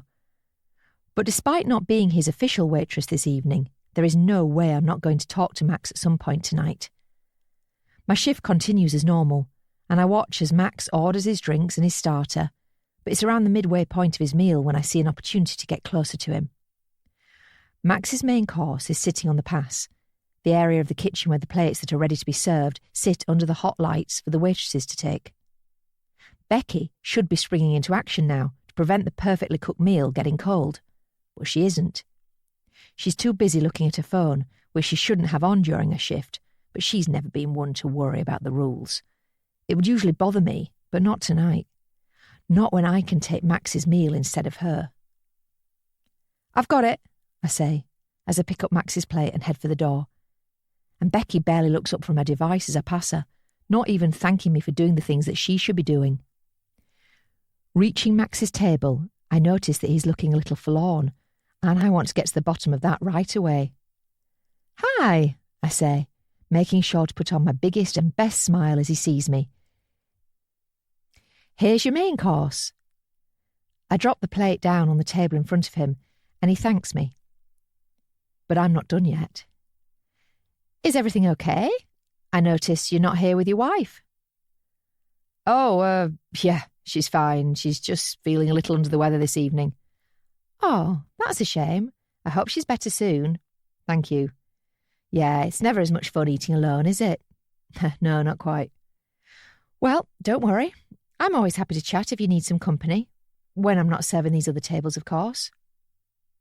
Max smiles, and I'm doing a good job of getting him to like me even more.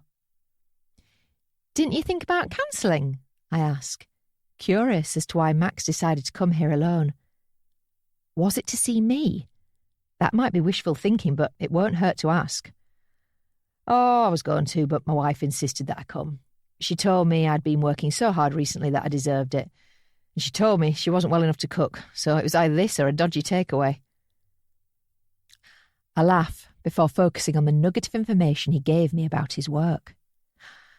Is everything going well with your business? I ask, demonstrating to him that I remember him telling me a little bit about it the last time we spoke.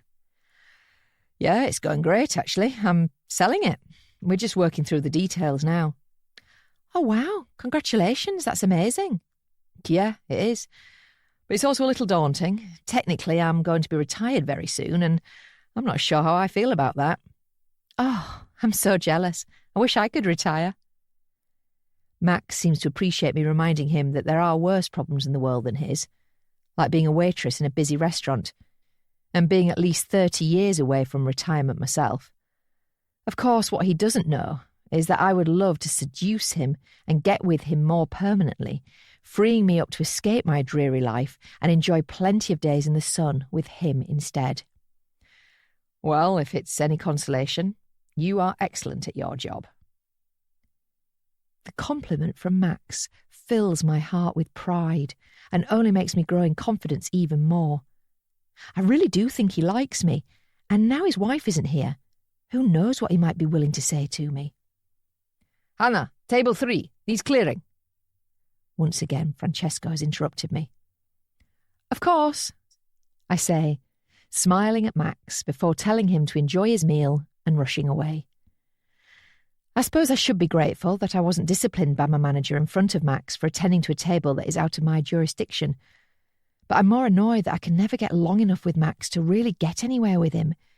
These brief moments of stolen conversation are not enough.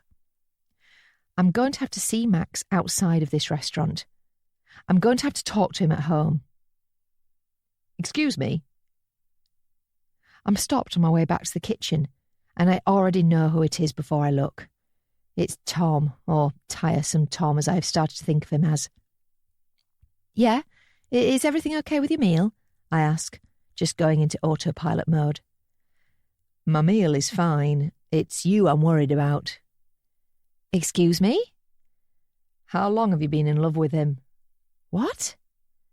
The gentleman at the table by the window. How long have you been in love with him? I realise that somehow Tom has figured out that I'm interested in Max. He must have gathered all of that simply by watching me. God, am I that obvious? I'm sorry, but I don't know what you're talking about. I try. But it doesn't work because Tom is clearly too smart for that. Oh, it's okay. I'm not going to say anything to anyone else, but I have noticed, and I wanted to give you a word of warning. You do? Yes, I've seen the wedding ring on his finger. And I implore you not to get involved with the married man. It will not end well for any of the parties involved. I'm sorry, but I really have to get back to work. But Tom doesn't let me go, actually grabbing hold of my arm as I try to walk away. I'm telling you, don't do it. Leave him alone. You know it's for the best. I can see the sincerity in Tom's eyes, and it is almost as if he can see right into my soul and knows what I'm really thinking. But there's no way he can.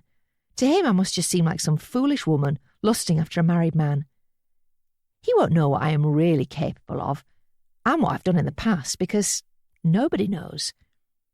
But he might find out in a moment if he doesn't let go of me.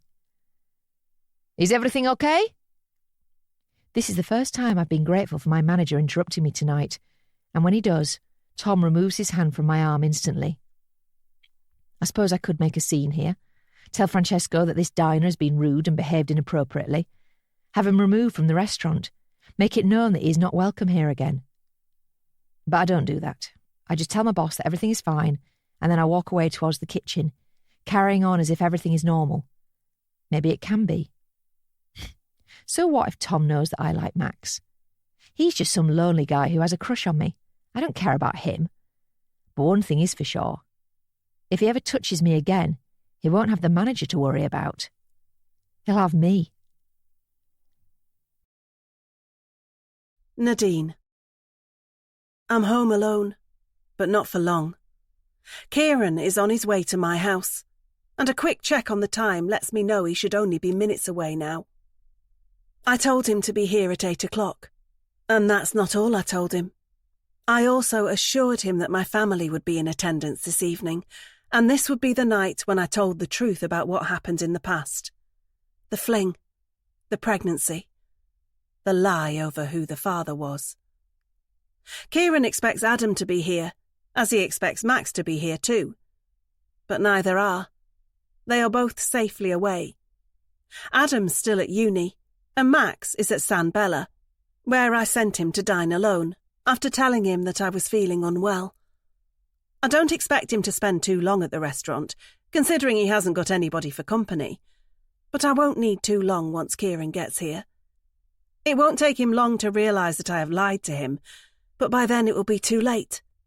He's been the one making ultimatums, but it's almost time for me to give him one.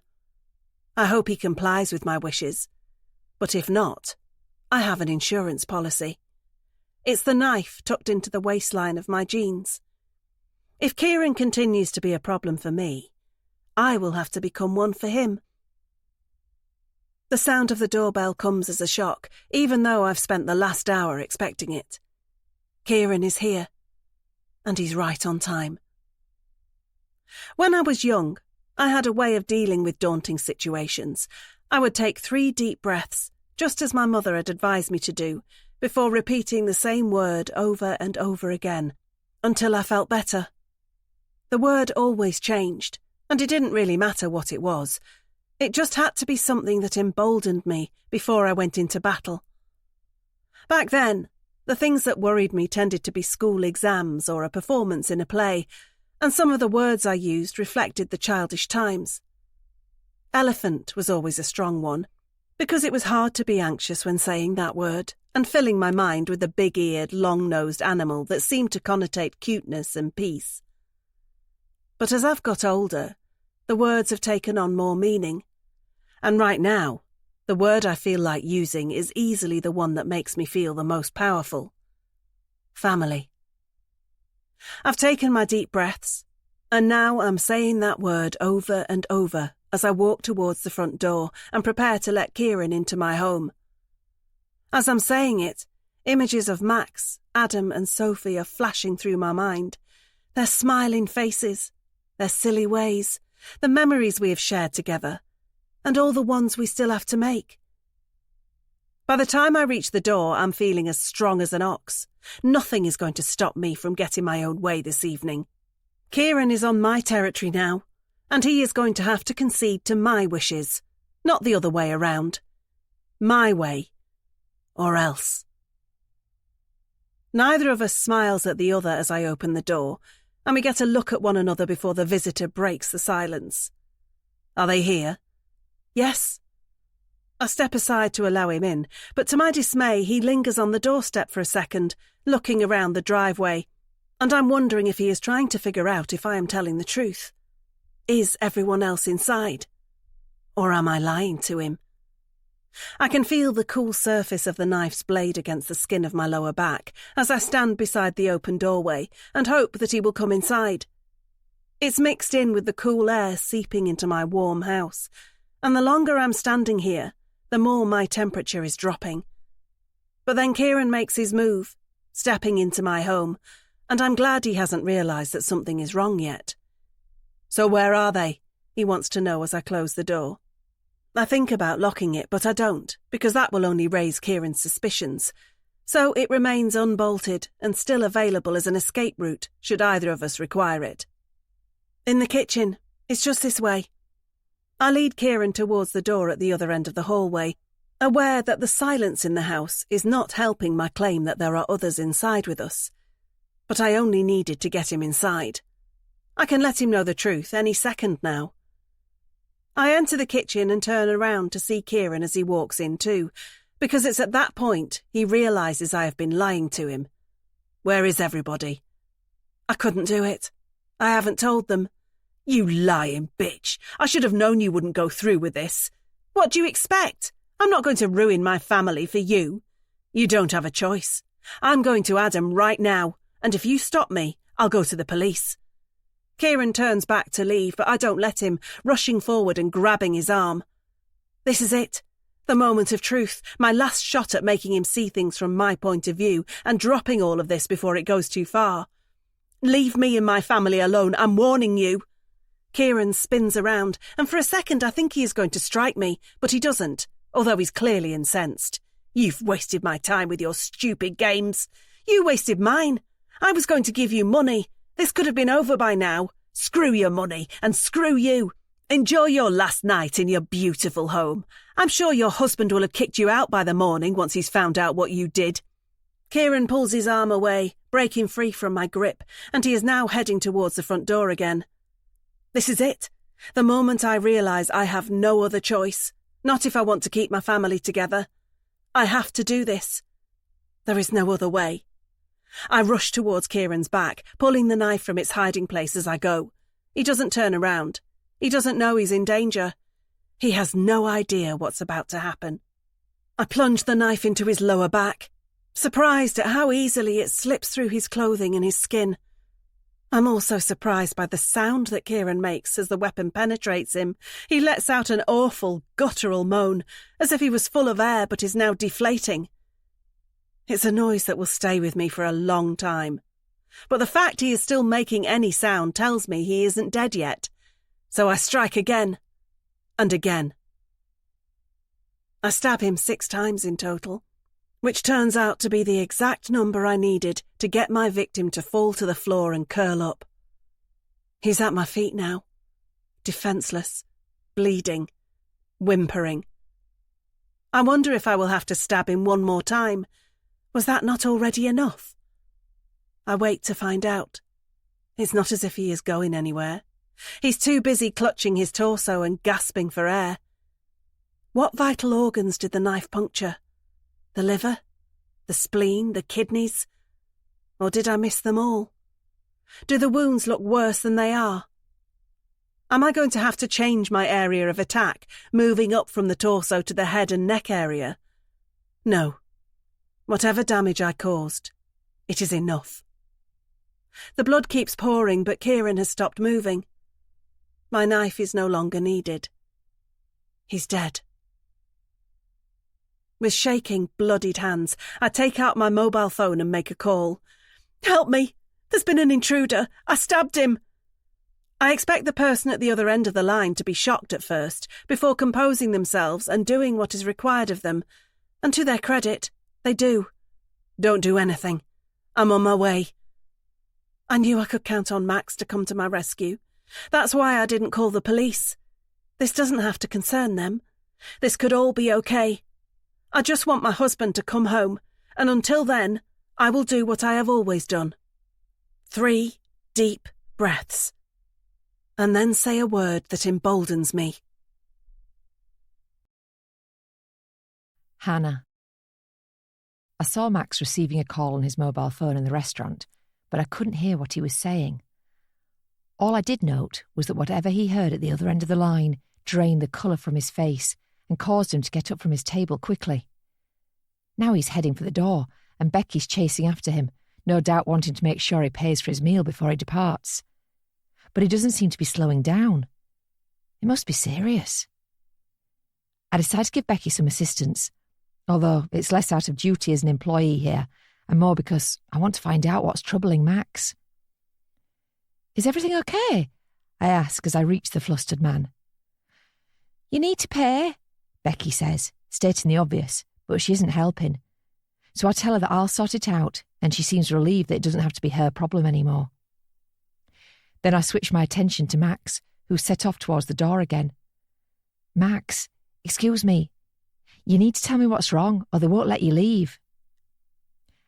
I know it's only a matter of time until Francesco realises there's a customer threatening non-payment, and when he does, he'll come over and I'll lose whatever chance I have of finding out what Max's issue is.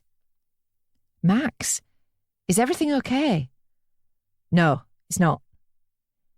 His response is hurried, and it's clear he's a man with much bigger things on his mind than what might happen if he leaves a restaurant before settling his debt. "What's happened?" "It's my wife. I have to go." "Is she okay?" "I don't know." I realise then I'm not going to be able to stop Max. He's dead set on leaving, and I'm not strong enough to stop him. Not that I would want to when he's like this. I don't think anyone would be wise to get in his way. Enter my manager. "Mr. Murphy, where are you going?" Max doesn't slow down, and I can sense an argument coming here, so I intercept and do what I can to pacify my boss. "Leave him. He has to go," I say. "Take it out of my wages." I make sure to say it loud enough for Max to hear me, and he does, turning back to look at me, no doubt surprised at my kind gesture in his hour of need. But Francesco isn't so thrilled by it. Quite rightly, he wants to know why I would want to do such a thing. "He's got an emergency, but he'll pay me back," I say. "He's a loyal customer." "Yes, but—" "He has to go. Please. I'll sort it out. The restaurant won't lose any money." My plea seems to do the trick, and Francesco backs down, allowing Max to leave without any more hassle. He doesn't thank me before he disappears through the front door, but that's okay. I'm sure he would have if he wasn't so stressed by whatever he heard on that call. And the main thing is that he knows I just helped him. But now he's gone. I still need to know what was bothering him, and I won't be able to do that if I'm here. "I'm really sorry, but I'm not feeling well. Would I be able to leave early?" "What? It's Friday night." I know, but we've got lots of staff on, and I never take sick leave. Please." My illustrious track record when it comes to illness and missed shifts plays in my favour, and I'm allowed to leave, clutching my stomach gingerly as I head for the staff exit to further sell my sudden bout of sickness. But I waste no time once I'm out of view of Francesco, racing down the corridor and out towards the front of the restaurant, where I see Max getting into his vehicle. Searching for the lights of a vacant taxi in the vicinity of the San Bella car park, I see one driving past and flag it down as Max departs, turning right and speeding off. But I make sure my driver is going to be just as quick. "Follow that car," I tell the man at the wheel as I close the door and point at the vehicle in question through the windscreen. The taxi driver doesn't question my wishes, which makes me wonder if this isn't the first time he's had a passenger give him such an instruction. Then again, he probably doesn't care what his fares consist of as long as he gets them, and he puts his cab in motion without wasting any time. We follow Max away from the restaurant and out of town, and my heart is racing as I keep my eyes on the taillights of his car up ahead. My mind is also racing with thoughts of what could be going on with him. He indicated it was something to do with his wife. Is Nadine okay? I'd have to guess not if he deemed it necessary to leave his meal and run for the door to be with her.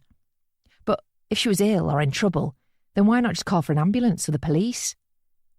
Max is certainly playing fast and loose with the speed limit right now, but I'm sure the emergency services could still have beat him home.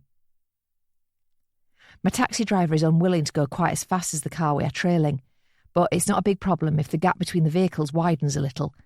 That's because we're out on the country roads now, and there's very little traffic around, meaning there's little chance of us losing Max, compared to if we were still in the town centre.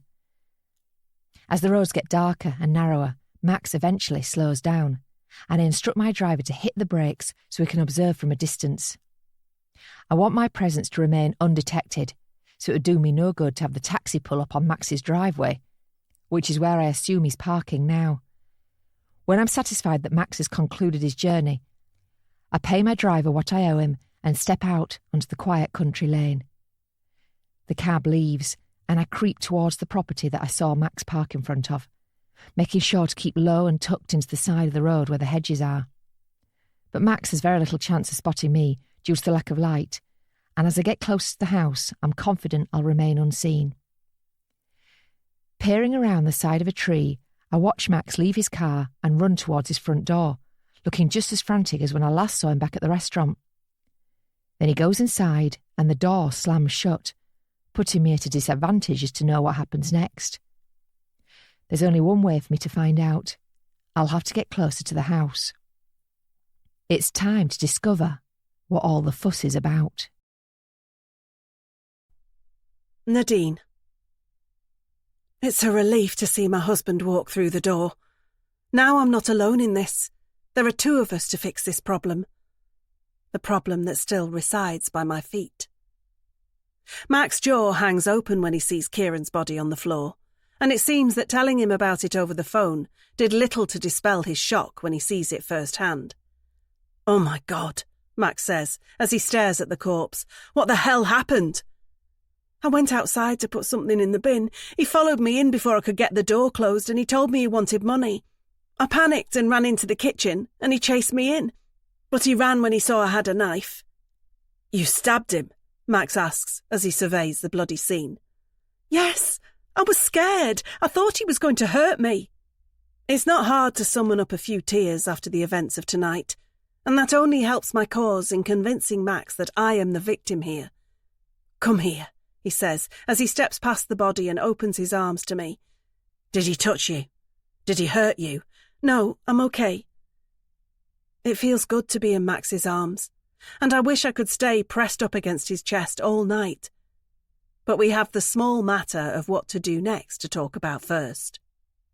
"Should we call the police?" I ask him, purposely making it seem like we might have other options here.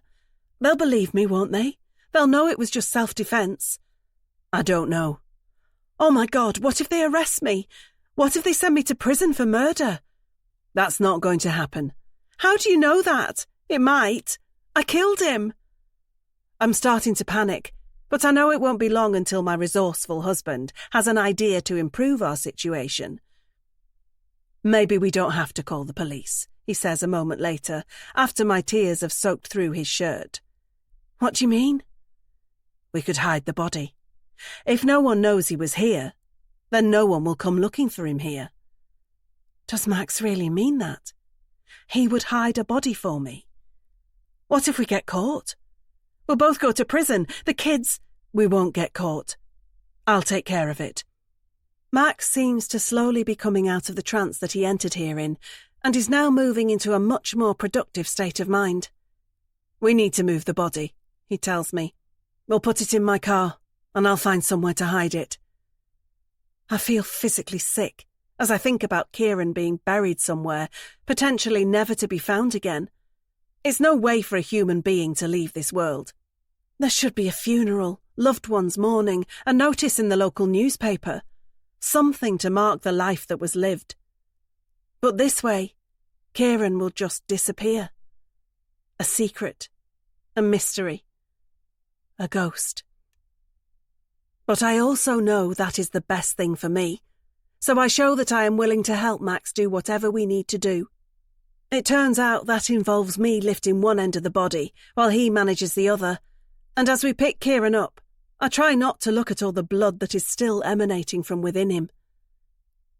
This hallway was always one of my favourite parts of this house, due to how much light it gets and how good it looks to anybody entering the home. But now, I fear it will only ever remind me of the life I took and the amount of blood that was spilt on the hardwood floor. It takes a lot of effort on both our parts, but Max and I managed to get Kieran out of the house and into the back of the car. It was hard not to imagine that there would be a load of police officers waiting on our driveway, ready to pounce just as soon as we stepped outside with a dead body between us. But that was not the reality. It's quiet up here. We're remote, and that means we are unseen. Max is right. We could get away with this. It's a big relief to walk away from the body once it's safely stored in Max's vehicle, and once it is, he goes into the garage to get some tools that will help him bury it.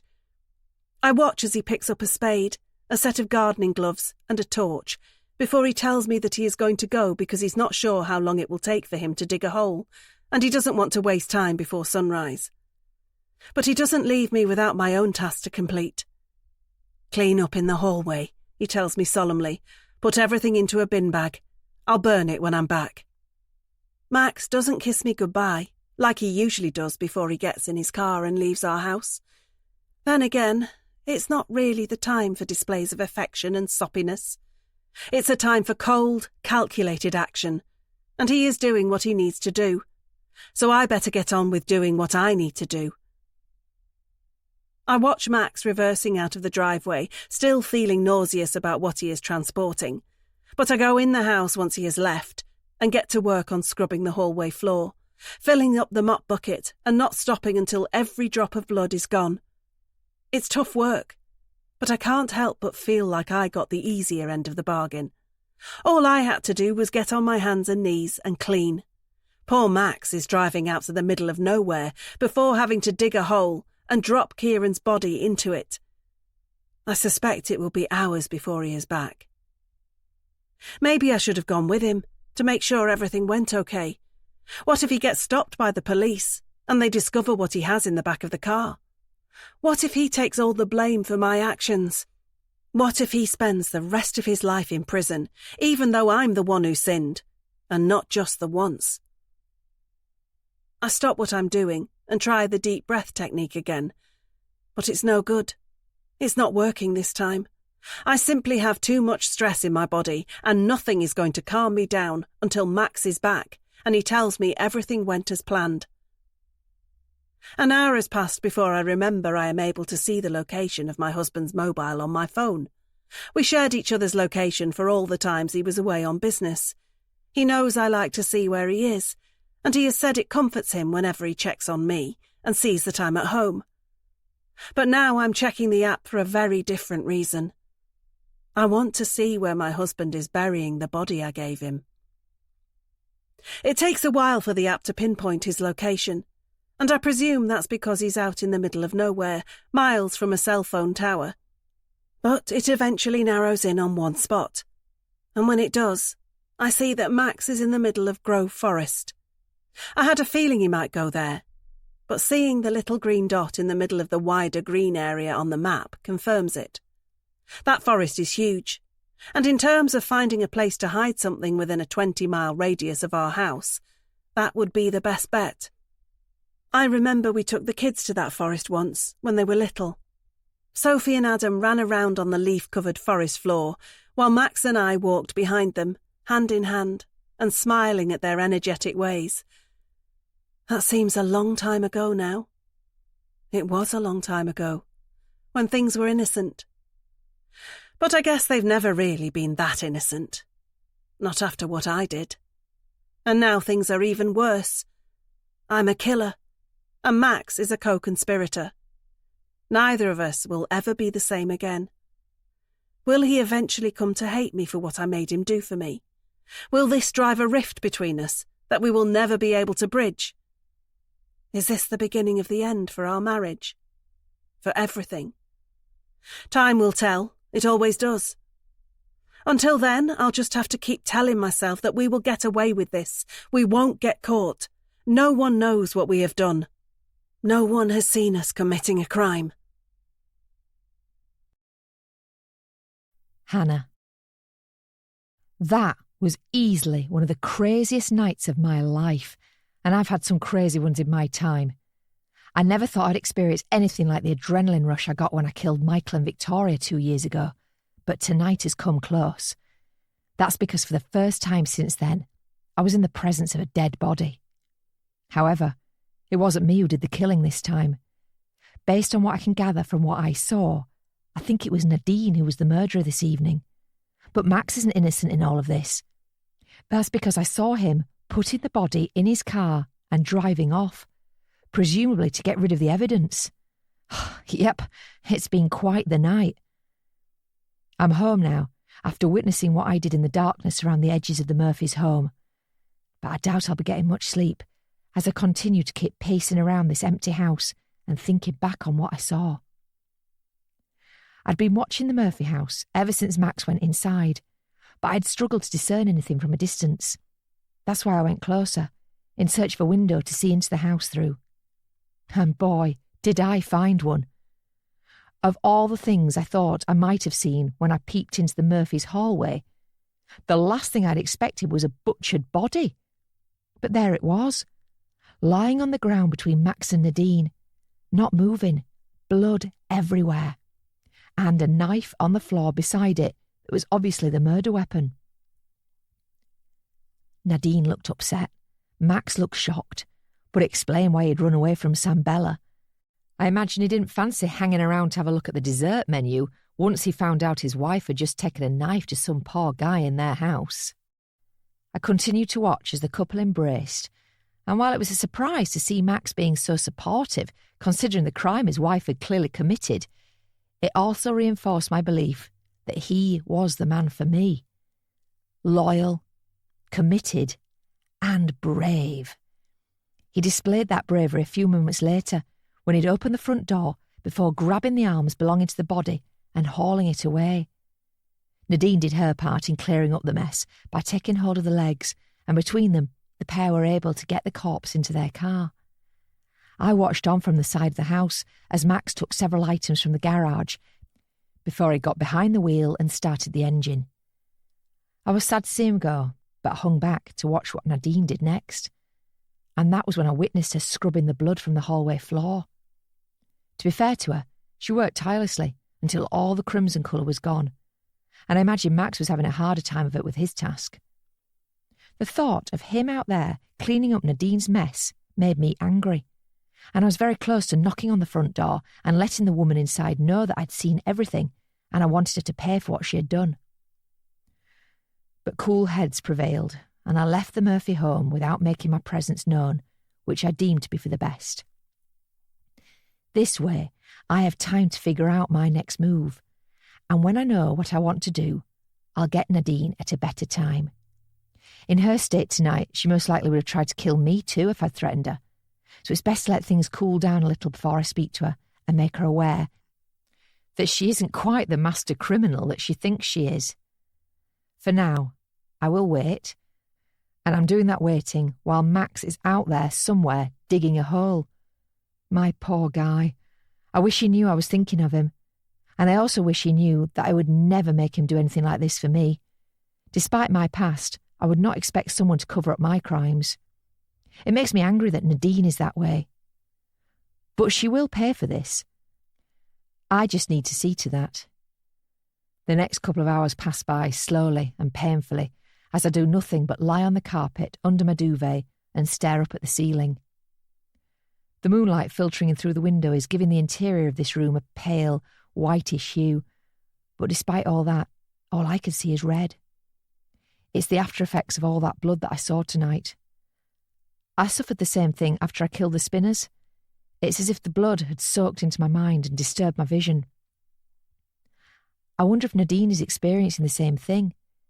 She could scrub the floor all she wants, but there's no removing that blood from her memory.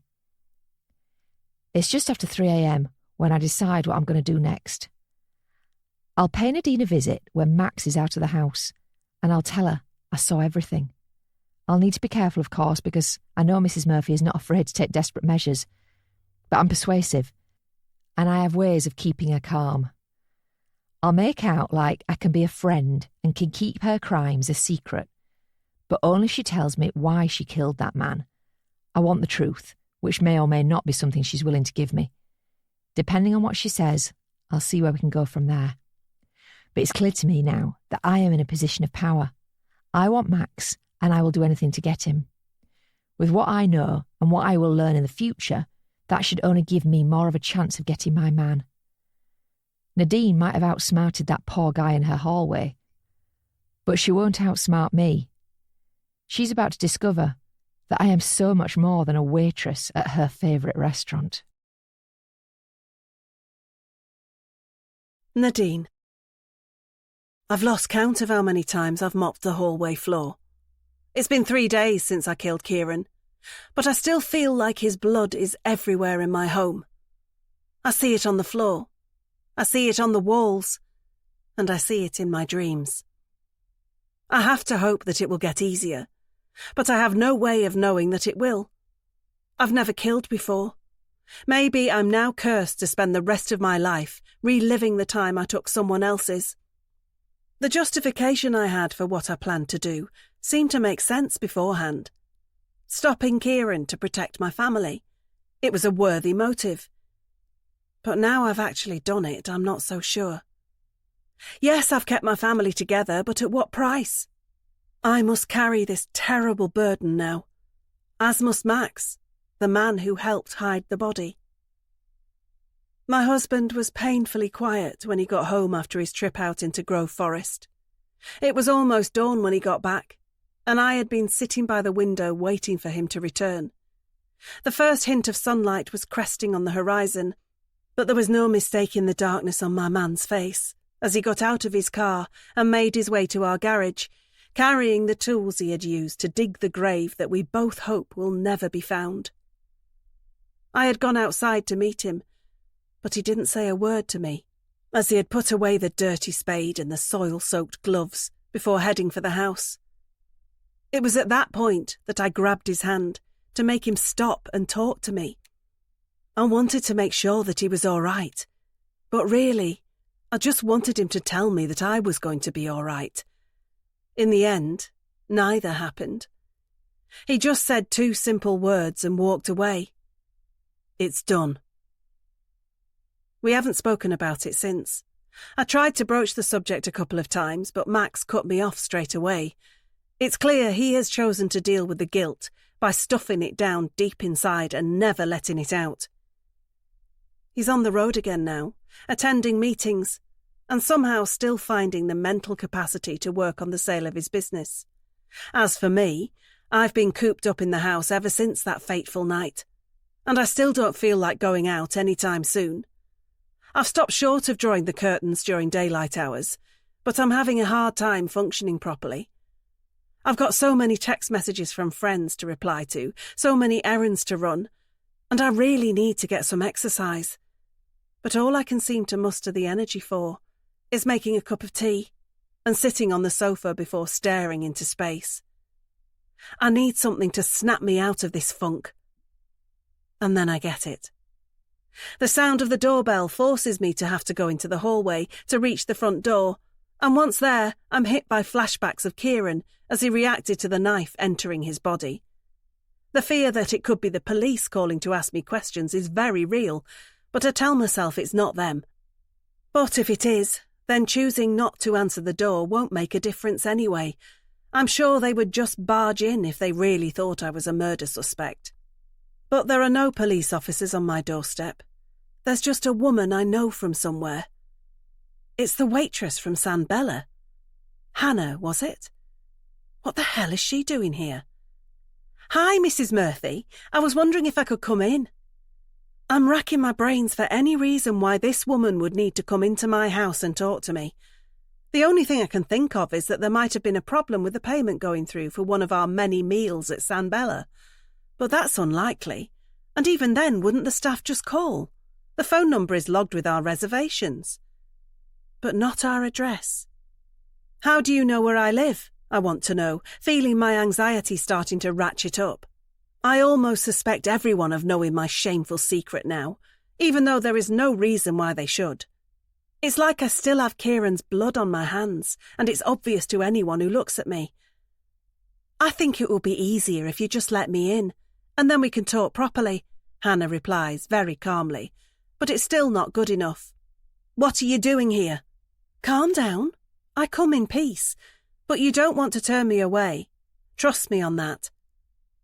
Hannah's tone of voice makes me feel like I have no other choice.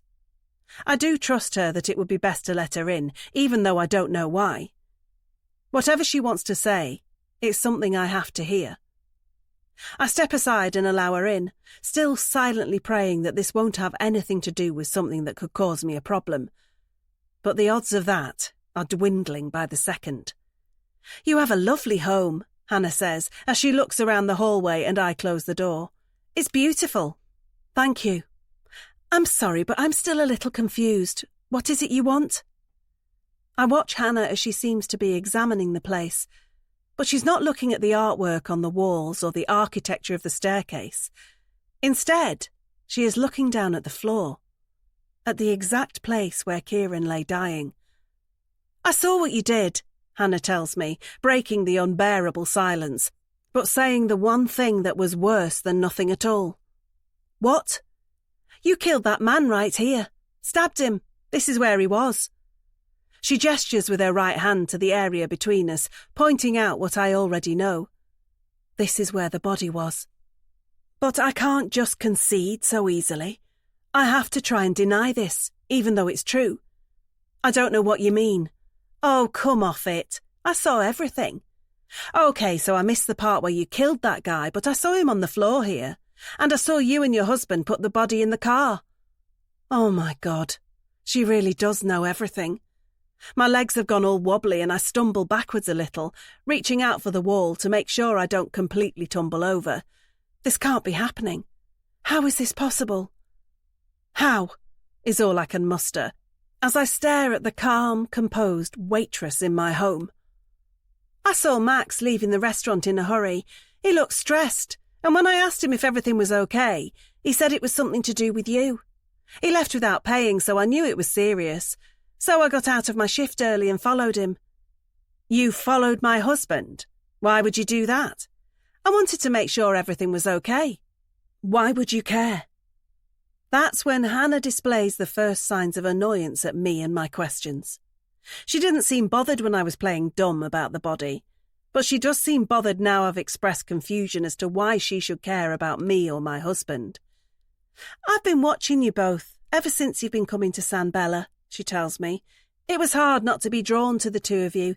You look so good together, the perfect couple. Or so I thought." "You're stalking us?" "No, it's not stalking if you came to my workplace. But I'll admit that I did spend a lot of time observing you both.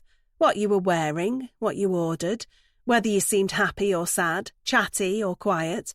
You brightened up my dull shifts, that's for sure." "Why?" "I suppose I envied you." "Me?" "Yeah. You got to go out for dinner every Friday night with a handsome man, while I was stuck serving tables in a stupid uniform.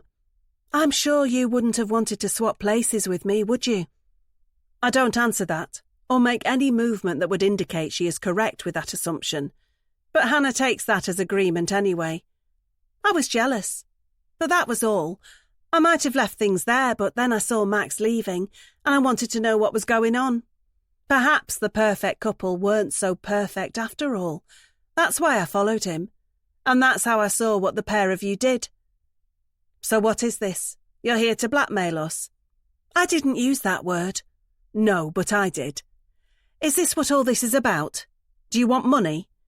"You'd like that, wouldn't you? I'm sure it would be very easy for you in your big home to pay off some silly waitress who needs the cash. Just tell me what you want." "I want the truth. Why did you kill that man?" The truth that Hannah is seeking is one that I have already killed for to keep quiet before, so there can be no way I will tell her, even with what she knows. "He broke in. It was self-defence. You must think I was born yesterday. That's what happened, I swear. You think the police would buy that? Because I don't. If it was self-defence, then you could have just called them. They'd want to know why you hid the body. That makes it more suspicious. I was scared, I panicked, and Max just wanted to protect me. Oh, so it's Max's fault now, is it? You're really blaming this on your husband, who, as far as I can tell, did not kill anybody and was just helping you, the real criminal here." I get the sense now that Hannah likes Max a lot more than me, so I need to remember that with how I talk to her going forward. "Okay, so you saw what happened. I get it, and I'm sorry for what I did. But what do you want me to do about it? I told you. I want you to tell me why you killed him. And be careful, because I want the truth this time, or I will have to take this to the police." Hannah takes out her mobile from her pocket then and waves it at me. "What's that?" "I didn't just look through the window the other night. I filmed what I saw too." My legs are getting weaker by the second, and I want to sit down, but I have to stay standing, and I have to stay strong here in the face of such adversity. "Why would you do that? Why would you ruin us? I'd ruin you. And Max. He'd go to prison for this too. Would you want that? I'm testing to see how much Hannah really cares about my husband. And as I suspect, she fails that test. This was not his fault. It was yours. We're in this together. Hannah doesn't seem to like me saying that, but there's not much she can do about it because it's the truth. It seems that is forcing her to recalibrate, and she takes a moment to figure out her next move. Do you think you deserve your husband? Excuse me? Deep down, do you think you deserve him? Yes, I do. Then prove it. Tell me the truth about why you killed that man, or you will both go to prison. I can see that Hannah is serious. There's a sort of vengeful air to her, like she is not just doing this because it's the right thing to do, but because she is almost mad at me, at Max maybe, and possibly about how her own life has turned out. But that makes her dangerous and unpredictable. I might have to do this. I might have to finally share my secret with someone. He wasn't an intruder, I begin, with my voice shaking. I knew him. Who was he? We slept together, many years ago. An ex? Not exactly. It takes Hannah a moment before she gets it. You had an affair? It was a long time ago. The look on Hannah's face is making me regret going down this path, because she looks incredulous. But perhaps a few lies can make her sympathise with me. I made a mistake. I know that. But I didn't deserve what happened next. Kieran got violent with me. That was his name, the man I killed. He was dangerous, and I got away from him, but he found me all these years later, broke in while Max was out, said he's been watching me for a while, and he threatened me. I thought he was going to kill me, so I killed him first. I'm praying that Hannah buys my story without me really having to tell the truth and bring Adam into this. And it's a relief when that seems to be the case. I'm sorry you were in danger, she says quietly, but you brought it on yourself when you had the affair. I've regretted it every day since. I'm sure you have, but it doesn't change what you did. I know, but I can't change the past. No one can. So what do you want me to do? I want you to leave Max. What? You heard me. Leave your husband and all of this goes away. No, I'm not leaving him. I love him. You have a funny way of showing it. How dare you? But it seems Hannah isn't finished yet. I lost everything because my partner cheated on me, so you have to lose it all too. You're not the victim here, Max is. He deserves the truth, and he deserves to be with someone who loves him and would never hurt him. Someone like me. So that's what this is all about. I see it now. Hannah is in love with Max. That's why she was watching us at the restaurant. That's why she followed him when he left suddenly. And that's why she is here. She doesn't give a damn about the truth or justice for Kieran. She just wants me out of the picture, so she can have my man all to herself. But that's not going to happen. You're pathetic. You really think I'm just going to let you take my husband? I do if it means you get to stay out of prison. So you were blackmailing me. I just want the best for Max, and I don't think you are it. It's time to call this woman's bluff. Fine. Go to the police, I say defiantly. Show them the video and tell them everything, but you'll lose Max. He'll be in a cell, and you'll be out here, still as lonely as you are now. Don't push me. Don't push me either. Not now you know what I'm capable of. I'll give you a few days to think about it, allow you to see sense. But if you don't leave Max, then I will ruin you. Hannah walks towards the door, and a big part of me wants to reach out and grab her by the hair and drag her into the kitchen where I know the other knives are. But another part of me senses that I won't be able to trick her like I tricked Kieran. He wasn't worried about turning his back on me, because he had no idea what I was willing to do. But Hannah knows, and she makes sure to keep her distance, and her eyes on me as she gets to the door. You can let me know on Friday night when you come to the restaurant if you like, Hannah says, after opening the door and allowing some fresh air into this very stuffy house. I'll let you enjoy one last meal with your husband before you walk away, if that's what you need. With that, Hannah leaves, and I'm left watching her go, mostly hating her, but also a little in awe at her confidence to come here and be this way with me. She thinks she has already won, but she'd better think again. Hannah. I strolled into the restaurant tonight, feeling like a winner. And that must explain why I've been in such a good mood with everyone I've crossed paths with, including my colleagues here, the diners, and the takeaway driver who came in to collect a dish from the kitchen.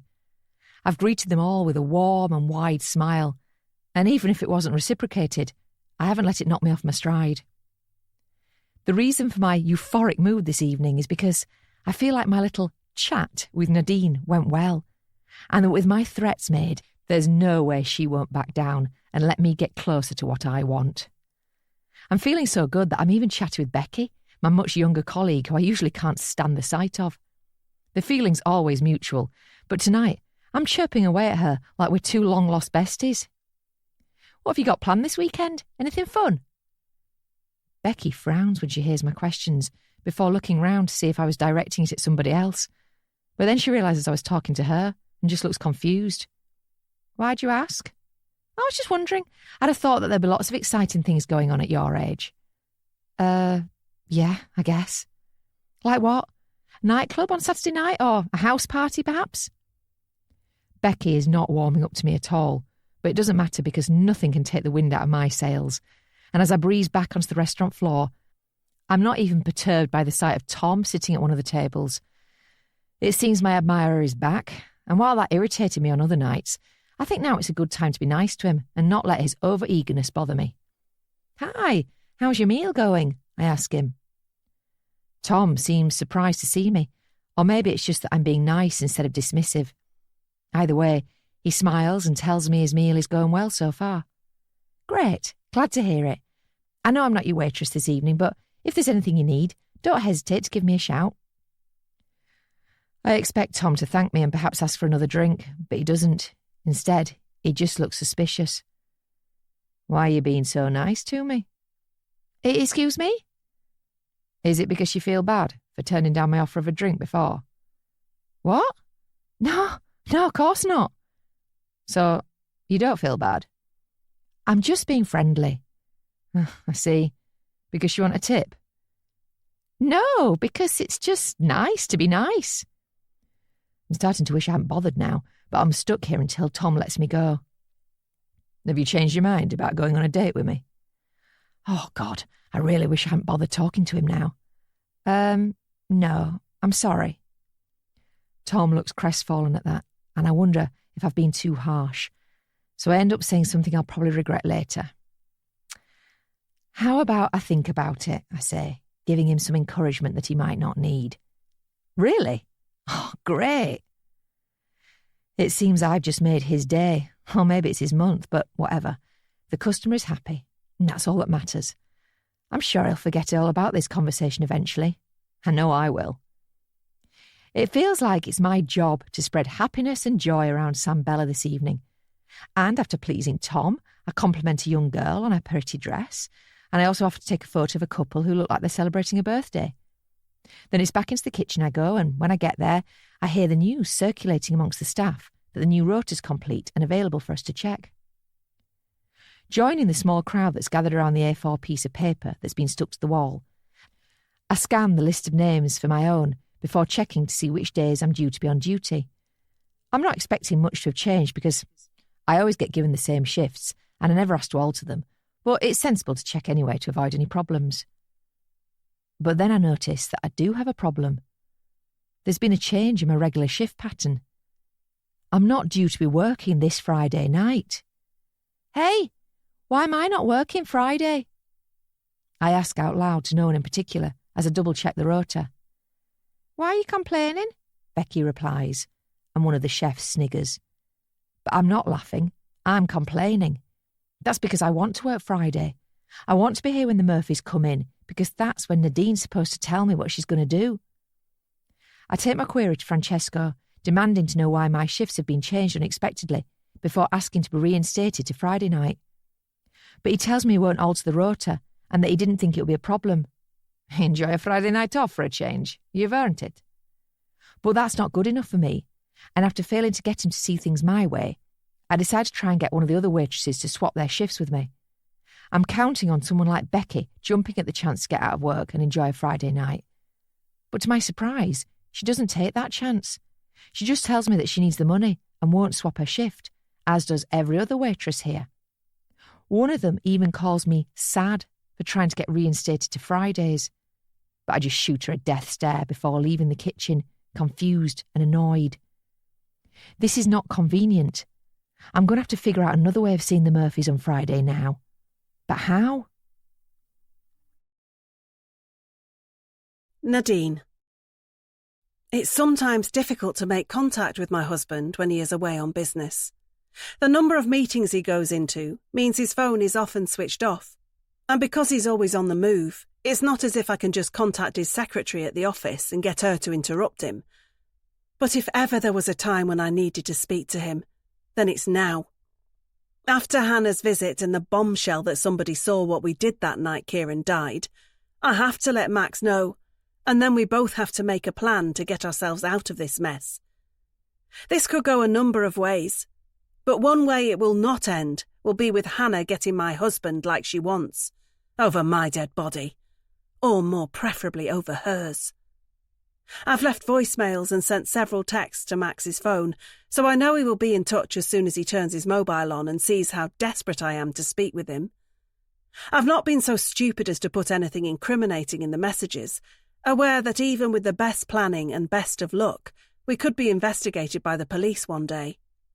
If that happens, then I'd hate for them to have the crucial bit of evidence they need in the form of me saying to Max that somebody saw us move the body. I just said there was a problem at home and left it at that. No detective could say that has anything to do with a potential murder. I've tried several things to calm my nerves while waiting for Max to call. I've run on our treadmill, I've showered, and I've made myself a sandwich. I've also drunk a couple of glasses of wine, when all that earlier stuff failed to work. But I'm still a nervous wreck, and I will be until Max tells me how everything is going to be okay. It's almost 10 o'clock at night when I see my husband trying to get in touch via a video call. I can't connect the call quickly enough, and it's a relief to see Max's face flash up on my phone's screen. He looks tired, and the tie around his shirt collar is hanging loose, a sign that he is finished with business for the day, but is too weary to get changed into more comfortable clothing. "Hey, I've seen all the messages. Is everything okay? I've been stuck in a meeting all day." "No, everything's not okay. We've got a big problem." "What?" "Somebody saw what we did."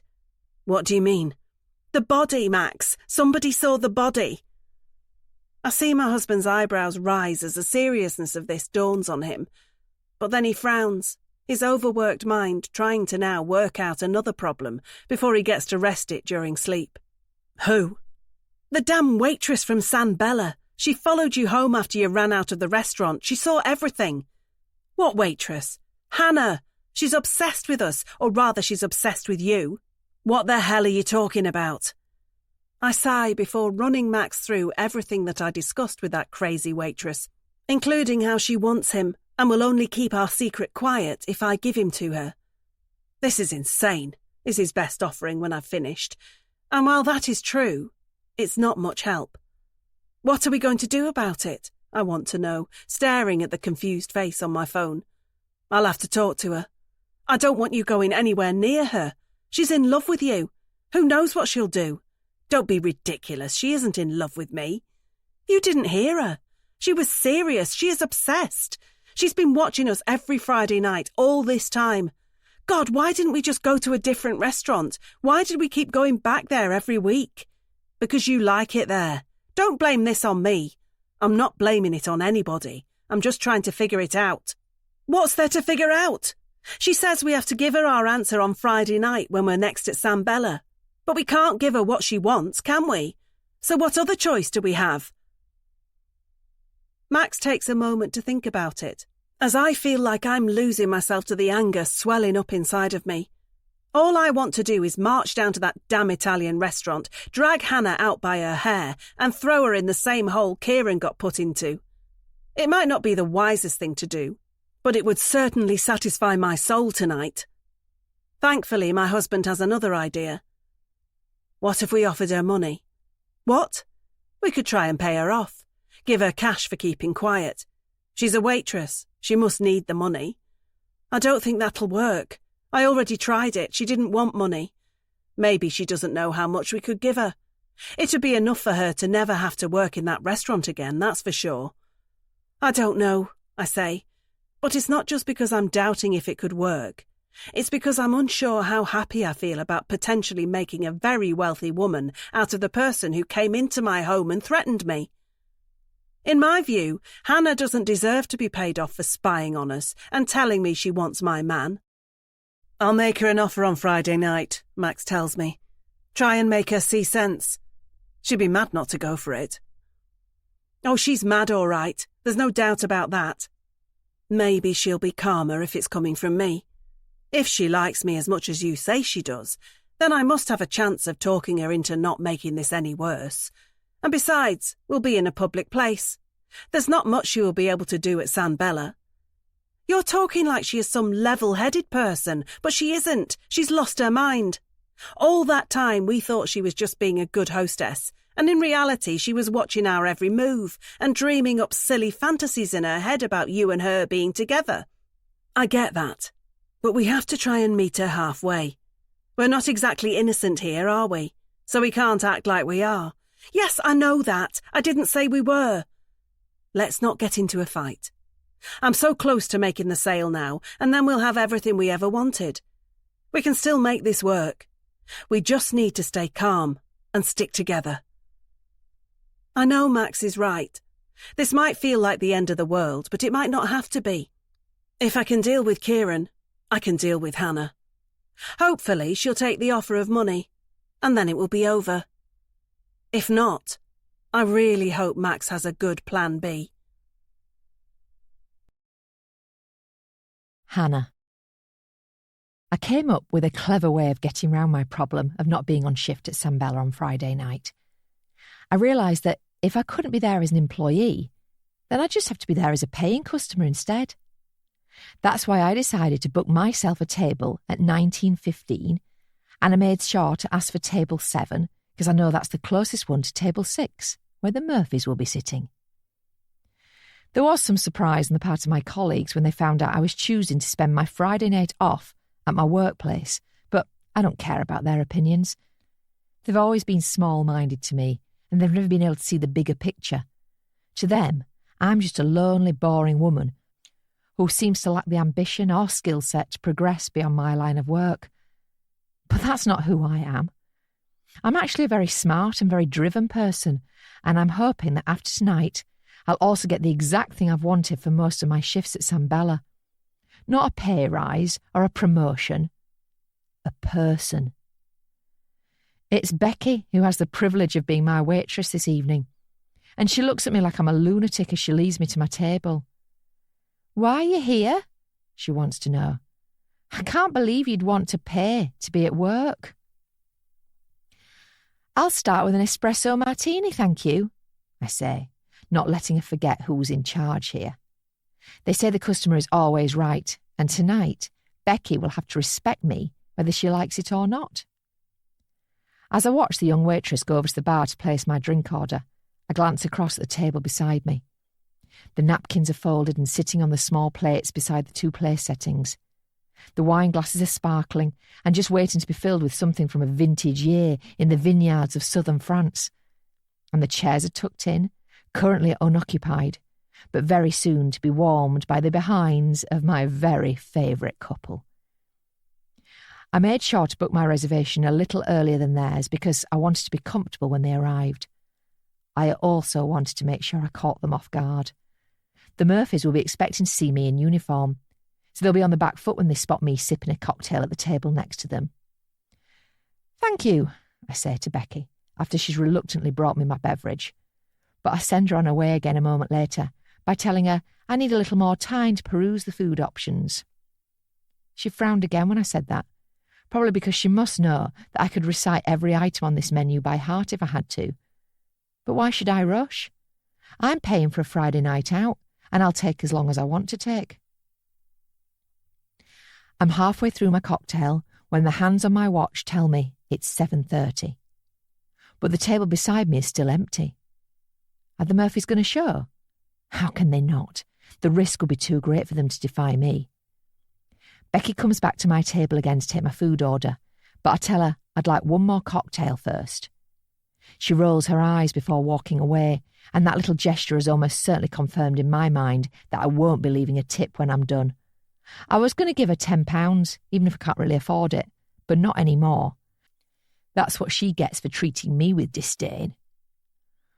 One person who has never treated me that way is the man I can see across the restaurant when I turn around to look behind me. Tom is here by himself again, as he often is, and he gives me a wave when he sees me looking. But I don't return the gesture, because I don't want him to think that he might have a chance at coming to join me at my table. I'd like to keep him over there, out of the way, and while I'm sure he'll be watching me, he won't be able to hear me. "Here you go, your usual table. May I take your coats?" I turn back around when I hear the sound of Francesco's voice, and when I do, I see he's led Max and Nadine to the table next to me. But both of them have ignored the question and are just staring at me, clearly surprised to see I'm off duty this evening. I wait for them to be seated and their coats and jackets taken to the cloakroom before I speak. And by the time I do, Becky has furnished me with my second drink, giving me the chance to raise my glass to Max and welcome him once again to San Bella. "Nice night for some good food, don't you agree?" I ask. But neither Max nor Nadine answer me. They also don't seem to be showing much interest in looking at the menu. With that in mind, I suppose it would be best to get the business out of the way before the food. "So, have you considered my offer?"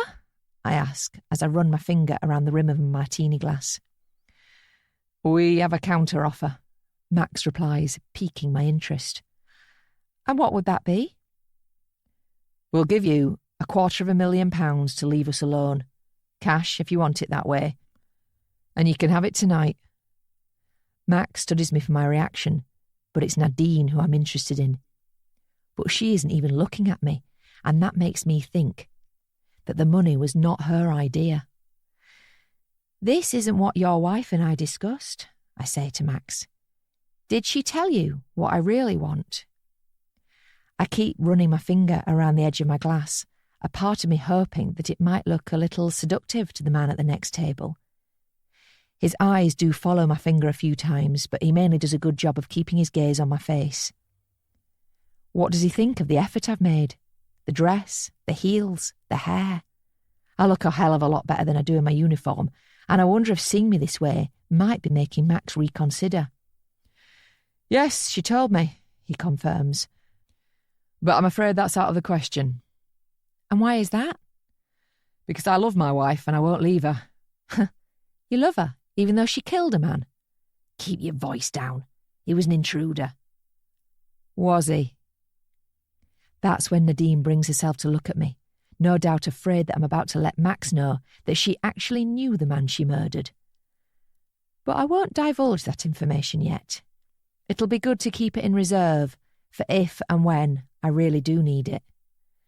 "He broke in and he threatened her. It was self-defence," Max assures me, and I wonder if he'd be able to be so calm and convincing if he was talking to a policeman. "OK, that's not important right now," I say, batting the air. "What is important is that I've told you what I want, and that is all I want. I'm not interested in your money. I only want you, Max." "But he doesn't want you," Nadine snarls, looking like she enjoyed that. "Nadine, please," Max says, obviously reminding her to stay calm, and I figure that was something they discussed on their way here this evening. Then the man of the table speaks to me again. $500,000. The offer's going up, and while it's not surprising to me, it's clearly bothering Nadine. But Max is a big boy, and he must know what he's doing. "I've told you, I don't want your money." "Why not? You could start a new life with it, get away from this place, do whatever you want to do." "Money doesn't make me happy. Being in love does that. And I'm in love with you, Max. Can't you see that?" "But I'm married. Can't you see that?" He flashes his wedding ring at me, as if I'd never caught sight of it before, but it'll take more than that to put me off. I appreciate that we've got to know each other under strange circumstances, but I'm willing to bet that if things were different, and if we actually spent time together, you could learn to love me even more than your wife. Oh, get your own man, Nadine cries a little too loudly for the people at the tables around us not to hear. I had my own man, but he left me. It's just how things go. True love is a lie. In reality, people just take what they want. So that's what I'm doing here. Oh, I knew this was a waste of time, Nadine says, and she looks like she's ready to leave, barely 5 minutes after she got here. I told you, she's crazy.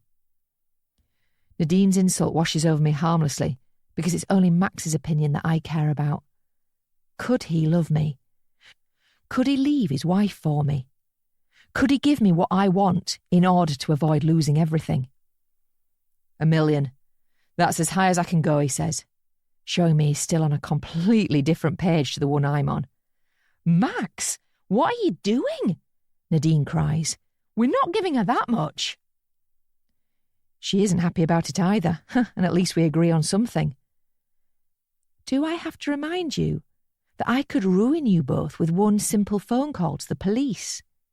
I say calmly, as the restaurant hums around us, and the waitresses have no idea their colleague is engaged in such a serious conversation between tables 6 and 7. But what would you gain from telling the police about us? Max wants to know. They'd ask you why you didn't come forward sooner, and then we'd tell them about the blackmail. You'll be in almost as much trouble as us then. Nadine smirks at me, assuming that her husband has just scored a point for them. But that's not what's happened, and I'm about to let them know it. I'm a single waitress with no life outside of these 4 walls, so I'm prepared to lose everything to potentially gain something. But are you? I've made my stance clear. I don't give a damn about getting in trouble with the police, but I know the Murphys do. If you keep threatening us, then I swear to God I'll make you wish you'd never been born. Nadine hisses at me as she gets out of her seat and looks like she might go for me. But Max skillfully intervenes, and after telling his wife to wait outside, she leaves the pair of us alone. Then Max takes a seat in the chair opposite me, and I wonder if this might be the moment when I get what I want. It's not. But what I do get isn't so bad. Where do you live? Max wants to know. I think it's better if we talk somewhere more private, just the 2 of us. No Nadine? No Nadine. I like the sound of that. So I request Max's number and I tell him I'll send him my address, or at least the address I'm secretly staying at. I suspect my time's running out in terms of how long I can get away with living in the Spinner residence, so I might as well see if I can get Max there before I leave it behind for good. I'll come by later tonight when my wife's asleep, he tells me as he gets up from the table. I look forward to it, I tell him with a mischievous smile. He doesn't return the expression. All he does is apologise to Becky and say that he and his wife have to cancel their booking. She looks confused, he looks harassed, and Nadine's already gone. But I'm happy. I've got a cocktail in my hand. I've also got a date with Max later tonight. Nadine. I'm pacing around in the restaurant car park when Max finally appears, after staying back to say something to Hannah. I demand to know what was said after I'd left, but he only tells me once we are in the car, on our way home. He pretends that's because it's cold out, but I know it's just so he can get me away from San Bella before Hannah and I can cross paths again. I've told her to reconsider my offer, Max tells me. Sleep on it, see what she thinks in the morning. She won't change her mind. She's too stubborn. Let's give her one more chance. No, let's not. Every minute we leave this unresolved is another minute when she could go to the police. She won't go to the police. She's not as stupid as you think. How do you know? We barely know anything about this woman. This time last week, we thought she was just a friendly waitress who was good at serving us our drinks. Now we know she is dangerous. We have to stay calm. I can't stay calm. Not with this hanging over us. We have to do something. Like what? We have to end this. Get rid of her. We could do it. We've got away with it once. What do you say? Max hits the brakes then, and my seatbelt is the only thing that stops me from going into the dashboard. What are you doing? I cry, as I try and relieve the pressure of the fabric across my chest. What am I doing? What are you doing? Are you seriously saying we should try and get away with hiding a second body? Because if you are, then I'd say it's not Hannah who's the crazy one. It's you. We can't reason with this woman. She won't even take £1 million. We can't kill her. I won't do that. The first time was an accident. This would be a real murder with a motive, and that's very different to killing an intruder, if that's who they were. What do you mean by that? Why did Hannah seem to suggest that there was more to it than that? I was hoping that Max would have missed that, but sadly not. I don't know. She'll say anything to get her way. Will she? Yes. I don't believe this.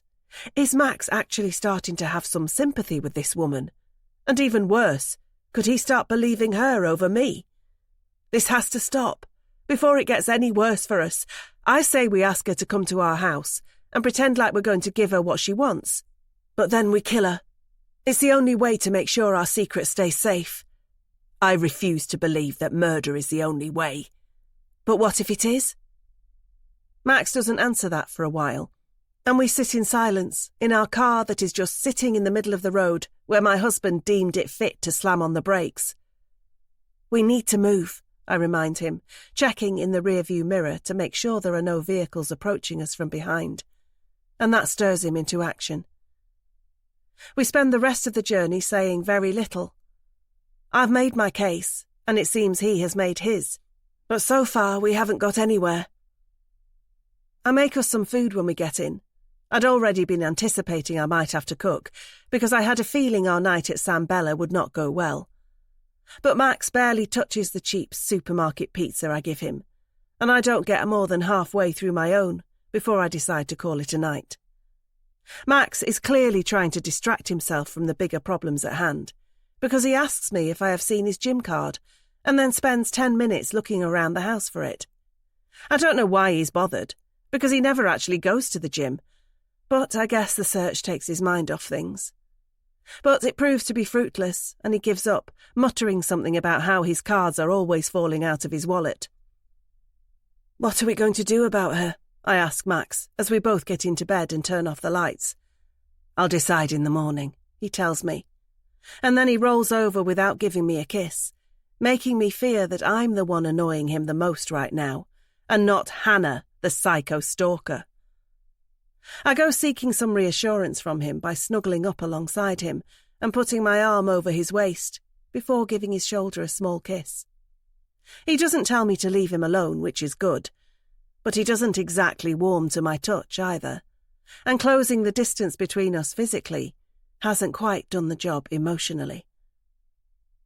I'm so sorry about all of this, I tell him in a whisper. This is all my fault. I shouldn't have killed that man. If I had just let him do whatever he wanted to do, then I would have been the victim here, and Hannah wouldn't have anything on us. I'm hoping my play for a little sympathy is going to do the trick in making Max feel bad for me again, and it does when I feel him rolling over to face me in the bed. Don't be silly. I'm glad you fought back. I'm glad you defended yourself and our home. I know, but this wouldn't be happening if I had just left it. I feel so bad for making you bury that body. I can't imagine what you went through in those woods. Max doesn't say anything to that, and it feels like the weight of the silence is proof enough that he harbours memories from his trip into the woods that he will never be able to forget. Let's just go to sleep, and we'll decide what to do in the morning, he tells me, repeating what he said as we got into bed a short while ago. Then he gives me a kiss, which goes some way to helping me relax enough to try and get some sleep this evening. Sure enough, I eventually drift off about an hour after we turned out the lights, and when I sleep, I dream of nothing. Nothing good, nothing bad, just the black, inky darkness of my mind preparing itself for another busy day tomorrow. But that's okay. I need all the rest I can get. So does Max, who I assume will be sleeping soundly beside me all night. But I was wrong. The bed was empty beside me not long after I drifted off. My husband was on his way to see that woman. I just didn't know it. If I had, then I would definitely have woken up screaming. Hannah. Hearing that Max wanted to come and visit me in private certainly caused my heart to flutter. Now the time's drawing nearer and I can't keep still. I'm pacing around the kitchen in this empty house with soft, slow music playing on my phone, hoping that will set the mood a little when my man gets here. I've also dressed for the occasion, wearing nothing but my dressing gown, which I hope will make Max curious as to what could be underneath it. I've been waiting for this moment for a long time. Me, Max, and nobody else. I'm sure he's coming here just to talk, but we'll see about that. It's gone midnight by the time I hear the knock on the door, and while it's late, I'd feared it might have been even later when he called by. He told me he was going to wait for Nadine to fall asleep before visiting me, but I'd been prepared to stay up all night if need be. But he's here now, and as I open the door and get a good look at him, I see that he is alone, as promised. His eyes flicker down at my dressing gown, but he tries to pretend like he's all business and clears his throat before asking if he can come inside. I nod my head and let him in. And after closing the door, I can't help but smile to myself. This is actually happening. Max is here. I am so close to getting what I want. Look, I respect you and your position, but I fear this is getting out of hand, and we need to come to some sort of arrangement quickly for all our sakes. Max is wasting no time trying to find a resolution, but after waiting so long for him to turn up here, he can wait for me now. How about a drink, I ask him, as I walk into the kitchen, my loosely fastened dressing gown flowing behind me and revealing a little more of my bare legs. No, I can't stay long. Nadine might wake up. She can't know I came here. She won't know. She won't look for you here. I only gave my address to you, not her. I wink at the nervous man as he joins me in the kitchen, where the music is now audible and he can also see the bottle of red wine sitting on the breakfast bar. I picked it up from a corner shop on my way home, and while I'm already a little tipsy from the cocktails I had at San Bella, I'm in the mood for more drinks tonight. Only this time, I have some company. I don't have any glasses, so we'll have to drink out of the bottle, I say, as I unscrew the cap and put the rim of the glass to my lips. I make sure to maintain eye contact with Max as I drink, wondering if his imagination is running wild at the sight of me with such a suggestive shape in my mouth. But if it is, then he doesn't comment on it. Instead, he notes how sparse the interior of this place is. Have you just moved in? No, I've been here for a while, actually. I just don't have much stuff. Didn't realise waitresses were so well paid. It's only a house. A pretty big one. I shrug before holding out the bottle for him to take, but he doesn't. Is this why you've turned down my offer of money? You already have enough of it? Max obviously thinks that me being in this house is evidence that I am far better off financially than my job would suggest. Of course, he has no idea how and why I'm really here. If he did, I'm sure he'd be running for the front door. But that's the last thing I want him to do. So I must maintain the illusion if it helps keep him here. I inherited this place, I tell him, as I lean back against the breakfast bar and widen my arms behind me, making sure to stretch open my dressing gown a little more as I do. I'm not rich, nor do I aspire to be. I meant what I said at the restaurant. I want love, not money. Max is having a hard time keeping his eyes off my chest, and it seems his solution to that problem is to turn away from me and pretend like he's more interested in looking out of the dark window. If it's love you want, then you're going about it the wrong way. Blackmail, threats, that's not the way to make people like you. I just had to get your attention. How else were you going to notice me? You think I hadn't noticed you? Had you? Of course. You're the best waitress in that place. and the prettiest. You mean that? Sure. I can't tell if Max is being honest or just trying to be nice to knock me off my game, but I'm happy to entertain it for a little while longer because it's lovely to hear. I've been in love with you for a while, I say. I've never been able to take my eyes off you. Can you honestly say that your wife's feelings for you are as strong as mine? Oh, it's different. We've been married a long time. Different doesn't mean better. I wait for Max to look back at me before I put the bottle between my lips again. Maybe if I wasn't married, then perhaps something could happen between us. But it can't. I love Nadine. But I'll give you more attention. I'll give you anything you want. I open my legs a little then, to emphasise my point, and Max can't help but stare at my milky white thighs. I can't do it to Nadine. I'm sorry. We have to find some other way of sorting this out. It seems we're back at square one again, but I'm not at a complete loss yet. That's because Max is still here with me while his wife is sleeping somewhere else. As long as I have that advantage, then I feel like anything can happen, and particularly when I tell him something he doesn't know. She's been lying to you. That man she killed wasn't an intruder. She knew him. What are you talking about? She told me who he was. Do you want me to tell you? Because I'm guessing Nadine has never told you. Max almost looks like he doesn't want to know, but he has to ask. Who? He was somebody she had an affair with years ago. He'd found her and followed her and wanted to get back with her. She didn't want to, so she panicked. That's why she stabbed him. And that's why you are now somebody who participated in a serious crime. You buried the man your wife cheated on you with. I hope I haven't been too blunt in delivering the disturbing news, but I suppose there isn't really a gentle way of telling somebody their partner's been lying to them. Max stares at me for the longest time, no doubt trying to tell if I'm lying to him. But I'm not, and it's a relief when he sees that. I know he believes me because he hasn't laughed off my statement and walked out. How do you know this? Nadine told me when I first confronted her about the body. I felt like there was more to it than him just being a burglar. I've become better at reading people's lies, you see.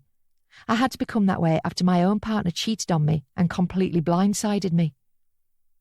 But I don't get why she'd tell you. She probably thought it might get her some sympathy. She told me he was being threatening towards her. She thinks she was the victim in all of this. But I don't see it that way. I think she stopped being the victim when she committed adultery. What do you think? Max looks like he doesn't know what to think, so I take advantage of his defences being down and I move closer towards him. He stays still as I near him, and with the bottle in my hands, I ask him if he'd like a drink now. He doesn't refuse this time, and as he takes a swig, I smile because I feel like this is all working. Of course, he doesn't make it easy.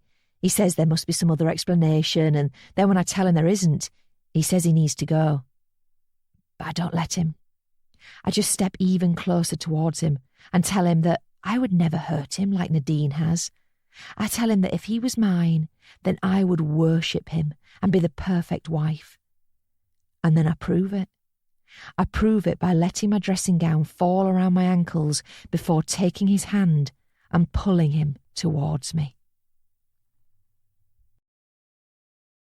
Nadine.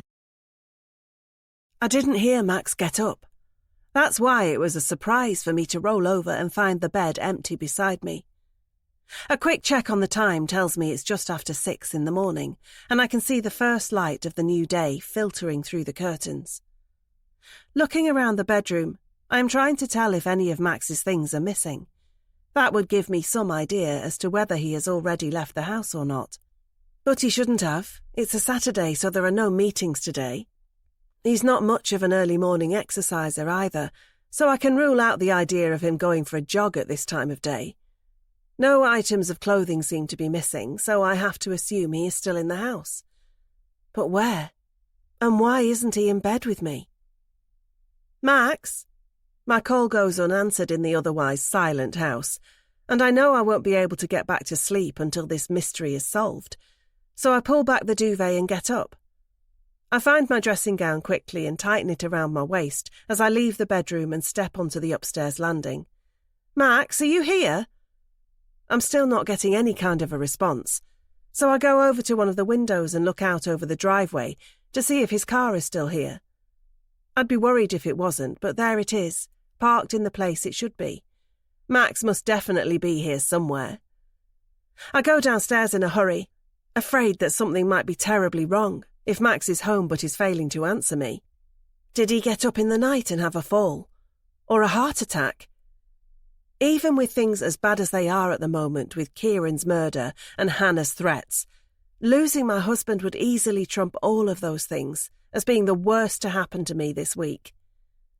That's why it is such a relief to find Max in the kitchen, sitting at our breakfast bar with a cup of coffee in his hand. "There you are. I was calling out for you, didn't you hear me?" Max doesn't say or do anything other than take another sip of his drink, and that's when I notice that he looks exhausted, like he hasn't slept. Has he been up all night? "What's going on?" I ask him as I approach him and try to touch him, but no sooner has my hand touched his arm than he is pulled away from me. "Hey, what's wrong?" "You tell me. What's that supposed to mean?" Max just stares at me, but it's very disconcerting, and I wish I could read his mind, because there is clearly something troubling him deeply.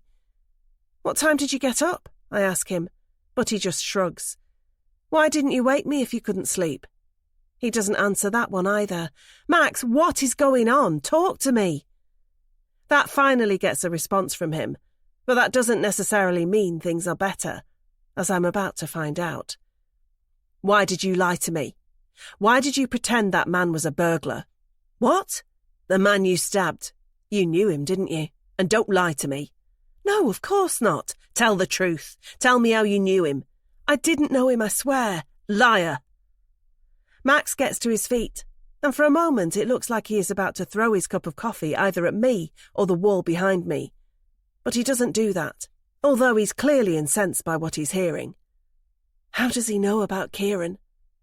Hannah must have told him. I should have known she would use that information against me.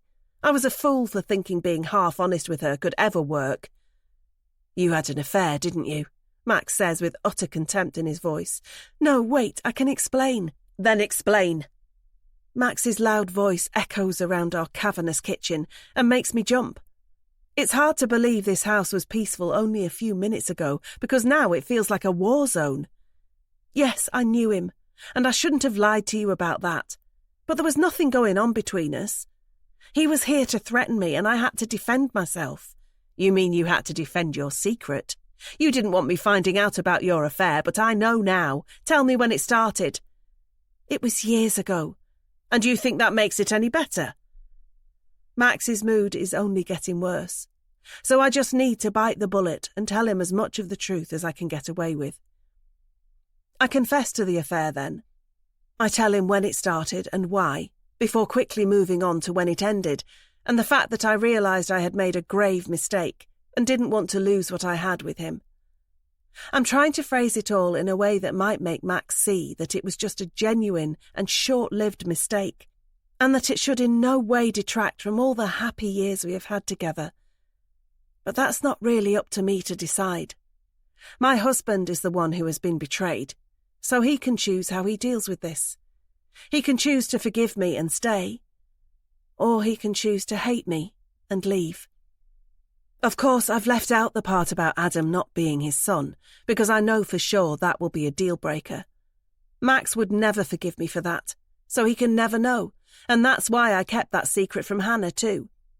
Thank God I did, otherwise my life really would be ruined. But this is still bad even without the full story coming out, because no one wants to find out their partner strayed. How could you do this to me? And how could you lie to me for all these years? I haven't been lying to you. I just didn't tell you because I knew it would upset you. Damn right it's upset me. How would you feel if you found out I'd been having an affair behind your back?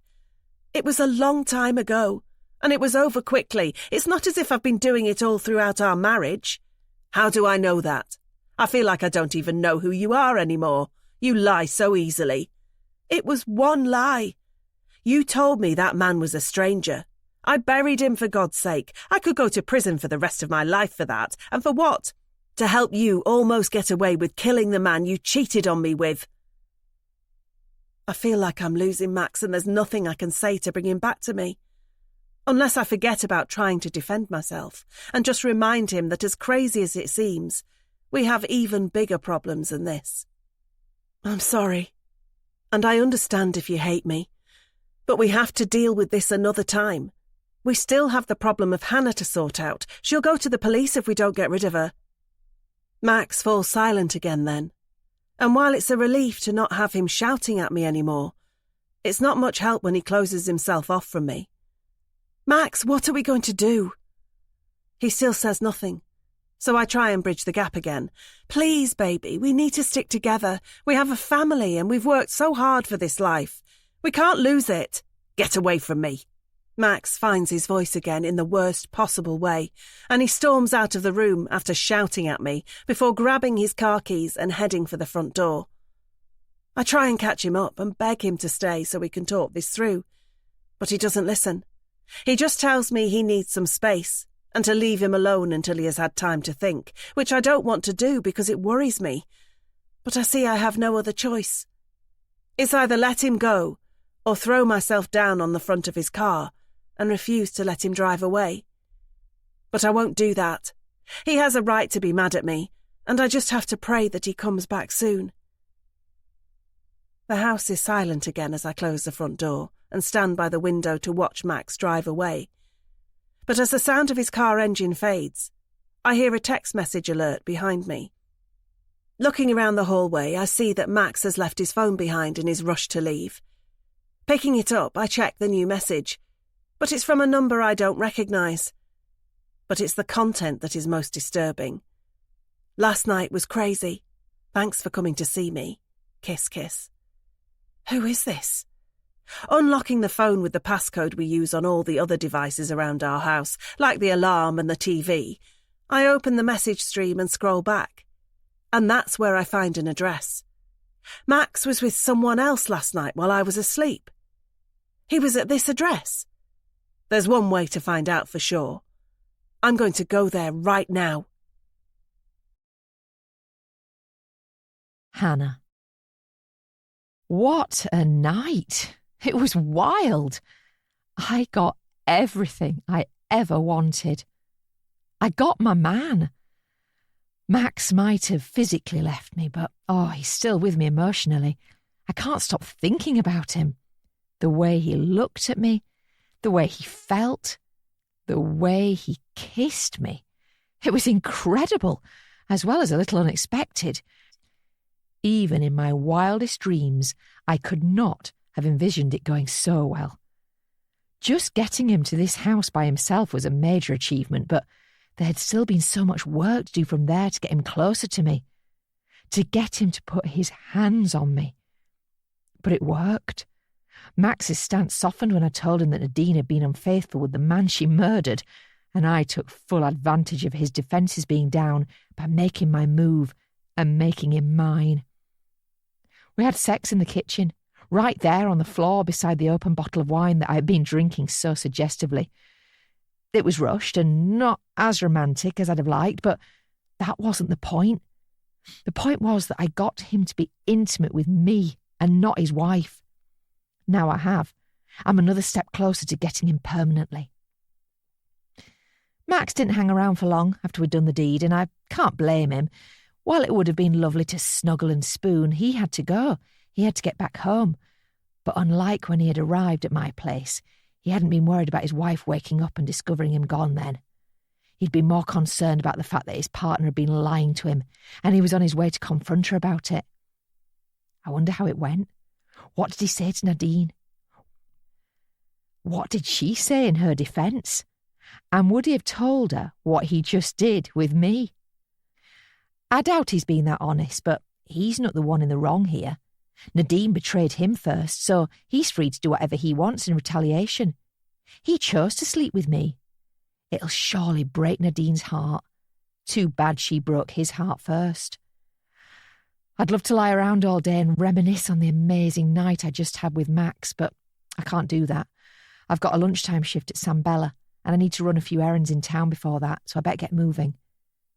It would be nice to be just able to get dressed and walk out the door, but as always, I have to hide all the evidence of my stay here in case Michael's parents call by while I'm out. I'm just about to get started on doing that when I hear the sound of a car parking at the front of the property, and my breath catches in my throat as I freeze and try to figure out who it could be. Is it the parents? If so, then I am in serious trouble, because there's no way I can get everything tidied away in time before they walk through the door. But it might not be them. It could be anybody. Somebody might have got lost. Somebody might be using the driveway to make a U-turn. Or it could be a postman delivering a letter addressed to the deceased residents. One of those few items of junk mail that hasn't been rerouted since they passed. But I'll only find out if I creep towards the window and peep outside. When I do, I get my answer.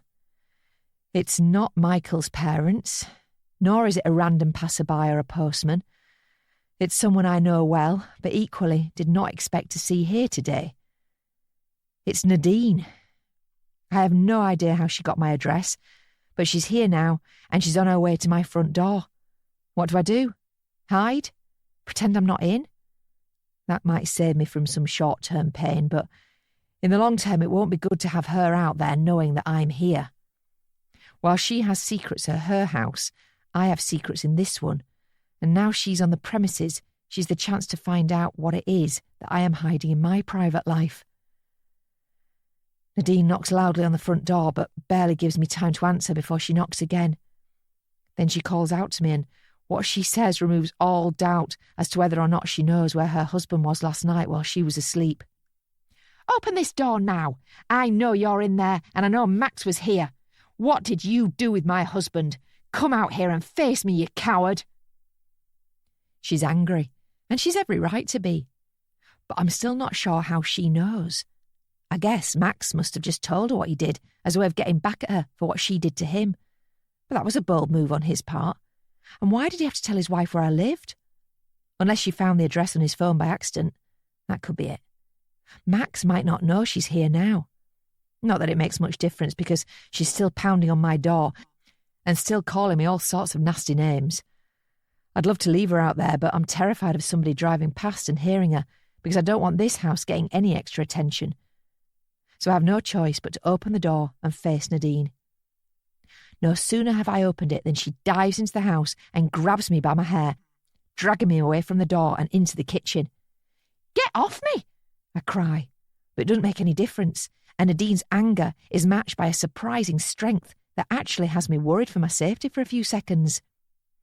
Things only get worse when I see what she's brought with her. A knife. Just like the one she killed that man with. Is she going to do the same thing to me? I can't afford to hang around and find out. All I can do is reach for the empty wine bottle that we are passing, the same one that Max and I shared last night. Once I get a hold of it, I swing it towards her, and it smashes against the side of her arm, causing her to cry out as the glass breaks and the shards fall all over the tiled floor. She lets go of my hair, and that allows me to put some distance between us. But she still hasn't let go of the knife, and that's my biggest concern as I look at the blade that's angled towards me. "You sad little woman, yearning after other people's lives, spying on them, stalking them, sleeping with them. Well, this is what you get for meddling with strangers. This is what you get for messing with me." Nadine rushes towards me again with the knife pointed at my chest. But I dive out of the way and rush around to the other side of the breakfast bar, thankful for its bulk because it gives me a small measure of security in this otherwise dangerous kitchen. "You can't get away from me. I'll kill you for what you did. How dare you take my husband? He's mine, not yours. Mine." Nadine lunges for me again. But the breakfast bar comes to my rescue, and I can keep evading my attacker as long as it is between us. But I can't keep running from Nadine all day. She'll catch me eventually. That means I'm going to have to make a run for it, out of the door and as far as I can go. But I don't want to leave here yet, not while so many of my things are lying around, ready to be discovered if Michael's parents drop by. But somehow, I don't think Nadine is going to do me the courtesy of allowing me to tidy up before she tries to kill me again. "I hate you!"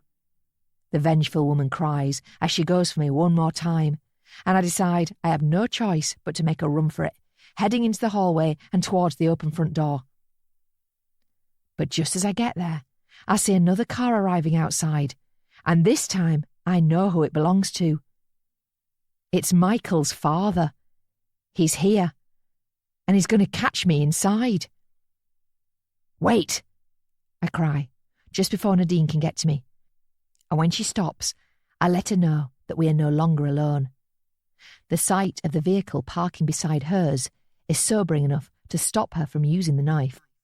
Now she knows she won't be able to get away with it without there being a witness at the scene. "Who's that?" she asks me as she lowers her weapon, and I don't see much choice other than telling her the truth so she understands the seriousness of the situation. "It's the person who owns this place. We need to get out now or he'll call the police." I make a run for the back door then, and Nadine follows me, clearly preferring my way rather than the way that ends in having to answer questions to a police officer about why she's here. I try to scoop up as many of my possessions as I can while I go, and I think I get most of them, but there's no chance to tidy up. Michael's dad will see that somebody has been living here secretly, and that means I can never come back here. But the fact the front door is open already means the game is up. I'm homeless now, but at least I'm still alive. Sprinting across the back garden, I head for the trees while Nadine chases me. But I'm ahead of her, and once I'm amongst the foliage, I make sure to duck out of view so she can't keep following me. Using the trunk of a tree to hide behind, I stay in position for a couple of minutes until I know Nadine is gone. I can hear Michael's dad calling out in the back garden, trying to find out if the intruders are still near, and telling them that he will find them whoever they are. But he won't find me. I got out. I've got away with it. But what about Nadine? Her car is still on the drive. What's she going to do about that? And what's she going to do now she knows I have things to hide too? Nadine. My foot is all the way down on the accelerator pedal, and as a result, my car is moving a lot faster than the law says it should be on this road. But this is not the time for sticking to the speed limit. All I am interested in is getting away from that house and that man who clearly did not expect to find anybody there. It was a shock to hear from Hannah that we had to run, and all I could deduce from it was that she was not supposed to be there and had been living there in secret. What made the whole moment even more confusing was I had been hell-bent on killing her only a few seconds before, but that plan had to be shelved in favour of me being able to get away without being caught by the real homeowner, and thankfully I have made it out. Unfortunately, I lost Hannah in the chaos, but I know I will be seeing her again soon. She can't get rid of me that easily. I keep my foot down as I increase the distance between myself and that house. And as I go, I think about how I was fortunate to be able to get to my car and get it out of there before the man called the police. After following Hannah into the back garden, I had been ready to try and hide amongst the trees at the back of the property, like she was. But then I had remembered my car was on the driveway, and that meant I wouldn't be able to get away with being there, even if I could hide myself. Forcing myself to go back, I had hidden around the side of the house as I had listened to the man calling out all sorts of menacing things in the garden before I had been able to sprint around to the front of the property and get back into my car. Then I had hightailed it out of there, spinning the tyres and kicking up a load of gravel as I got my car on the road before the licence plate could be captured by that angry man's phone camera. I only start to slow down once I'm sure I have got away, and I make the rest of my journey home at a more suitable speed for these roads. It's still early, so I'm grateful for there not being much traffic about, but that's about all I'm grateful for. It's been a hell of a morning. Max confronted me about my affair. I found a suggestive message on his phone, and I visited Hannah at what I thought was her home and chased her with a knife before having to make a run for it myself. That's quite a lot to process, at a time when most people in this town haven't even finished their breakfasts yet. Max is still gone when I arrive back home, but that's okay, because I could do without the distraction for the time being. I need to speak to him soon, and I will, but first, I want to find out what the deal with Hannah and that house was. Why was she there? Who does it really belong to? And why was she more worried about being caught there than she was about the knife I was threatening her with? I typed the address of the house into my laptop search engine to see what I can learn from the internet. I'm expecting to have to try and glean some information from things like land registry records and such, and it could take some time. But I'm wrong. All it takes is a split second for the search engine to produce several shocking results. Once it does, I know everything. That house is connected to a serious and currently unsolved crime from 2 years ago, when the owners were found dead inside the property. I read every article I can find about Michael and Victoria Spinner, and now I'm thinking of it, their names do seem a little familiar. I must have heard them on the news at the time when the crime was committed, but I had no idea of the full details of the case, nor did I have any idea that the house where the bodies were discovered had stood empty ever since then. Or so everyone thought.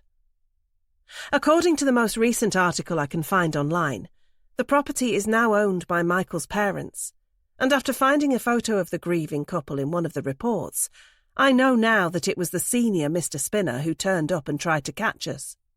I feel bad for what that poor man has been through in losing his son and daughter-in-law in such horrific circumstances. But I feel even worse because I have helped contribute to the shock he has suffered today when he found out people were inside his son's house when they shouldn't be. But I know why I was there. I was there to confront Hannah at what I thought was her home. But it's not hers, so why was she there? Did she somehow figure out the house was empty and just decide to start living there rent-free for as long as she could? Or did she know it was empty because she had been there before the murders took place? More importantly, did she have something to do with them? Hannah was so afraid when she saw Michael's father arrive that I have to assume she wasn't just worried about getting in trouble for trespassing. She was worried about getting in trouble for something else. Something worse.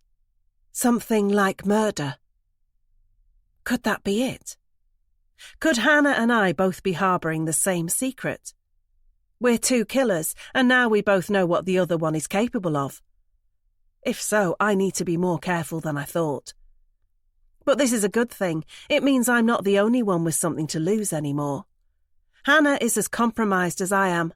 Neither of us will want the truth to come out. That has to be something we can both agree on. Therefore, it must be possible for us to come to some sort of an agreement. All I need to do now is see her and tell her what I know. Hannah.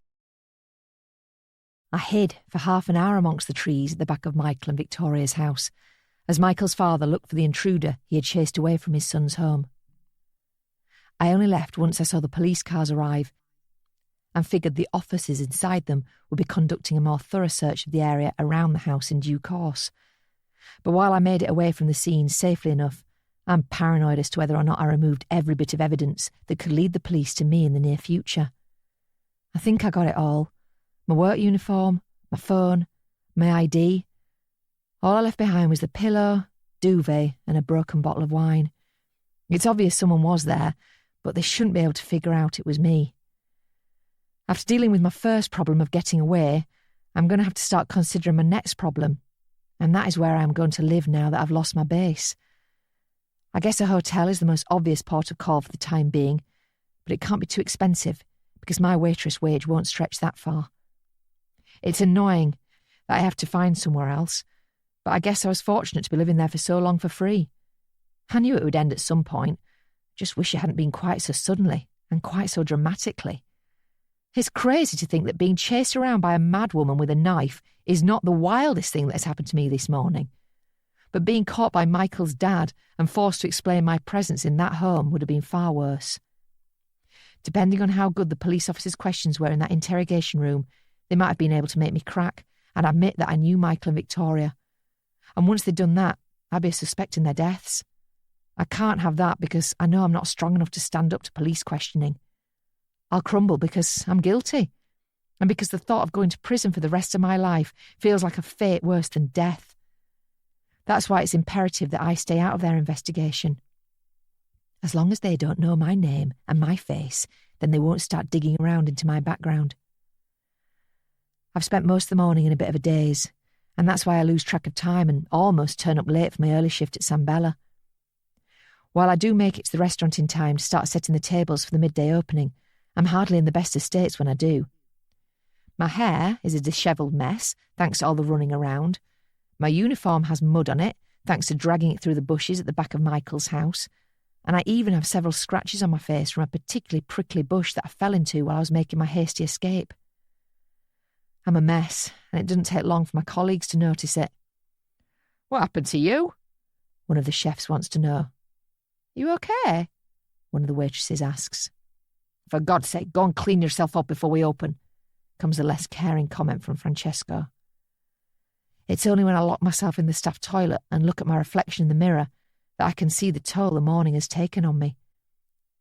I dab at the scratches on my face with a wet tissue before scrunching up my hair and putting it into a ponytail. The makeup I had to beg to borrow from one of the waitresses allows me to cover up a few of the cuts, and a little water from the tap removes some of the dirt from my white shirt. But I still don't look anywhere near as presentable as someone in my job should look, and I'll do well to get away with just a warning from my employer today. I spend most of my shift wondering if Nadine is going to show up and demand to speak to me. But that doesn't happen, and I'm grateful for it.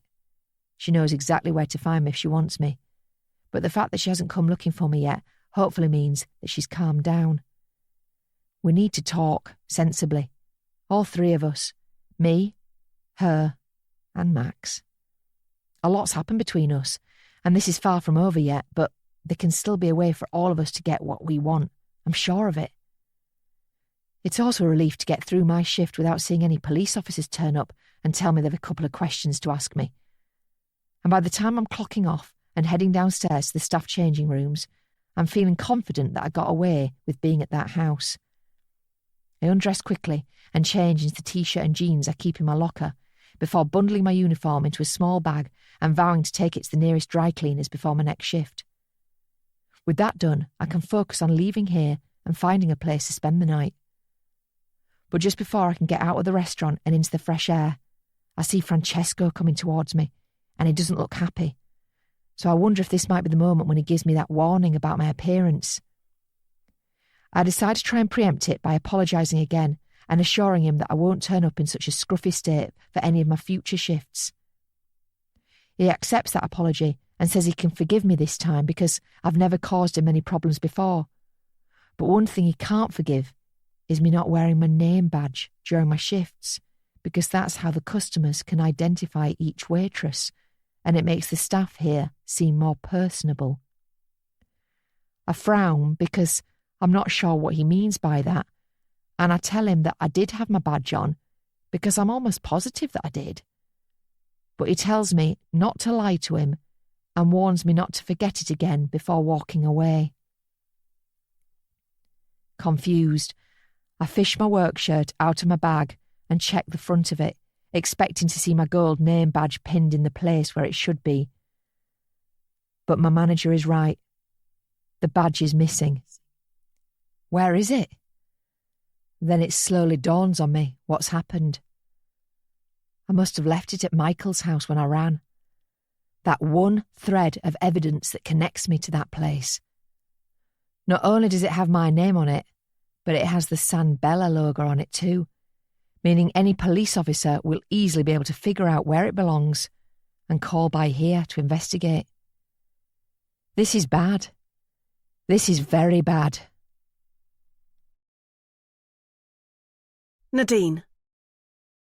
My crazy day took an even crazier turn when I found out that Hannah was connected to a house with a very sinister past. I've been desperate to talk to Max for a couple of reasons ever since. One, because I want to ask him to come home so we can discuss the problems in our marriage, like me having cheated on him, and now him having spent the night with his stalker. But two, and perhaps more importantly in the short term, I want to let him know that we might have something we can use against Hannah. But him leaving his phone at home means I can't reach him. It's frustrating, but I'm not going to spend the whole day banging my head against the proverbial brick wall. I've decided to take action. and I've done so by going to San Bella to see Hannah again. I have no idea what hours she might be working today, but it's early evening, and I expect she will either be just starting a shift or finishing one. That's if she has turned up to work today, of course. After what happened at that house this morning, she might have skipped town. That wouldn't be the worst thing in the world, because having her out of the picture should mean that she will leave Max alone and keep my secret about Kieran to herself. But I won't know for sure unless I go and have a look for myself. I'm about halfway across the car park and headed for the front door when I see Hannah leaving out of a side exit, and just like me, she looks like she is walking with a purpose. She's shocked to see me when I call out to her, but I hold out my hands to show her that I mean her no harm, unlike the last time we were together and there was a knife between us. We have to talk, I tell her, perhaps stating the obvious, but Hannah doesn't seem keen on sticking around. She looks in a rush, almost as hurried as she was this morning when she fled from that house. I have to go. Why? Because I'm busy. Tell me why you were staying in that house, I ask her, unwilling to let her leave my sight again until I get some more answers. That's none of your business. Your business became my business the moment you threatened me and tried to take my husband. So start talking or I will, and I've got plenty to say. For the first time in a while, it seems I might have the upper hand on Hannah, and she doesn't like it. I'm not surprised because blackmail doesn't work quite so well when the person doing it has as much to hide as their target. I was just sleeping there. I knew the house was empty. How did you know that? I just did. Was it because you knew the previous owners were dead? Hannah doesn't answer that. Tell me. Did you have something to do with their deaths? What? No! I laugh because Hannah is a terrible liar. You killed them, didn't you? Who were they? Just another couple you were obsessed with. Let me guess. You wanted him, but you didn't get your way, and you killed them both. You don't know what you're talking about. No, I think I do. I think you are even worse than me. And that's why I know you won't go to the police about what I did. It's because you have done something even worse. It's why you ran. You couldn't be caught in that house because the police might figure out you killed Michael and Victoria. But now I know the truth. The question is, what am I willing to do with that information? You won't do anything, Hannah says rather confidently. That's because if you do, then you know I'll tell the police what you did, and we'd both be screwed. Hannah might have a point, but at least the balance of power is more equal now. This is much better than when she was holding something over me, and I had nothing to counter with. How about we call a truce then? I'll stay quiet, you do the same, and we'll agree to leave each other alone. How does that sound? What about Max? What about my husband? I love him. No, you just love the idea of having a man who might love you. But it's not happening with him. You're going to have to find somebody else. We slept together.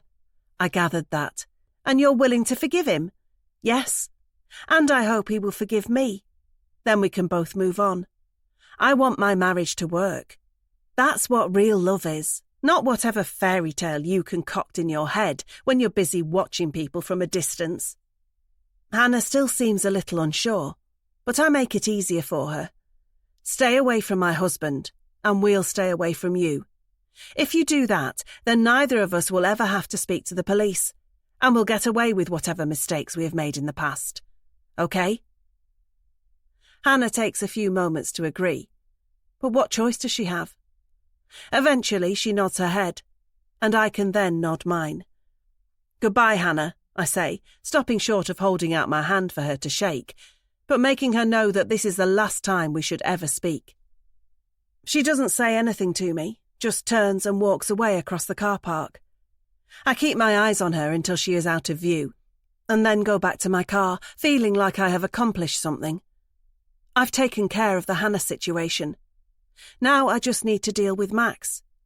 He's mad at me for what I did with Kieran all those years ago, but he's no angel now after sleeping with Hannah.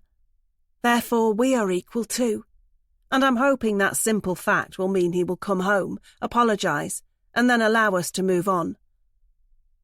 I drive home, hoping that I'll see Max waiting for me there when I arrive.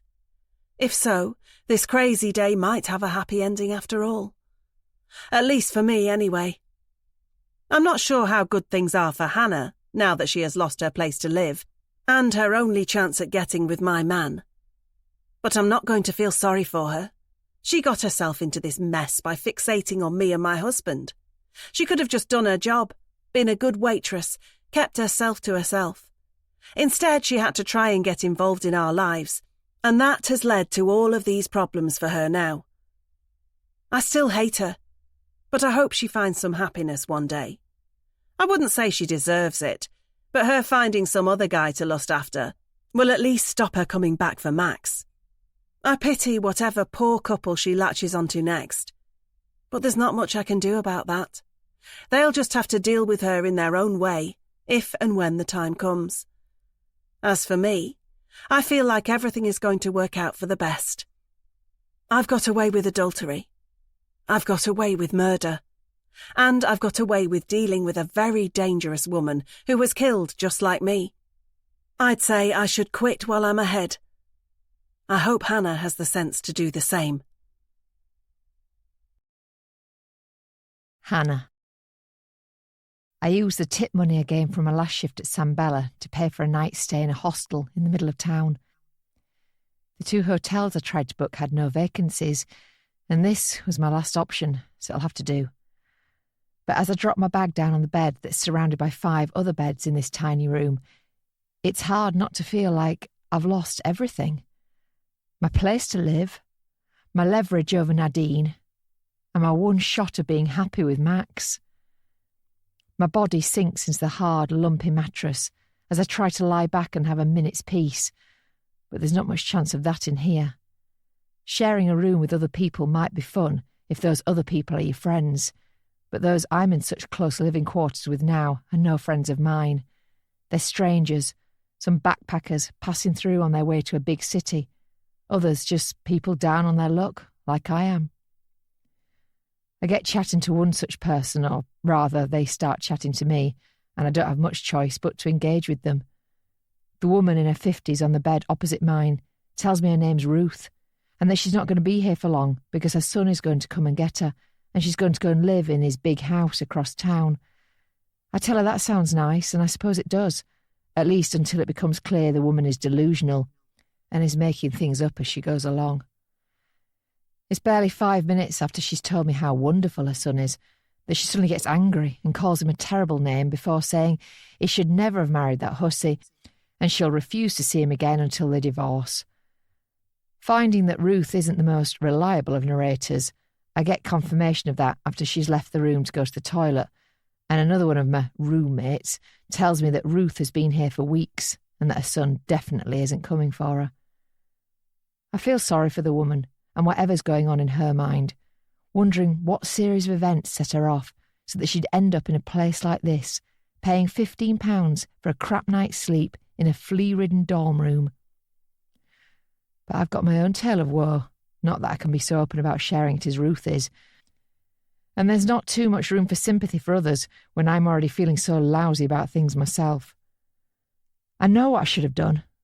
I should have taken Max's money, the generous offer he made to me. I could have done so much with that money. Got away from this town for a start, began a new life, a new career, potential new friends and possible new lovers. Instead, I stubbornly refused to go, clinging on to some hopeless idea that I could ever end up with a man like Max Murphy. Nadine has it all, but I have the sneaking suspicion that she isn't fully aware of that fact. She takes it all for granted, the family, the house, the car, the money, the companionship, the love, the life that anyone who doesn't have those things would kill for. Maybe that's what I have to do. Kill for it? Why not? What else have I got to lose at this point? Things can't get much worse for me than being here in this god-awful room. And as Ruth reappears, I almost feel like looking at her is looking into my future. Is that what I'm destined to be? A woman of advancing years, forced to live in grotty conditions with no one to help me because nobody cares about me.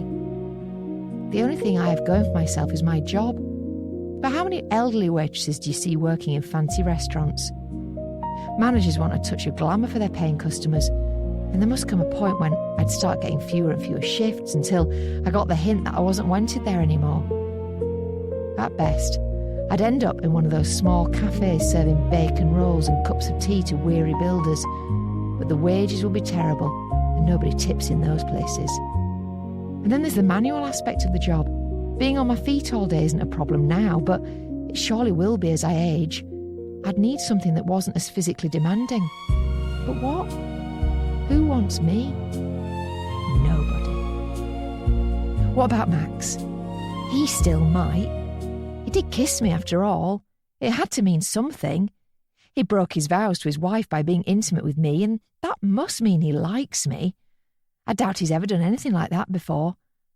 That would make me special. But special enough for him to leave Nadine for good and whisk me away to a new life, far away from this hostel and Sam Bella and all the people who have pity in their eyes whenever I cross paths with them. I spend the majority of the evening curled up on my bed and staring at the wall beside me, while fantasising about how all of this could still be all right. The sounds of Ruth chunnering away on her bed, as well as the weird moans and groans that come from some of the other occupants of this room, only makes me grow more determined to do something to better myself. The lights here go out just after 9 o'clock because Ruth has told us she has to be up early so she doesn't miss her son coming to get her. But I don't mind the darkness. I stare into it and it feels comforting. It also makes it easier to visualise what I'm going to do. I've already decided I'm not going to spend the night here after all. There's little chance of sleep in a room like this, but even if there was, I've more important things to be doing. I'm not going to give up on Max, and I'm not going to let Nadine get away with having it all while I have nothing. I'm going to go and pay them a visit, and when I get there, one of two things will happen. Either I get what I want, or none of us will. I hear Ruth tutting as I get off my bed, and I use the light on my camera's phone to help me find my shoes. She's clearly not happy about me disturbing her, but I'll be gone in a moment, and I probably won't be back. Unlike her, I'm doing something about my predicament, rather than waiting for someone else to improve my fortunes for me. The light is bright in the hostel hallway as I step out of my dorm, and I squint my eyes as I go down the stairs and pass through the 24/7 reception, behind which sits the same bearded man who checked me in earlier. He's eating a pot noodle and watching a film on his phone, living the dream. At least he's being compensated for being here. The rest of us idiots have paid for the privilege of being inside this building. But I'm in it no more. I'm out on the street now and heading for the nicer part of town. The part where the houses have 3 bathrooms, and some of the bedrooms are not for beds, but for storing all the excess clothing that won't fit in the other rooms. The part where the cars on the driveways are worth more than most people around here get paid for 3 years of work. And the part where people tuck themselves into bed at night with a sense of comfort, perhaps checking the stock prices on their phone before they drift off and dreaming of how much money they'll make tomorrow, while some in this town sit on street corners and beg for scraps. I know all too well what it's like to be on the unglamorous side of town, but I also know what goes on in the more affluent areas. Both parts can be just as seedy and sordid, and both contain plenty of things that should be kept secret. The key difference is only one part can afford to keep things secret. They hide behind their security gates and their alarm systems and their big bank accounts. They shake their heads as they drive past the homeless and roll their eyes when the waitress forgets to bring them their drink. But they're no different, really. Everyone's the same. We're all human. I could have been Nadine in another life, married to Max, raising children, sipping champagne on a Friday night. And she could have been me, tired, desperate, lonely. She wouldn't want to swap, and why would she? But that was my mistake. I gave her a choice. I offered the option. But the blackmail didn't work, and even worse, it almost cost me my life when she came to kill me. It's time to do what I should have done from the start. No more asking. I'm going to take what's mine. Nadine thinks we're even now.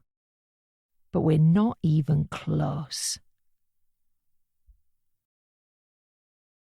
Nadine. I've spent the majority of the evening preparing a lovely home-cooked dinner for when Max arrives home. I know it will take a lot more than some delicious food and a glass of red wine for us to repair the damage that has been caused between us. But it's a start. I'm treating tonight as a new beginning for us.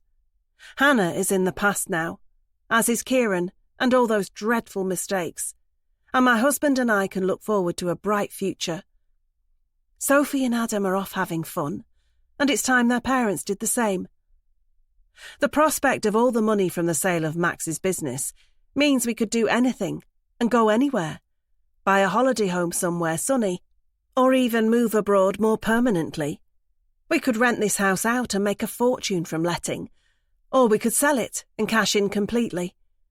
We could travel or stay in one place, wake up and do whatever we feel like. These last few weeks have been the stuff of nightmares, but now we're in the clear. We can go back to living the dream.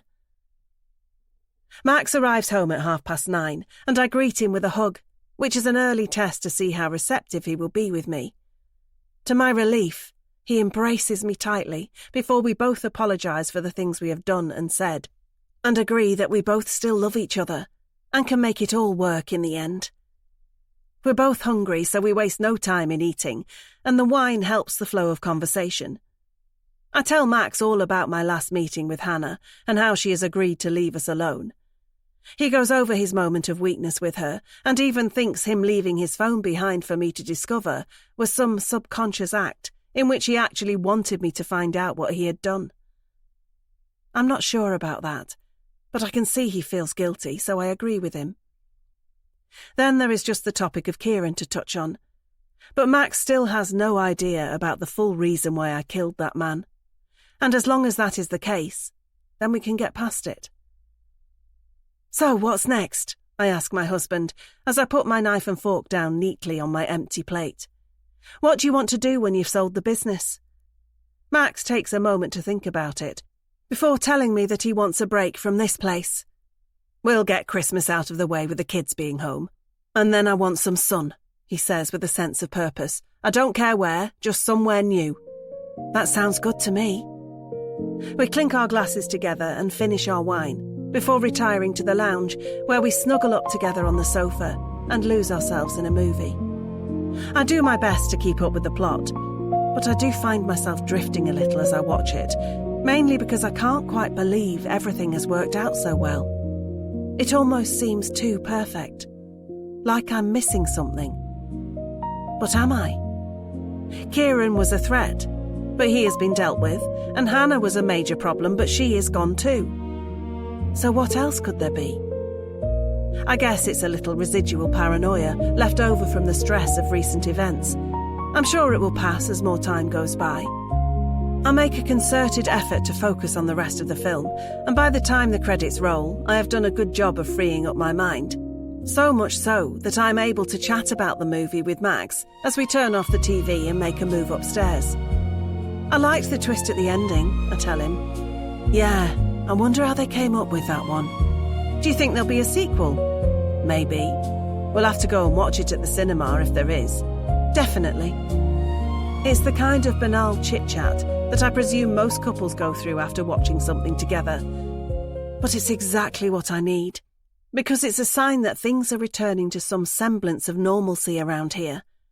Give me boring conversation all day over dead bodies, blackmailing bitches, and the looming threat of losing my family, my freedom, or even my life. Max is ahead of me, and he is halfway up the stairs when we hear the knock at the front door. I'm only on the bottom step of the staircase, and I spin around to confirm if I really heard what I thought I did. But there it is again. Another knock. Who would be calling at this time of night? Max asks. I don't know. Could it be Hannah? No, she agreed to stay away. She might have been lying. No, I don't think so. Another knock, louder this time. They must know we're here, Max muses. The cars are on the drive and the lights are still on.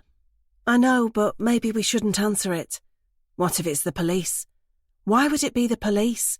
They might have found out what we did. Don't be stupid, they don't know. Yet another knock. Whoever it is, they are persistent. What should we do? I ask Max, as we both remain on the stairs, staring at the door. I'll answer it, he tells me, not sounding confident at all, but at least making a move in the direction of the visitor. I step aside to allow him to pass, but I stay close to him just in case there could be trouble here, and we should stick together. As he reaches out for the lock on the door, I take a deep breath, praying that this will just be something silly like a delivery driver trying to find the right address to drop off a pizza. It can't be the police, and it can't be Hannah. Can it? Wait, I say to Max, just before he turns the handle. Are we sure we should do this? Hannah. I knock again on the front door and wonder why it's taking so long for those inside to answer. I know Max and Nadine are in the house because their cars are here and I can see lights on inside. They'd have turned them all off if they were in bed, so they must still be up. So why aren't they answering? Do they know it's me? I've been careful to tuck myself out of view from the various windows because I didn't want them to look out and see me before they'd open the door. Therefore I'm confident they have no idea I've come back to make one last play to get what I want. But perhaps all the uncertainty of these last few weeks has left the Murphys doubting everything, and they're now choosing to cower in their home rather than answer a few simple knocks on the door. Another minute passes, in which it becomes even clearer that I'm not going to get an answer from inside the house. But no bother, I'll just have to find another way in. Caring less about being seen now, I walk past the front window, over which the curtains are drawn. I make my way down the side of the house, hoping I'll have some luck around the back of the property. When I get there, I find another door, but that's locked too. That leaves me little other option but to break my way in forcibly, and I pick up one of the rocks from the decorative garden feature and aim it at the glass on the back door. Throwing it as hard as I can, I watch as the rock goes straight through, sending shattered shards flying in all directions and making an awful din. But it's done the job. With the glass broken, I can reach inside and turn the lock on the door. I wonder what the Murphys made of the sound of the glass being smashed. They might be about to call the police, but I'll find them before they can do that. Max? Nadine? Where are you? My loud cry goes unanswered, and I'm surprised at how much restraint the couple are showing, considering someone's just broken into their home. They'd be well within their rights to confront me and tell me the cops are coming, or just do something that would let me know they're acknowledging my presence. But they aren't doing anything. The house is very, very quiet.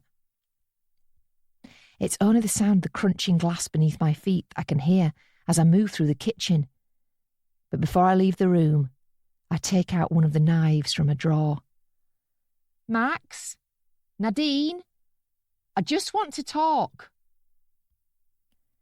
I hold the knife close as I leave the kitchen and step into the brightly lit hallway, and by now I'm assuming the couple are upstairs somewhere. But I'm wrong. They're down here. They're in the hallway with me, on the other side of the front door that I spent so long knocking on. But it's no wonder they haven't been answering me.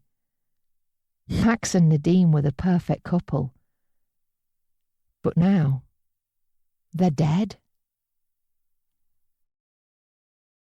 Hannah. The first few hours after discovering Max and Nadine's bodies is still a bit of a blur. All I remember doing is a lot of walking. I walked out of that house. I walked down the quiet country lanes that surrounded it. And I kept on walking all around town until the sun came up over it. But I don't remember the specific route, nor did I know anything of interest along the way. I didn't register the places I passed, or the few people I saw, or even the sound of the birds in the trees as a new day dawned. I was simply too consumed by the shock of finding out that the Murphys were no more. I eventually made it back to the hostel to collect my things and check out. When I did, Ruth was there, sitting on the edge of her bed with her bag packed and telling me all the same things about her son as she'd told me the previous day. She still believed he was coming to pick her up, but by the time I left, she was at reception, having to pay for another night. I was able to agree on a long-term stay in a basic bed and breakfast hotel in town, And while it won't leave me much out of my monthly wage from Sam Bella, at least it's my own room and a base from which I can start to try and build my life back from. As fate would have it, my first shift back at the restaurant after learning of Max and Nadine's deaths is a Friday night. Sam Bella is busy as always, but one table remains unoccupied. It's extremely disconcerting to see table 6 sitting empty by the window, and I make sure not to get too near to it as I work through my shift. It's a relief to see another couple take the table in the end, but I won't be trying to get close to this one. Everything's still too raw, and it'll be a while before I open myself up to anybody else. The police say Max killed Nadine before taking his own life, a murder-suicide. He stabbed her and then hung himself beside the body in the hallway. That's what they believe happened, and it's certainly what it looked like to me when I saw them before the police got there. But could that really be what happened? Or is there more to it than that? Not according to the detectives who've been investigating it. For them, it's an open and shut case. And the reason it seems so obvious is because of what I now know the police found at Michael and Victoria's house after I'd left it. Apparently, they discovered some of Max's things hidden around the home, like one of his shirts, which a DNA test confirmed had been worn by him. What was it doing there? I've no idea. I certainly hadn't put it there. But someone had. Someone who wanted to make it look like Max had been the person using the house, and not me. The police found a note in Max's house on his bedside table in which he had confessed to the killings of Michael and Victoria. He said he'd been having an affair with Victoria when Michael came home and caught them. There was a fight between the two men, and he accidentally killed Michael. Then he panicked and removed Victoria as a witness before leaving the house. The note went on to say that he found out the house was empty, and he'd then been using it as a place to carry out his next affair. And who was that affair with? A waitress from an Italian restaurant, apparently. I wasn't named in the confession letter, but the fact the police had found my name badge back at the house I had fled from meant they were able to track me down and ask me a few questions. They basically wanted to know if it was true. Had I been having an affair with Max in that house? Confirming so seemed to be all they needed to have him treated as the killer of the Spinners, and not me. So I told them what they needed to hear. Yes, Max and I had been seeing each other secretly. We'd been disturbed when Michael's father had turned up unexpectedly and ran away. But Michael's dad had seen the car in the driveway, and he was later able to confirm that it was the same one that was parked in the driveway at the Murphy residence. That seemed to fit in with the story that Max had been there that day. The confession letter finished with Max saying that he knew his things were going to be discovered at the house he had fled, and he didn't want his wife to find out about the affair. But he also couldn't go on living with the guilt of what he had done to Michael and Victoria, and so he'd taken extreme measures. He'd killed himself and his wife, and that was the end of it. What do I think about all of that? Well, I know it's a load of nonsense for a start. Max didn't kill Michael and Victoria, because I did. Max wasn't the one who had parked that car outside their house that day when Michael's dad came, because it was Nadine. And there's no way Max would have killed himself or his wife out of guilt or fear, because he wasn't guilty of murder, and his wife already knew he'd strayed with me. He also had 2 children who he loved, and he'd never leave behind voluntarily. That all leads me to think one thing. Somebody killed Max and Nadine, concocted a story for the police to buy, and in the process got me out of it all. But who? This Friday night shift is very different to all my other ones, and not just because the couple at table 6 are no longer here. It's because all my colleagues at the restaurant are treating me very differently now they've seen my name in the paper and found out that I'm connected to the murder-suicide that's the talk of the town. The media have portrayed me as some man-eating waitress, and the other waitresses at Sam Bella have been lapping it up. No longer am I the boring Hannah who they feel sorry for. Now I'm suddenly the most interesting person they know, and they all have questions for me, including Becky, who clearly thinks I'm cool now and hasn't stopped looking at me all night. I just have to play along with it and While it's a little awkward, I must admit, it's nice to be so popular. But it's not enough to distract me from the very troubling question I still don't know the answer to. Who really killed Max and Nadine? I've been racking my brains, but I still don't have an answer. It has to be someone who cares about me. Otherwise, why would they go to all that effort to make it look like Max was the bad guy? But who cares about me? I don't know a single soul who'd hold open a door for me, never mind fake a murder-suicide, and send the police in this town down the completely wrong path. I try to focus on my work for the next part of my shift and stay clear of Becky and the other gawking employees here. Serving a couple of tables in quick succession, I almost feel like I'm doing a good job of keeping myself busy. Can I take your plates? More wine? Are you ready to order your dessert? My last question is to the man at table 12. Tom, on his own as usual. He looks up at me, smiles and tells me he'd like the tiramisu. And then he tells me something else. He tells me he loves me so much that he's killed for me. And then he has a question. Will I go on that date with him now? Epilogue. Tom. Hannah sees herself as someone who will do anything to get the guy, but I see myself as someone who will do anything to get the girl. I've been in love with my favourite waitress for a long time, even longer than she spent obsessing over Max Murphy, the married man at table 6. I've watched her, I've been pleasant to her, and I've been patient with her. I didn't get angry when she turned down my offer of a date a while ago, nor did I ever feel like giving up and turning my attention to someone else who might have reciprocated my feelings. No, I stayed focused and just realised I would have to work a little harder if I wanted to get the woman of my dreams. After realising that Hannah was in love with someone else, simply by observing her in San Bella, I figured the answer to my problem might lie if I started observing her outside of the restaurant. After seeing her go running out of the restaurant one Friday night after Max had abruptly left seconds before her, I followed her to a lovely house out in the countryside. I observed Hannah creeping up to the property and watched as she peeped through one of the windows. I figured this was where her crush lived, but I got confirmation of that fact when I saw the front door to the house open and Max come out, along with his wife, who I recognised from San Bella. I also saw that they were carrying something between them. It was the body of a man. Oh, Hannah, what had you got yourself mixed up in? I continued to follow Hannah so that I was able to see where she lived, and it was quite the surprise when I saw the property she resided in. It was much nicer than I would have thought a single waitress could have afforded for herself. Alas, I soon discovered it was a house with a dark past, and my only question then was what was Hannah's involvement in the murders that had taken place there before?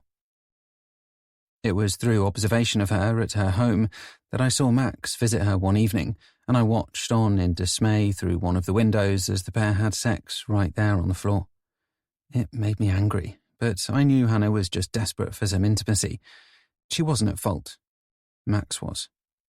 I had figured that Hannah was staying in that house secretly by virtue of her always hiding her things before she left, so all I had to do to end her affiliation with that home was send an anonymous message to the real homeowners after finding out who the property was registered to online. I tipped off Michael's parents that there was activity at their deceased son's home, and sure enough, the father went to investigate. I watched as Hannah and Nadine, Max's wife, made a run for it, and they were interrupted not a minute too late because I had feared Nadine might have killed Hannah if she had been able to get her hands on her. But I had been ready to step in if need be, and thankfully it never came to that. After watching Michael's father waiting outside for the police to turn up, I snuck into the house and left one of Max's things that I had been able to steal from his jacket in the cloakroom at San Bella, namely his gym card. That was enough to make the police believe that he'd been the one using the house and set in motion my plan to make it look like he was the one who had killed the poor spinners. I knew their deaths were still unsolved, so I decided to clear the mystery up for the bungling detectives who had failed to find the truth. I went to Max and Nadine's house and killed them both. made it look like a murder-suicide, and typed up a very convincing confession letter to be found when the cops came calling. Hannah had no idea about any of this, of course, but I had a feeling she would be more than happy to play along when the police asked her a few questions. I'd noticed she had left her name badge behind when she had fled from Michael's house, but I knew I could make it look like she had just been his mistress and nothing more. The fact she played that role when questioned tells me she had a hell of a lot more to hide than she was letting on, but I don't care. I know she has her secrets, just like I have mine. More importantly, I know she is someone who will do anything for love. I am the same, and that's why I believe we belong together. But I see that Hannah might require a little more convincing yet. She's looking at me like she's horrified at what I have done for her, but I give her time to calm down, and as it sinks in how much the pair of us are alike, she starts to soften. That's how I got her to agree to go for a meal with me next week. A real date. A table for two. Now we're going to be the perfect couple in the restaurant that everyone else is looking at.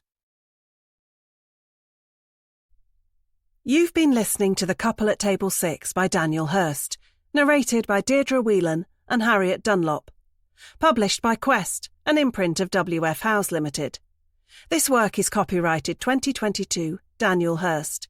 This recording is copyrighted 2022 W.F. Howes Limited.